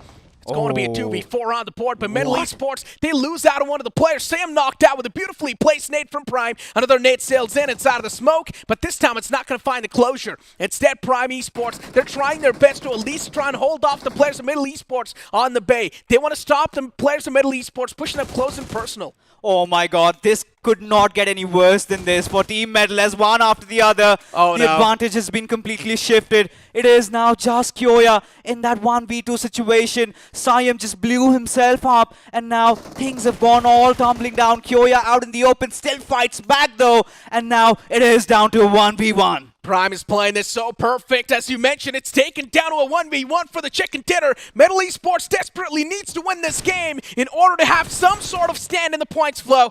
But so far, Kyoya, He's not looking too great. He does get the confirmation on one of the players, but Kyoya, he's got a Herculean task in front of us, taking down that one single man who's been doing that constant damage against his team. But eventually, it is going to be the man from the side of Prime Esports to come out on top. A 2v4 executed to perfection.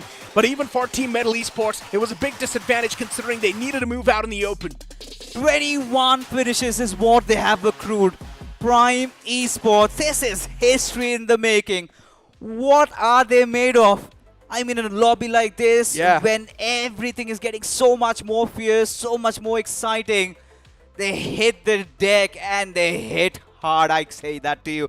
But, you know, talking about that previous fight, when everything was under Metal's control, it was Siam. That one mistime grenade, he blew himself up, man. And that is where the entire pandemonium occurred. Suddenly, Paradox, he gets exposed. Encore also goes falling down. And for Kyoya, like you said, it was a Herculean task. Still somehow managed to get in close though.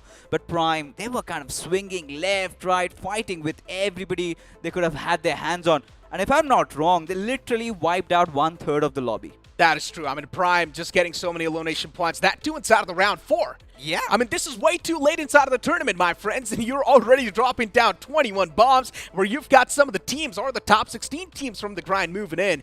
So I do not even know what to expect from Prime in the future, man. I mean, this is one of those teams that is showcasing that godly performance, and I just want to see them perform even better on the upcoming map, considering it is also going to be the last game of the day, right? And if Prime keeps on dominating this way, for the other teams, securing any sort of points just gets even tougher. It's a good news for the side of top 4, though. We love those underdog stories, right? Yeah. And this is one hell of it. Because imagine now the way Prime Esports just showcase their skills over here. I mean, at this point, I'm wondering if I had things under my control, could just hand over the golden tickets straight into the grand finals. I mean, this is such a stacked up lobby. You've got so many of those big names, and still Prime Esports coming out of nowhere, showcasing the domination, especially when things...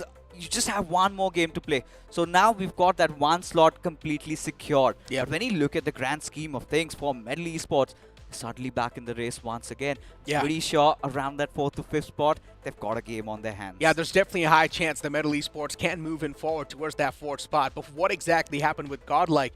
We mentioned this, right? Godlike, they needed to be on the consistent page. They were so close. They were tied up with Team Forever. I still remember, but missing out on this game now is going to put them down even more in the overall standings. And I'm not sure for Godlike if the recovery is going to be possible, considering it is the last game of the day. And it's better to just secure a chicken dinner at this point in time. You know, even 8-Bit had a decent game. Yeah. Team Forever still had those good positioning points. But for Godlike, they did not have a single elimination, like you said. And I'm pretty sure they could have secured just one position point out of this one. So things are looking really rough for Godlike. They will have to swing through. Nothing less than a chicken dinner could make them qualify into the next round. But, you know, when you talk about those winning moments, right? Encore out in the open like that, even Paradox, he had no other choice, right? Pretty much out there lying down. But Kyoya, this was a fight that he was trying to put up. And Zoro, it was a close 1v1. But yeah, Kyoya did not have the highest of HPs there. And all he had to do was put the final nail in the coffin. Now, Prime Esports getting such a big chicken dinner at this crucial stage of the game. This changes everything, man. It indeed does. I mean, Prime Esports, just the way they played that entire final few moment, it was really good. I like the fact that they were really disciplined, did not move out of the cover, were not really overcommitting on a lot of these angles, considering they knew they're the one in the advantage. Yes, they have the man disadvantage, understandable, but still, Metal Esports out in the open. Yeah. It's sort of like just sitting ducks at that point in time, right? Metal Esports, the only cover they had was the smokes, but being out in the open, being exposed to all the shots that the opponents has taken, it's definitely something that you cannot try and cope up with. But for now, let's move on forward and look at the MVP of the previous game, right? This is going to be clearing a lot of that brain fog that is there. And I think so has to be someone from the side of Prime this time. And yes, it is going to be Zoro with 10 finish points wrapped up, single-handedly, by the way, and 1,249 damage dished out. This team was just manhandling everyone else. Absolute bullies, man. Absolute bullies.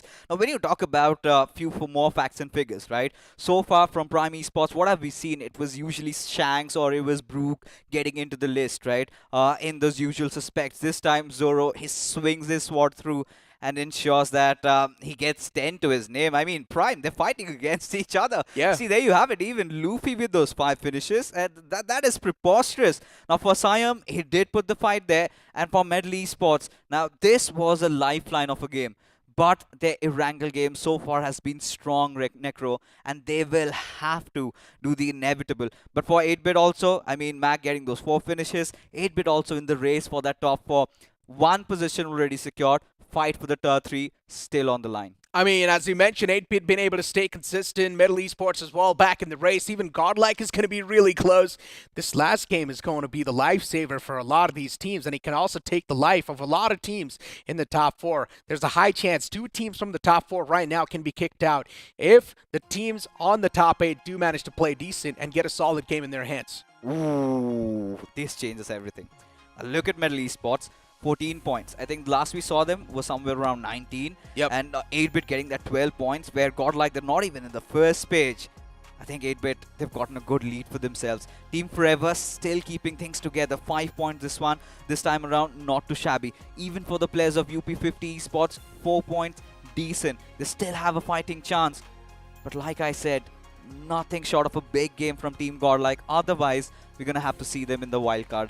I mean, Godlike losing out on this second last game. They do not realize how much of a worse spot this has put them in. But you know what? Let's move on towards the latter half of the board. This is where things are going to be cleared up even more. Godlike getting 0 points accumulated. This is going to be a big shocker for the fans. 0 recoil as well, 0 points accumulated, 7 shores. RIP, they have been struggling throughout the entire day. But you've also got OSET Official. You've also got Vomex. In general, all these teams, they're sort of there on the mid-pack, but at this point in time, it's not even going to matter, right? Decent, we do see them in the fights a lot of the times, but the conversion is not looking that great. Let's move on forward and look at the overall standings, right? Oh no, I really don't want to see that. I want that suspense there, but it is what it is.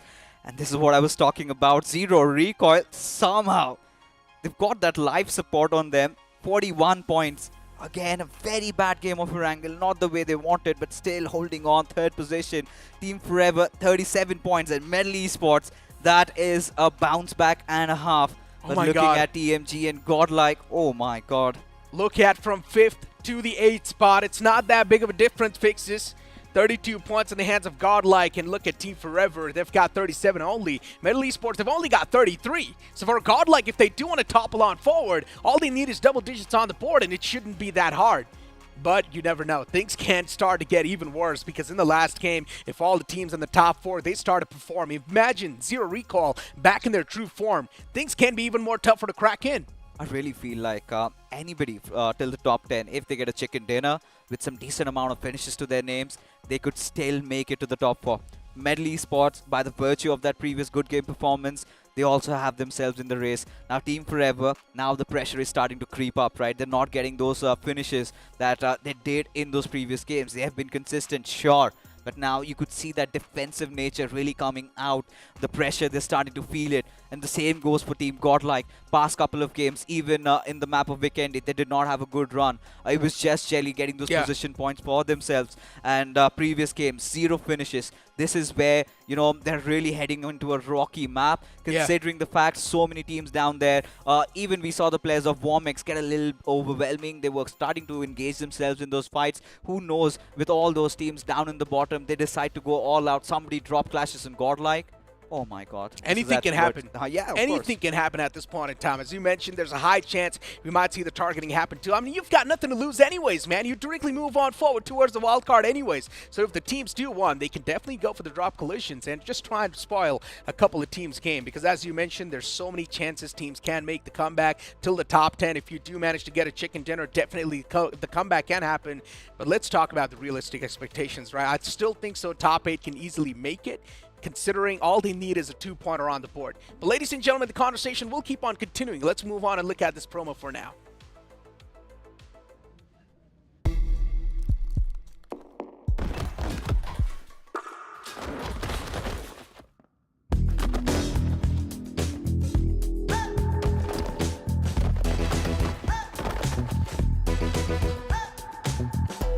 Make sure they know with a new Royal Pass. Get epic skins, catch unique emotes, collect exclusive rewards. Don't be default, wear your cred. Battlegrounds Mobile India. Of course, the Royal Pass. It's something all of us love, and as you like to mention, right? You see that you invest inside of that Royal Pass, you will get it back once again if you do grind the game, and at the same time, you get some amazing skins, right? Oh, you certainly do. we've been talking about wearing your cred, and you get to customize it along with that. Get those UC back. You got those material parts so much into the mix. Also the G coins, which you could invest and get even more better skins. You can open those supply crates out there. Yeah. But you know, we've been talking about the Royal Pass, but now let's get back to business once again. One last time, final game. It's exciting than ever. I mean, the competition's getting way too close, my friend. At this point in time, it's really tough to speculate who's going to be in the top 4 because 6th and the 7th spot, they're way too close. And then even Godlike now is still inside of the race, considering that fact. You never know who's going to be in the top 4. I still think so. 2 teams can be kicked out. There's a high chance. And the teams on the latter half of the board as well, they would definitely try to play the spoiler. If they do one, they can try and spoil the game of Team Forever.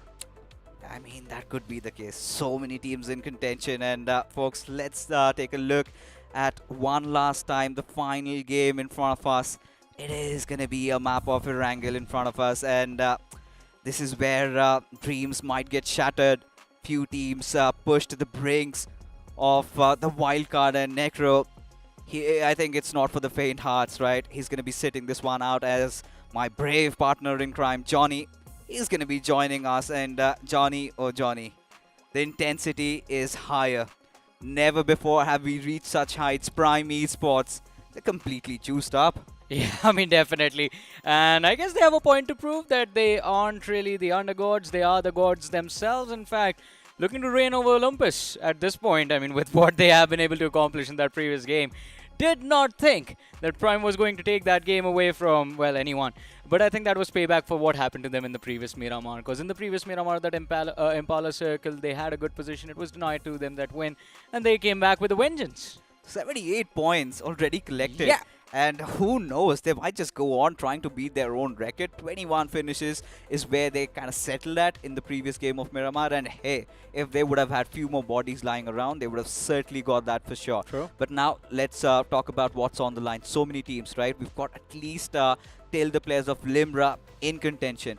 Anybody getting a good chicken dinner, they sail through. Exactly, I do agree with you on that. Like, within the top 8, the top 9, it is going to be a close call.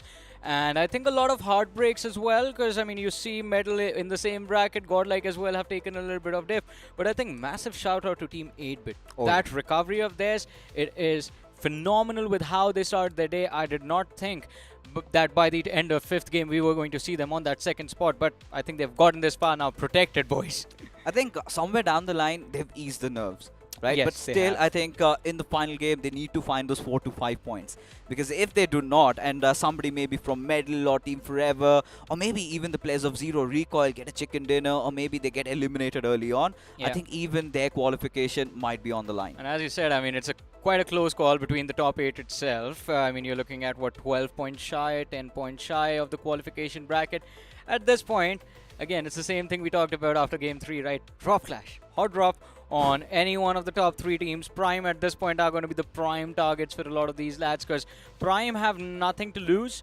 So sitting at the top, they might just relax a little too much in this last game, going to this last game, and if they lose their focus, they can get wiped out as well, and that will pay off massive advantage for the teams that are chasing that qualification bracket. So again, these are just hypotheticals. I think once we jump into the game, we're going to figure out what exactly is going through the minds of a lot of these players.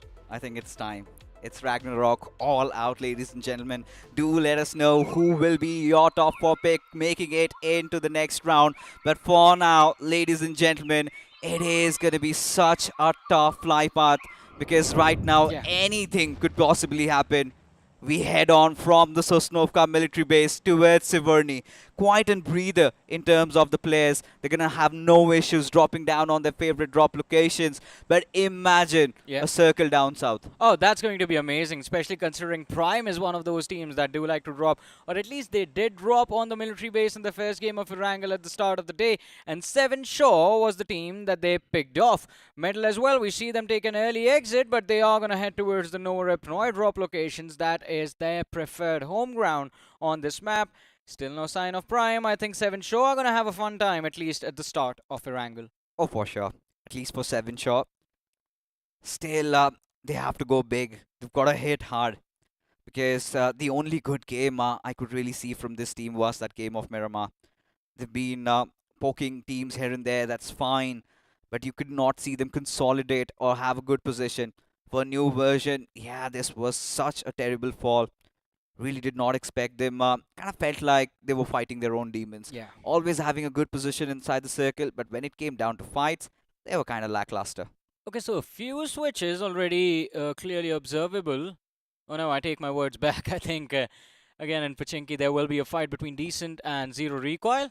That is still there. It's just 7 Shaw that have been let be all by themselves in the military base. Yasna, you do see again 2 teams heading towards that city, raw official, and of course the players of Galaxy Esports. But Prime, look at them.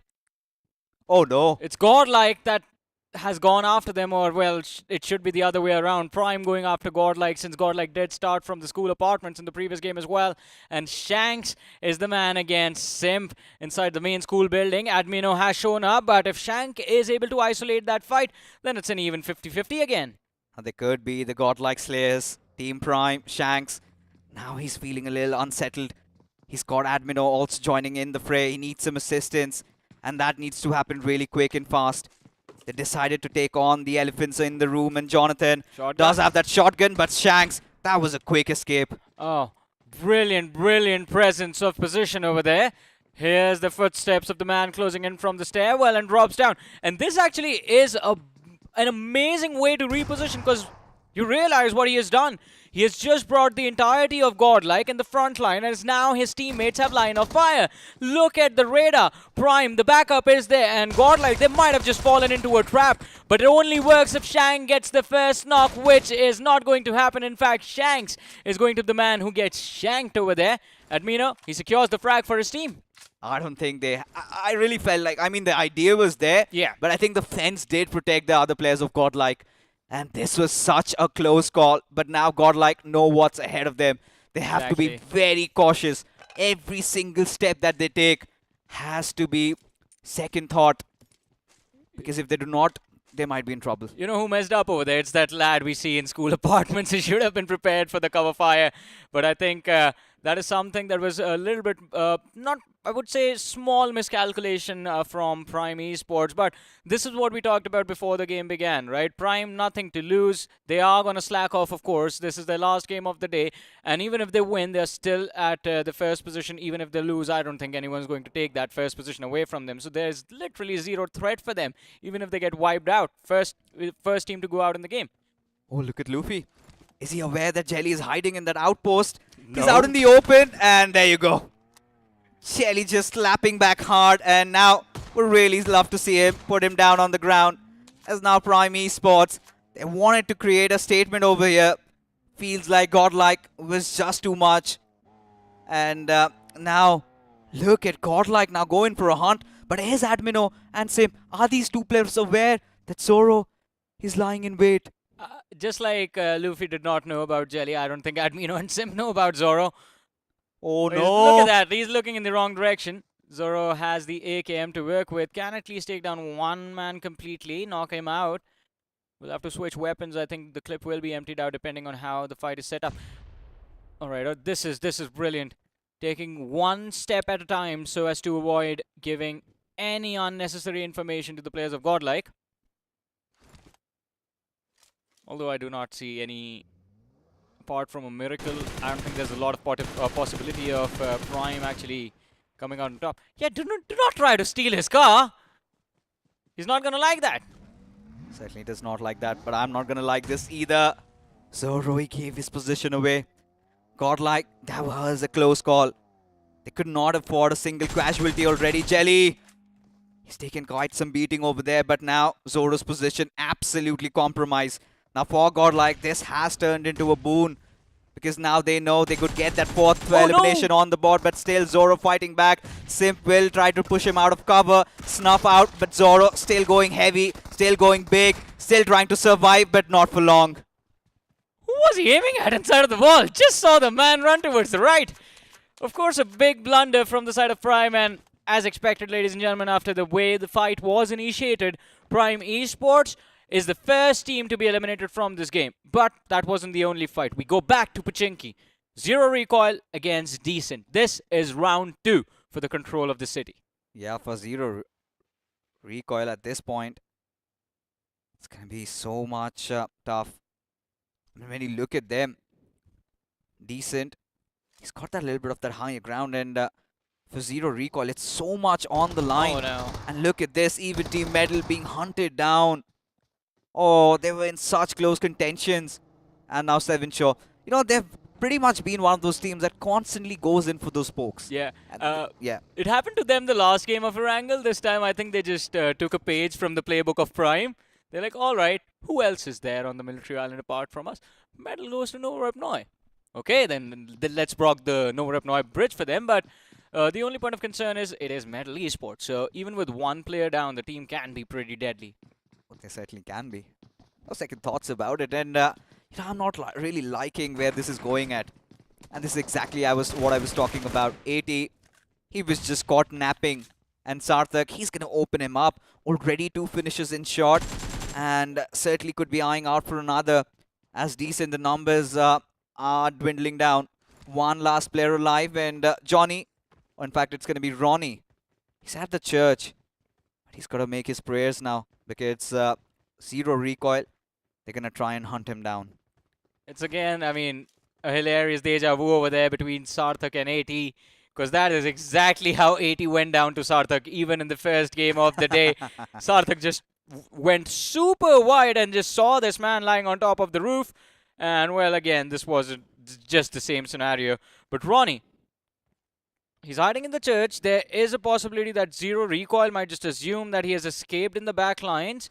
And if Assassin overextends, he might end up losing his life. And Assassin's individual performance throughout the day has been a little bit shaky, so he needs to be careful. Needs his teammates to follow up right next to him. But we have a Northern Circle in this game. And, I mean, we are already seeing that cluster develop up north fixture. So what are your expectations for the mid-game? I mean, it is still stage 1, I know, but what do you think is going to happen? I think we've seen a circle like this even before. Yes, we and have. Raw officials, they're in a good position. And talking about that particular replay, this is, I think the first knock was what it took to kind of have the players of Prime quite unsettled, right? Yeah. I mean, Brook, these are those rookie mistakes that Prime resorted into.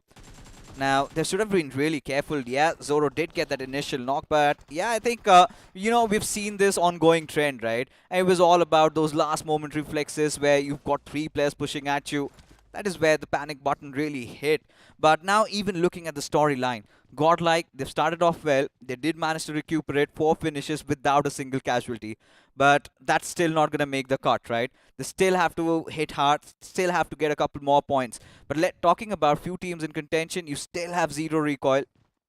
They're in the race. And for Medal, that has been a blow and a half. Yeah, for Medal, it is definitely going to be tough. I think the longer they stay on that military island, the more they lose out on the opportunity of directly making it to the semi-finals. Then again, you think about team getting eliminated. No one gets eliminated in round 4. Whoever gets left behind, ladies and gentlemen, they get sent into wildcard. So that option will still be there for Metal Esports. And I think if they can improve upon all of the mistakes made here, maybe they can make a comeback. But we do have RIP Mizo up against Galaxy Esports, and Saurav. What a brilliant way to kick things off. Chase's position can get compromised instantly. All depends on what Kenny is able to pull off from the high ground. In fact, Nirvana over here on the flank. If he does manage to keep Ayan away from the rest of the squad, then maybe RIP Mizo, they can recover from this fight. Could have been a nice nade, overshot a little bit. Oh, yeah. You know, rush if possible against the players of Galaxy. This is one of those teams. We've seen them always looking out for those fights. And this time also will find King. But the biggest problem, the biggest hurdle for this team has to be try and consolidate, try and get some good position points, which they failed in doing so. And now they're caught in the middle of nowhere, stuck between a rock and a hard place, already losing out on numbers. Yeah, that backline being compromised by a new version, the distraction that they did not need actually plays out in the favor of RIP Mizo. And there's the squad wipe on Galaxy Esports. RIP Mizo, 4 eliminations secured. They can get a few more. New version, they are sticking around into that open field, which can get quite risky for them, in fact. For new version again, they pretty much know that they'll have to take that longer route. You could see them, I really want to see them going all out in this one. I want to see them trying to hunt down teams, try to spread their wings open. Because if you remember, the final game that led to their qualification, that was the Southern Military Base Circle. And if you remember, Karan and Eschod, that was such a tight situation. And from nowhere, Karan just managed to take down 3 players, still somehow survived and made it to the top 3 by the virtue of which they qualified. But you could not see those things happening today. Was it the lobby getting too much intensified, or was it a new version kind of breaking down to their own nerves? I think it was just a YOLO moment from their side. Maybe, I mean, it was a different day, it was a different lobby they were competing against, and as we have been discussing right now, in round 4, it is not easy. These teams, again, top 3 from their group, added with the top 16 of the grind, and we all know some of the best teams from the country were invited into the grind. So those teams already had the caliber of making it into round 4 all on their own, and some of them have in fact gone through the in-game qualifiers, and then again made it all the way to round 4 through that long grueling journey. So this is some of the toughest teams you can go up against. This is the who's who of the pro circuit of BGMI. Yeah, but then again, when you talk about teams coming back from grind, right? Yeah. They were the creme de la creme. Yeah. And this is where I really want to bring in Rush, if possible, Mizo into the mix. Now, they were one of those teams that everybody was eyeing out for, and feels like they were really not ready for today, right? Feels like they needed a little bit more time to warm up. We were trying to see things working out for them, and clearly they haven't. And at points where you could see them, they were kind of overthinking. Such big spreads going on. They did not have those cover fire. And sort of was an Achilles' heels like. It felt like they came in unprepared for today's matches. Yeah, man, you know what they say, the fall from greatness is always due to complacency. And I think that might be the case for RIP as well. Because they did quite well for themselves during their run in the grind. And from there, I think the break that was there, it wasn't too kind to them. Though, Metal now, what are they up to? I think they've managed to avoid 7 Shore completely. They are just crossing Mansion.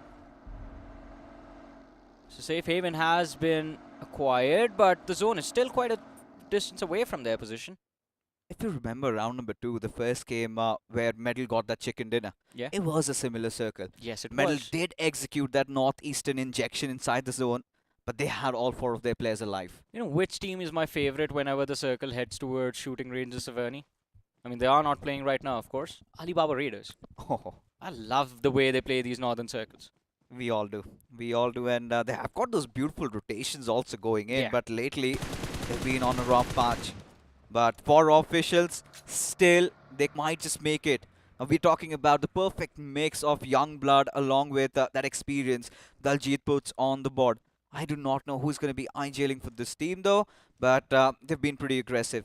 And this is what one of the oldest teams of India looks like, right? Yeah. This is exactly how they used to play, and seems like the new boys in the block have carried the mantle well. I would love to see that man Daljit again on a bolt action once. I mean, the weapon is not really viable anymore in the competitive circuit, but oh man, he has made some insane plays. And that is what he was known for back in the day, but now, of course, forced to use the DBS because you don't really have an option of playing those long ranges. By the time you close the distance, half your squad is going to be wiped out. 8-bit, 8-bit, I have to be honest, Fixes. They are making 200 IQ rotations. They always find the abandoned locations where they have no one to deal with, and they just like sit there and chill pretty much. 8-bit is one of those teams that you always rule them out and they somehow still fight back. Yeah. The first couple of games we were like, nah, 8-bit's not going to be making the cut. But come with Sanok, they decide to swing back into life, and ever since, they've been doing pretty well. Yeah, 7 Shore, I think just they kind of feel comfortable around the shorelines. In the blue. Yeah, and they do not have any intentions of moving inside the zone. And look at that ridiculous circle shift. It is out in no man's land. You've got ruins, you've got that tiny little island in the middle of nowhere. UP50, they have themselves positioned around that northern side. Team Godlike, still things looking really good. Now, this is one of the circles. They need to get a chicken dinner. Yeah. Nothing short of that, and anything short of that, and maybe they might also have to run through the wild card. That one game when no one was, that one lobby where no one was interested in playing from ruins is where the circle has gone now. And of course, as you were talking about it, I think 8-bit were in a perfect spot to take early control. But ladies and gentlemen, this is an interesting fight. You have Decent going up against New Version. 1 frag found for the cost of nothing. Then you have Raw Official in the backlines. We see them in the distance. And of course, Decent, they are going to try and look for the other lads on the side of New Version as well. King on our screens already was knocked out once. Nick, he's trying to get him off track. He's trying to turn that buggy around. If he manages to stop him, or in fact the tire has been blown up, King, well, he's not going to be a king anymore. Gets run over and gets finished off. Yeah, and Bomix, they stepped up late, but they stepped up in kind. This is exactly what I wanted to see from them. They also know what fate awaits them. It is, again, the long doors of qualification through the wildcards they have to get through. But now, pretty good time to kind of test their hands inside the lobby. Yeah. Try and go all out and maybe kind of figure out what strategy works up next for them. But TMG, again, one of those teams in contention. A very good start into today's evening, but now they've been struggling quite a lot. My apologies for a second. I thought that was Decent because I was a little bit distracted by Decent. Guess what? Ronnie's still playing Pachinki. He's still in Pachinki. He's not moved from, well, the back lines of the church, the western side, of course. TMG, this is a wonderful spot. A lot of cover available to them. And I believe they have some inkling of 8-bit in the front lines as well, close to the shore. It's going to be difficult to actually engage into any fights early. There's still a lot of area for these teams to play around with. We only have about 1:24 seconds before the blue zone closes in, and we have stage 4 of this map. You know, looking at how this circle has been panning around, really like 8-bit's position, like you just said, right? They entered pretty late inside the circle. They were waiting for this hard shift and really capitalizing. All the teams that are in contention have found a really solid spot. Even the players of Zero Recoil, they've got a nice holding spot. For Medal, yeah, it's going to be such a tough run because they were anticipating the circle to go a little bit up north. But since it came down south, look at them trying to inject themselves from the southern side. They've got to be very careful with the nooks and crannies of that place. You could really get some good games, good numbers on the board if you've got some nice ridges to hold on to. With TMG holding a nice spot, they've got that little bit of that high ground to work with. They have to deal with Seven Shaw, who are firing on all cylinders. And it's not going to be easy, of course. Seven Shaw, they were hungry for blood in the early stages as well. Unfortunately, they missed out on Medal. So they are going to look for someone else to pick apart. And Medal, in the meanwhile, Encore lost in the early stages. They found a decent position towards the southeastern edge of the circle. So this is a comfortable spot to just at least make a safe haven for the next few moments. But they're going to have to move instantly. The blue zone is closing in, and we're going to see the next shift. And it takes us back up north. What an amazing curveball. Wow. I think this is a game and a half, Johnny. This is what we've been waiting for. And Team Forever, look at this. I think they're prepared for greatness in this one. If they play their cards right, this is supposed to be their chicken dinner. But let's talk about Godlike. How do they cross over the bridge? So many teams in the waiting. Let's talk about 8-bit. I think still chances are there. They might infiltrate through from that western side. Maybe we'll have to fight against the players of UP50. But we've seen this circle in the past. And now, even for the players of Team Limra, if they get a good chicken dinner, they might also make the cut. You know, I have a very, I mean, it's not a 200 IQ play, it's a 20 IQ play that can help teams like Godlike and Metal crossover. So when you saw the map, you noticed that R from Rozok, there's a gap in the river.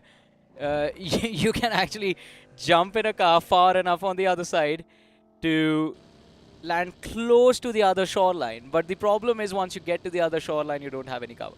Exactly. So that's half a plan. That is why I said it's a 20 IQ play. The moment they step out of that water, I think Team Forever might have to say something about it. But TMG, with the intensity so high, I'm pretty sure they cannot afford the fight right now.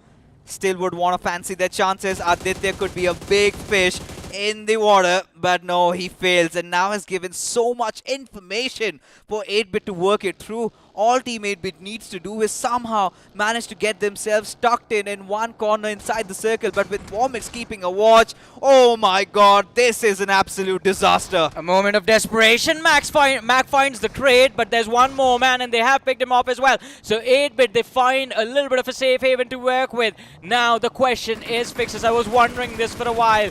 When TMG started chasing Aditya, were they getting baited? Franklin finds another frag as Juicy has been picked off, but is that enough? Well, it was enough to push 8-bit away. Aditya and Mac, they move in the other direction, abandoning the IGL. So TMG do get one frag off of that entire chase, but there was a lot of time wasted over there. Indeed it was, and for here onwards, I think 8-bit, they look quite rattled. Did not really expect this coming in with Vomix in those final moments. They're stepping up like this. Have been such a menace inside the lobby for TMG. Look at how long they're rotating. And Zoro, if he gets spotted off, things might be really alright. As Shivam, he wants to get in, but might get caught in the middle of nowhere. There you go. Karan does not miss his spray, but Zoro has been run over. Oh, that was too close for comfort. With the shotgun, he tries to take them out, but fails. TMG, 2 more picks secured from this, well, mid-rotation fiasco. Devil was knocked out, but should be an easy recovery for Aryan.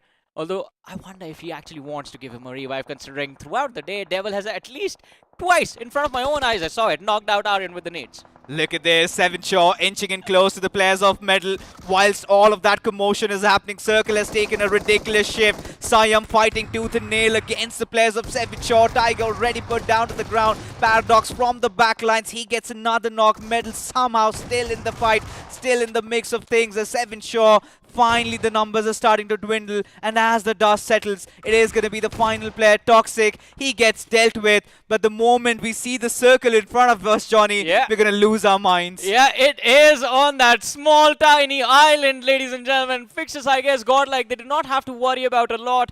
All they have to do is deny the entry to zero recoil, and all is good.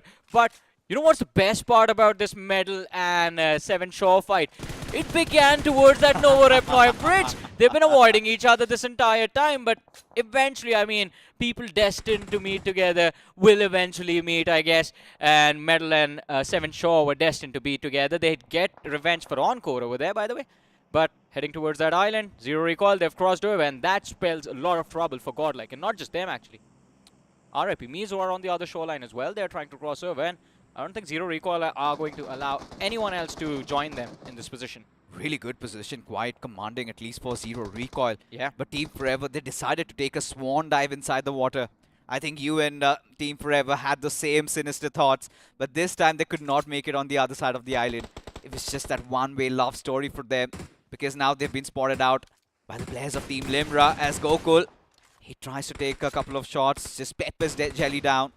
Barely to a sliver of HP, I think around 20 for the matter of fact. As now Raw, they decide to also charge in, but UP50, they wanted to edge them inside the circle, but Anonymous, he's been dealt with. Oh, I love the game plan from RIP Mizo over here. They have decided, like, alright, if we can't cross over towards that island, we are going to make sure that we get the points from the back lines by making sure we're the gatekeepers for anyone moving in for that bridge. They have caused a little bit of damage to UP50, but oh my goodness, Godlike, they just swim across one by one and they've made it through. And Hitbit, they've been eliminated with just 2 eliminations to their name. Ouch. This gets harder than ever, but still, Team Forever's fighting tooth and nail, taking the players of TMG down, but it is just not them they have got to deal with. It is also the players of Team Metal, as shots are being exchanged from both different directions. And now Team Limra, they also want to throw their hat into the ring, as now Kyoe still survives though, but Raw, from out of nowhere, from the higher grounds, they're instilling so much of hurt and pain. And somebody has opened the Pandora's box, and it is pandemonium all over the map. And out of nowhere, Raw Official is the prime contender for the win. They have the high ground advantage to work with, and the circle as well. Look at the radar. It has taken a northern shift. Anyone in that river is not coming out. If Limra wipe out Raw Official, that's the only way they can secure the win as well. And a fight has broken out, but this is another big fight happening, ladies and gentlemen. Zero Recoil up against the players of Godlike, with 2 players is knocked out. Jelly from the backlines is trying to deny that push to the players of Zero Recoil. He needs to hold this hone on the flank, but that is too close for comfort. He takes down Sarthak, instantly gets traded out. Jonathan, the last man left standing. Is it down to a 1v1 between him and Assassin? The nade is lobbed, it overshoots. Jonathan will be able to survive, lobs a nade of his own, decides to go for the push with the DBS. Assassin is waiting on the other side of the rock. Swinging wide is the only option over here for both these two players. And Assassin, he swings first, lands the shot right in the face of Jonathan. And Zero Recoil, they survive, they live to take another fight.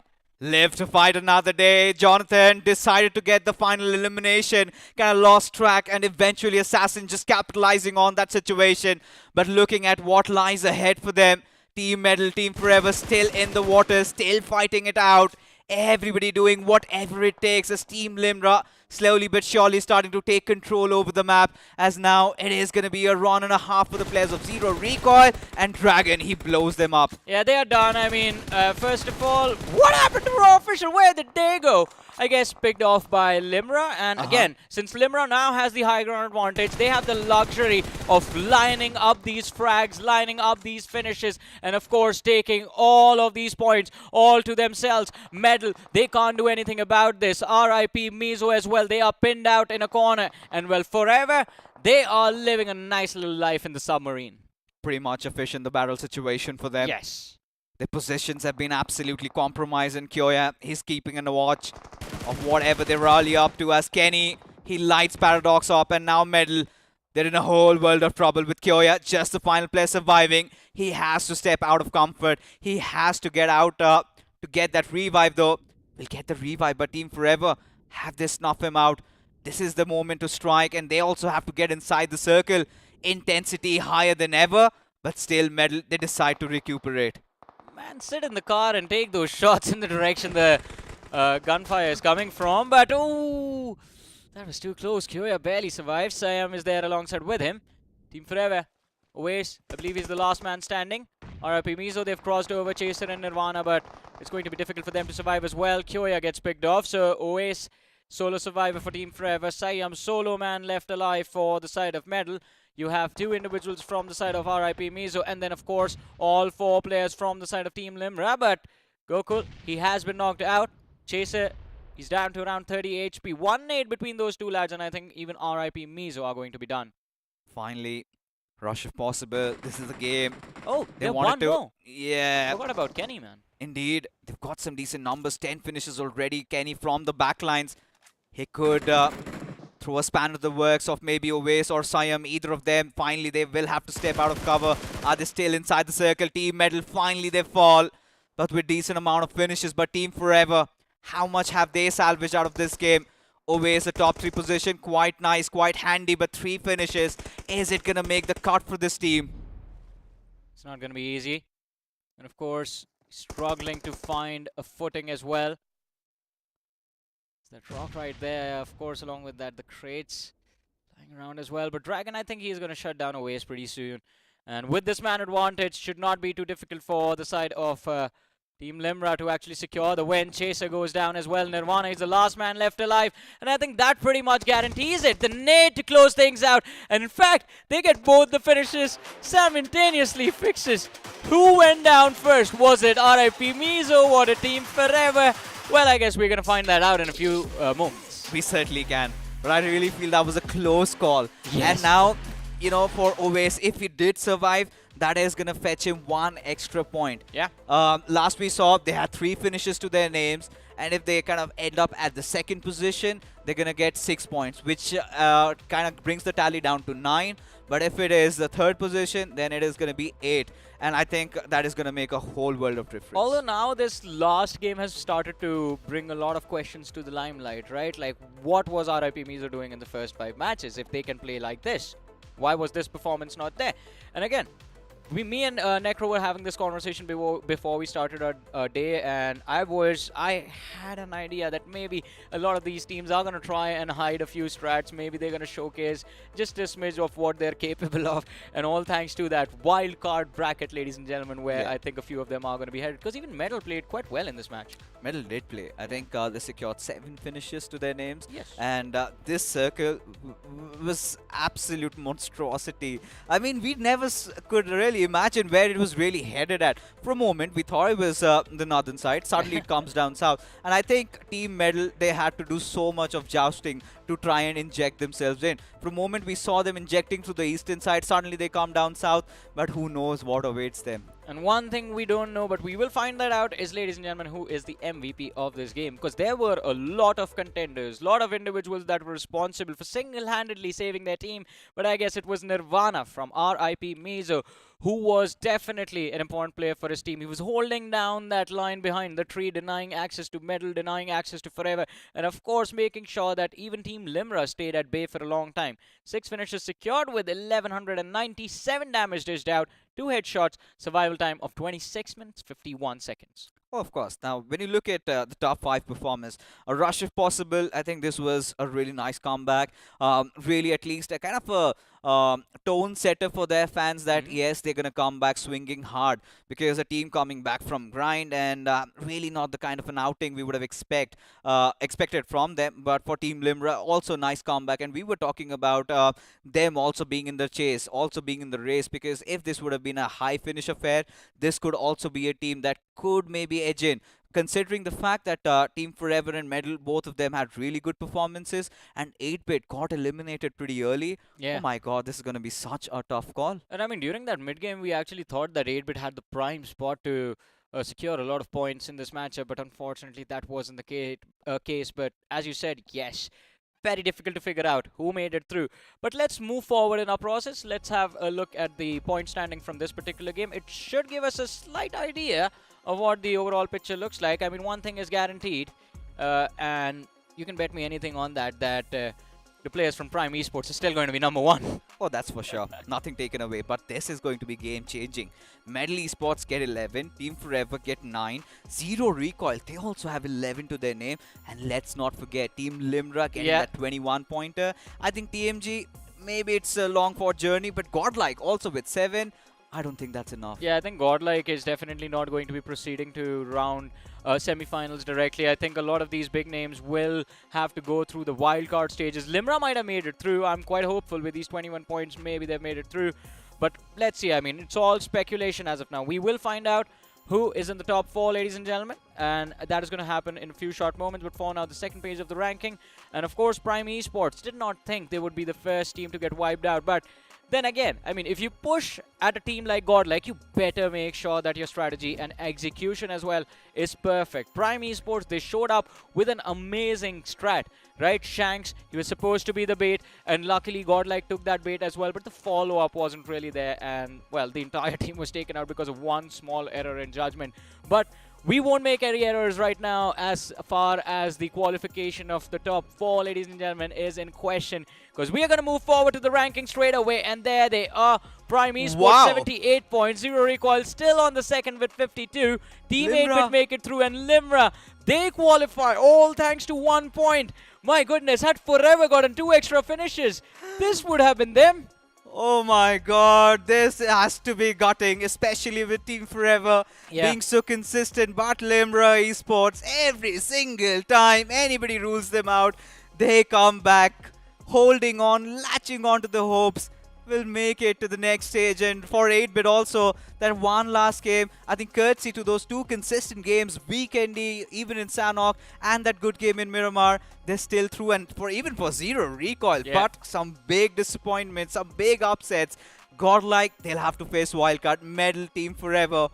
All 4 teams from Grind, they could not make it. I was just about to say that, Fixtures, like just like round 3, the teams that came from Grind, it seems like aren't doing so well for themselves, are they? Well, at least this time they aren't being sent back home. They will have the option of qualifying through that wildcard bracket, but that is way down the line.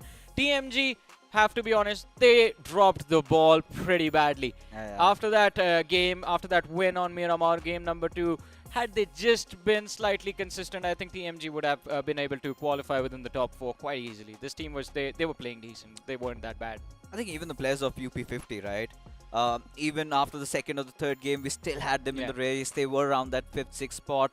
But the final 2 games, I guess the pressure really creeped up. But even for Raw Official, again, one of those old guards returning with some new blood in them. And I think that one game of Weekendy, where you could see Yashu just go all out, that was all we saw from them. But they'll also have to face the wildcard, and it's going to be such a long journey for them. I mean, but to be fair, Raw Official is only known for their aggression, right? They were quite aggressive, and they were winning fights as well. They had just had 7 placement points in 6 games that they played. So not really the way you want things to work. You want to win. If you are going aggressive inside of the matches, you want to make sure that you're finishing in the top 3 every single game. Otherwise, it's going to be a massive struggle for you to qualify.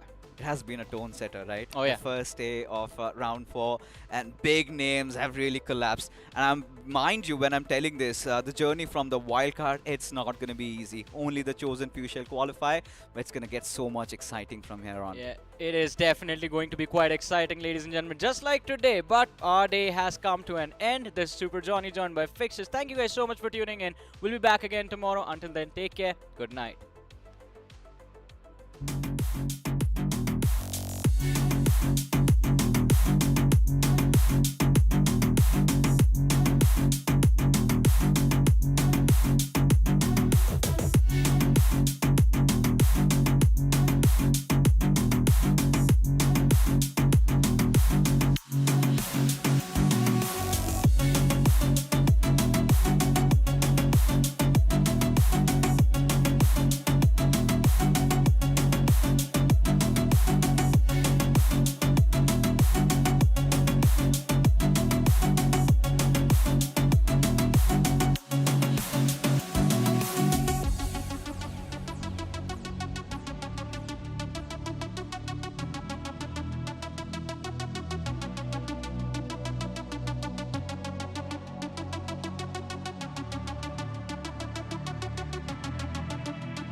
Make sure they know with a new Royal Pass. Get epic skills. Catch unique emotes. Collect exclusive rewards. Don't be default. Wear your cred. Battlegrounds Mobile India. ये है बदनसीब लाल. इसने अपना नसीब बदलने के लिए काफी टैक्टिक्स ट्राई किए. अरे यार, कब चमकेगा मेरा नसीब? पर नसीब चमकता ही नहीं, क्योंकि हमेशा थर्ड पार्टी हो जाता है. इनका आज का दिन कुछ टफ सा लग रहा है. Just like every other day.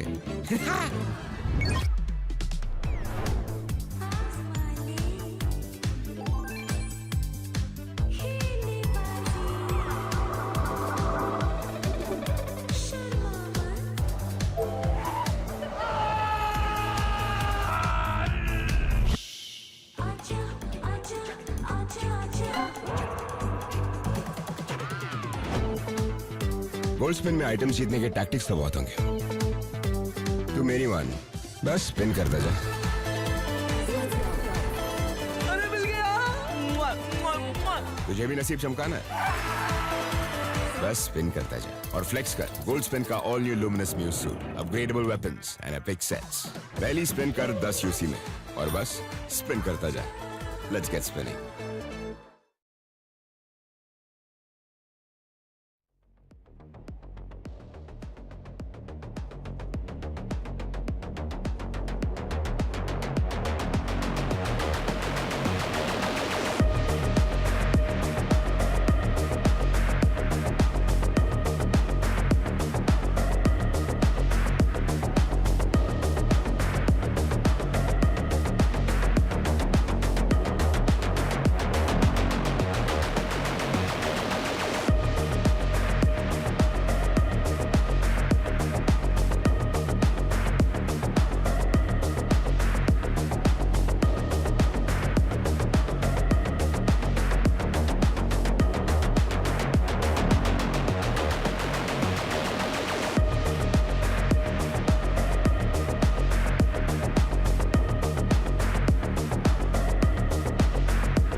Bye.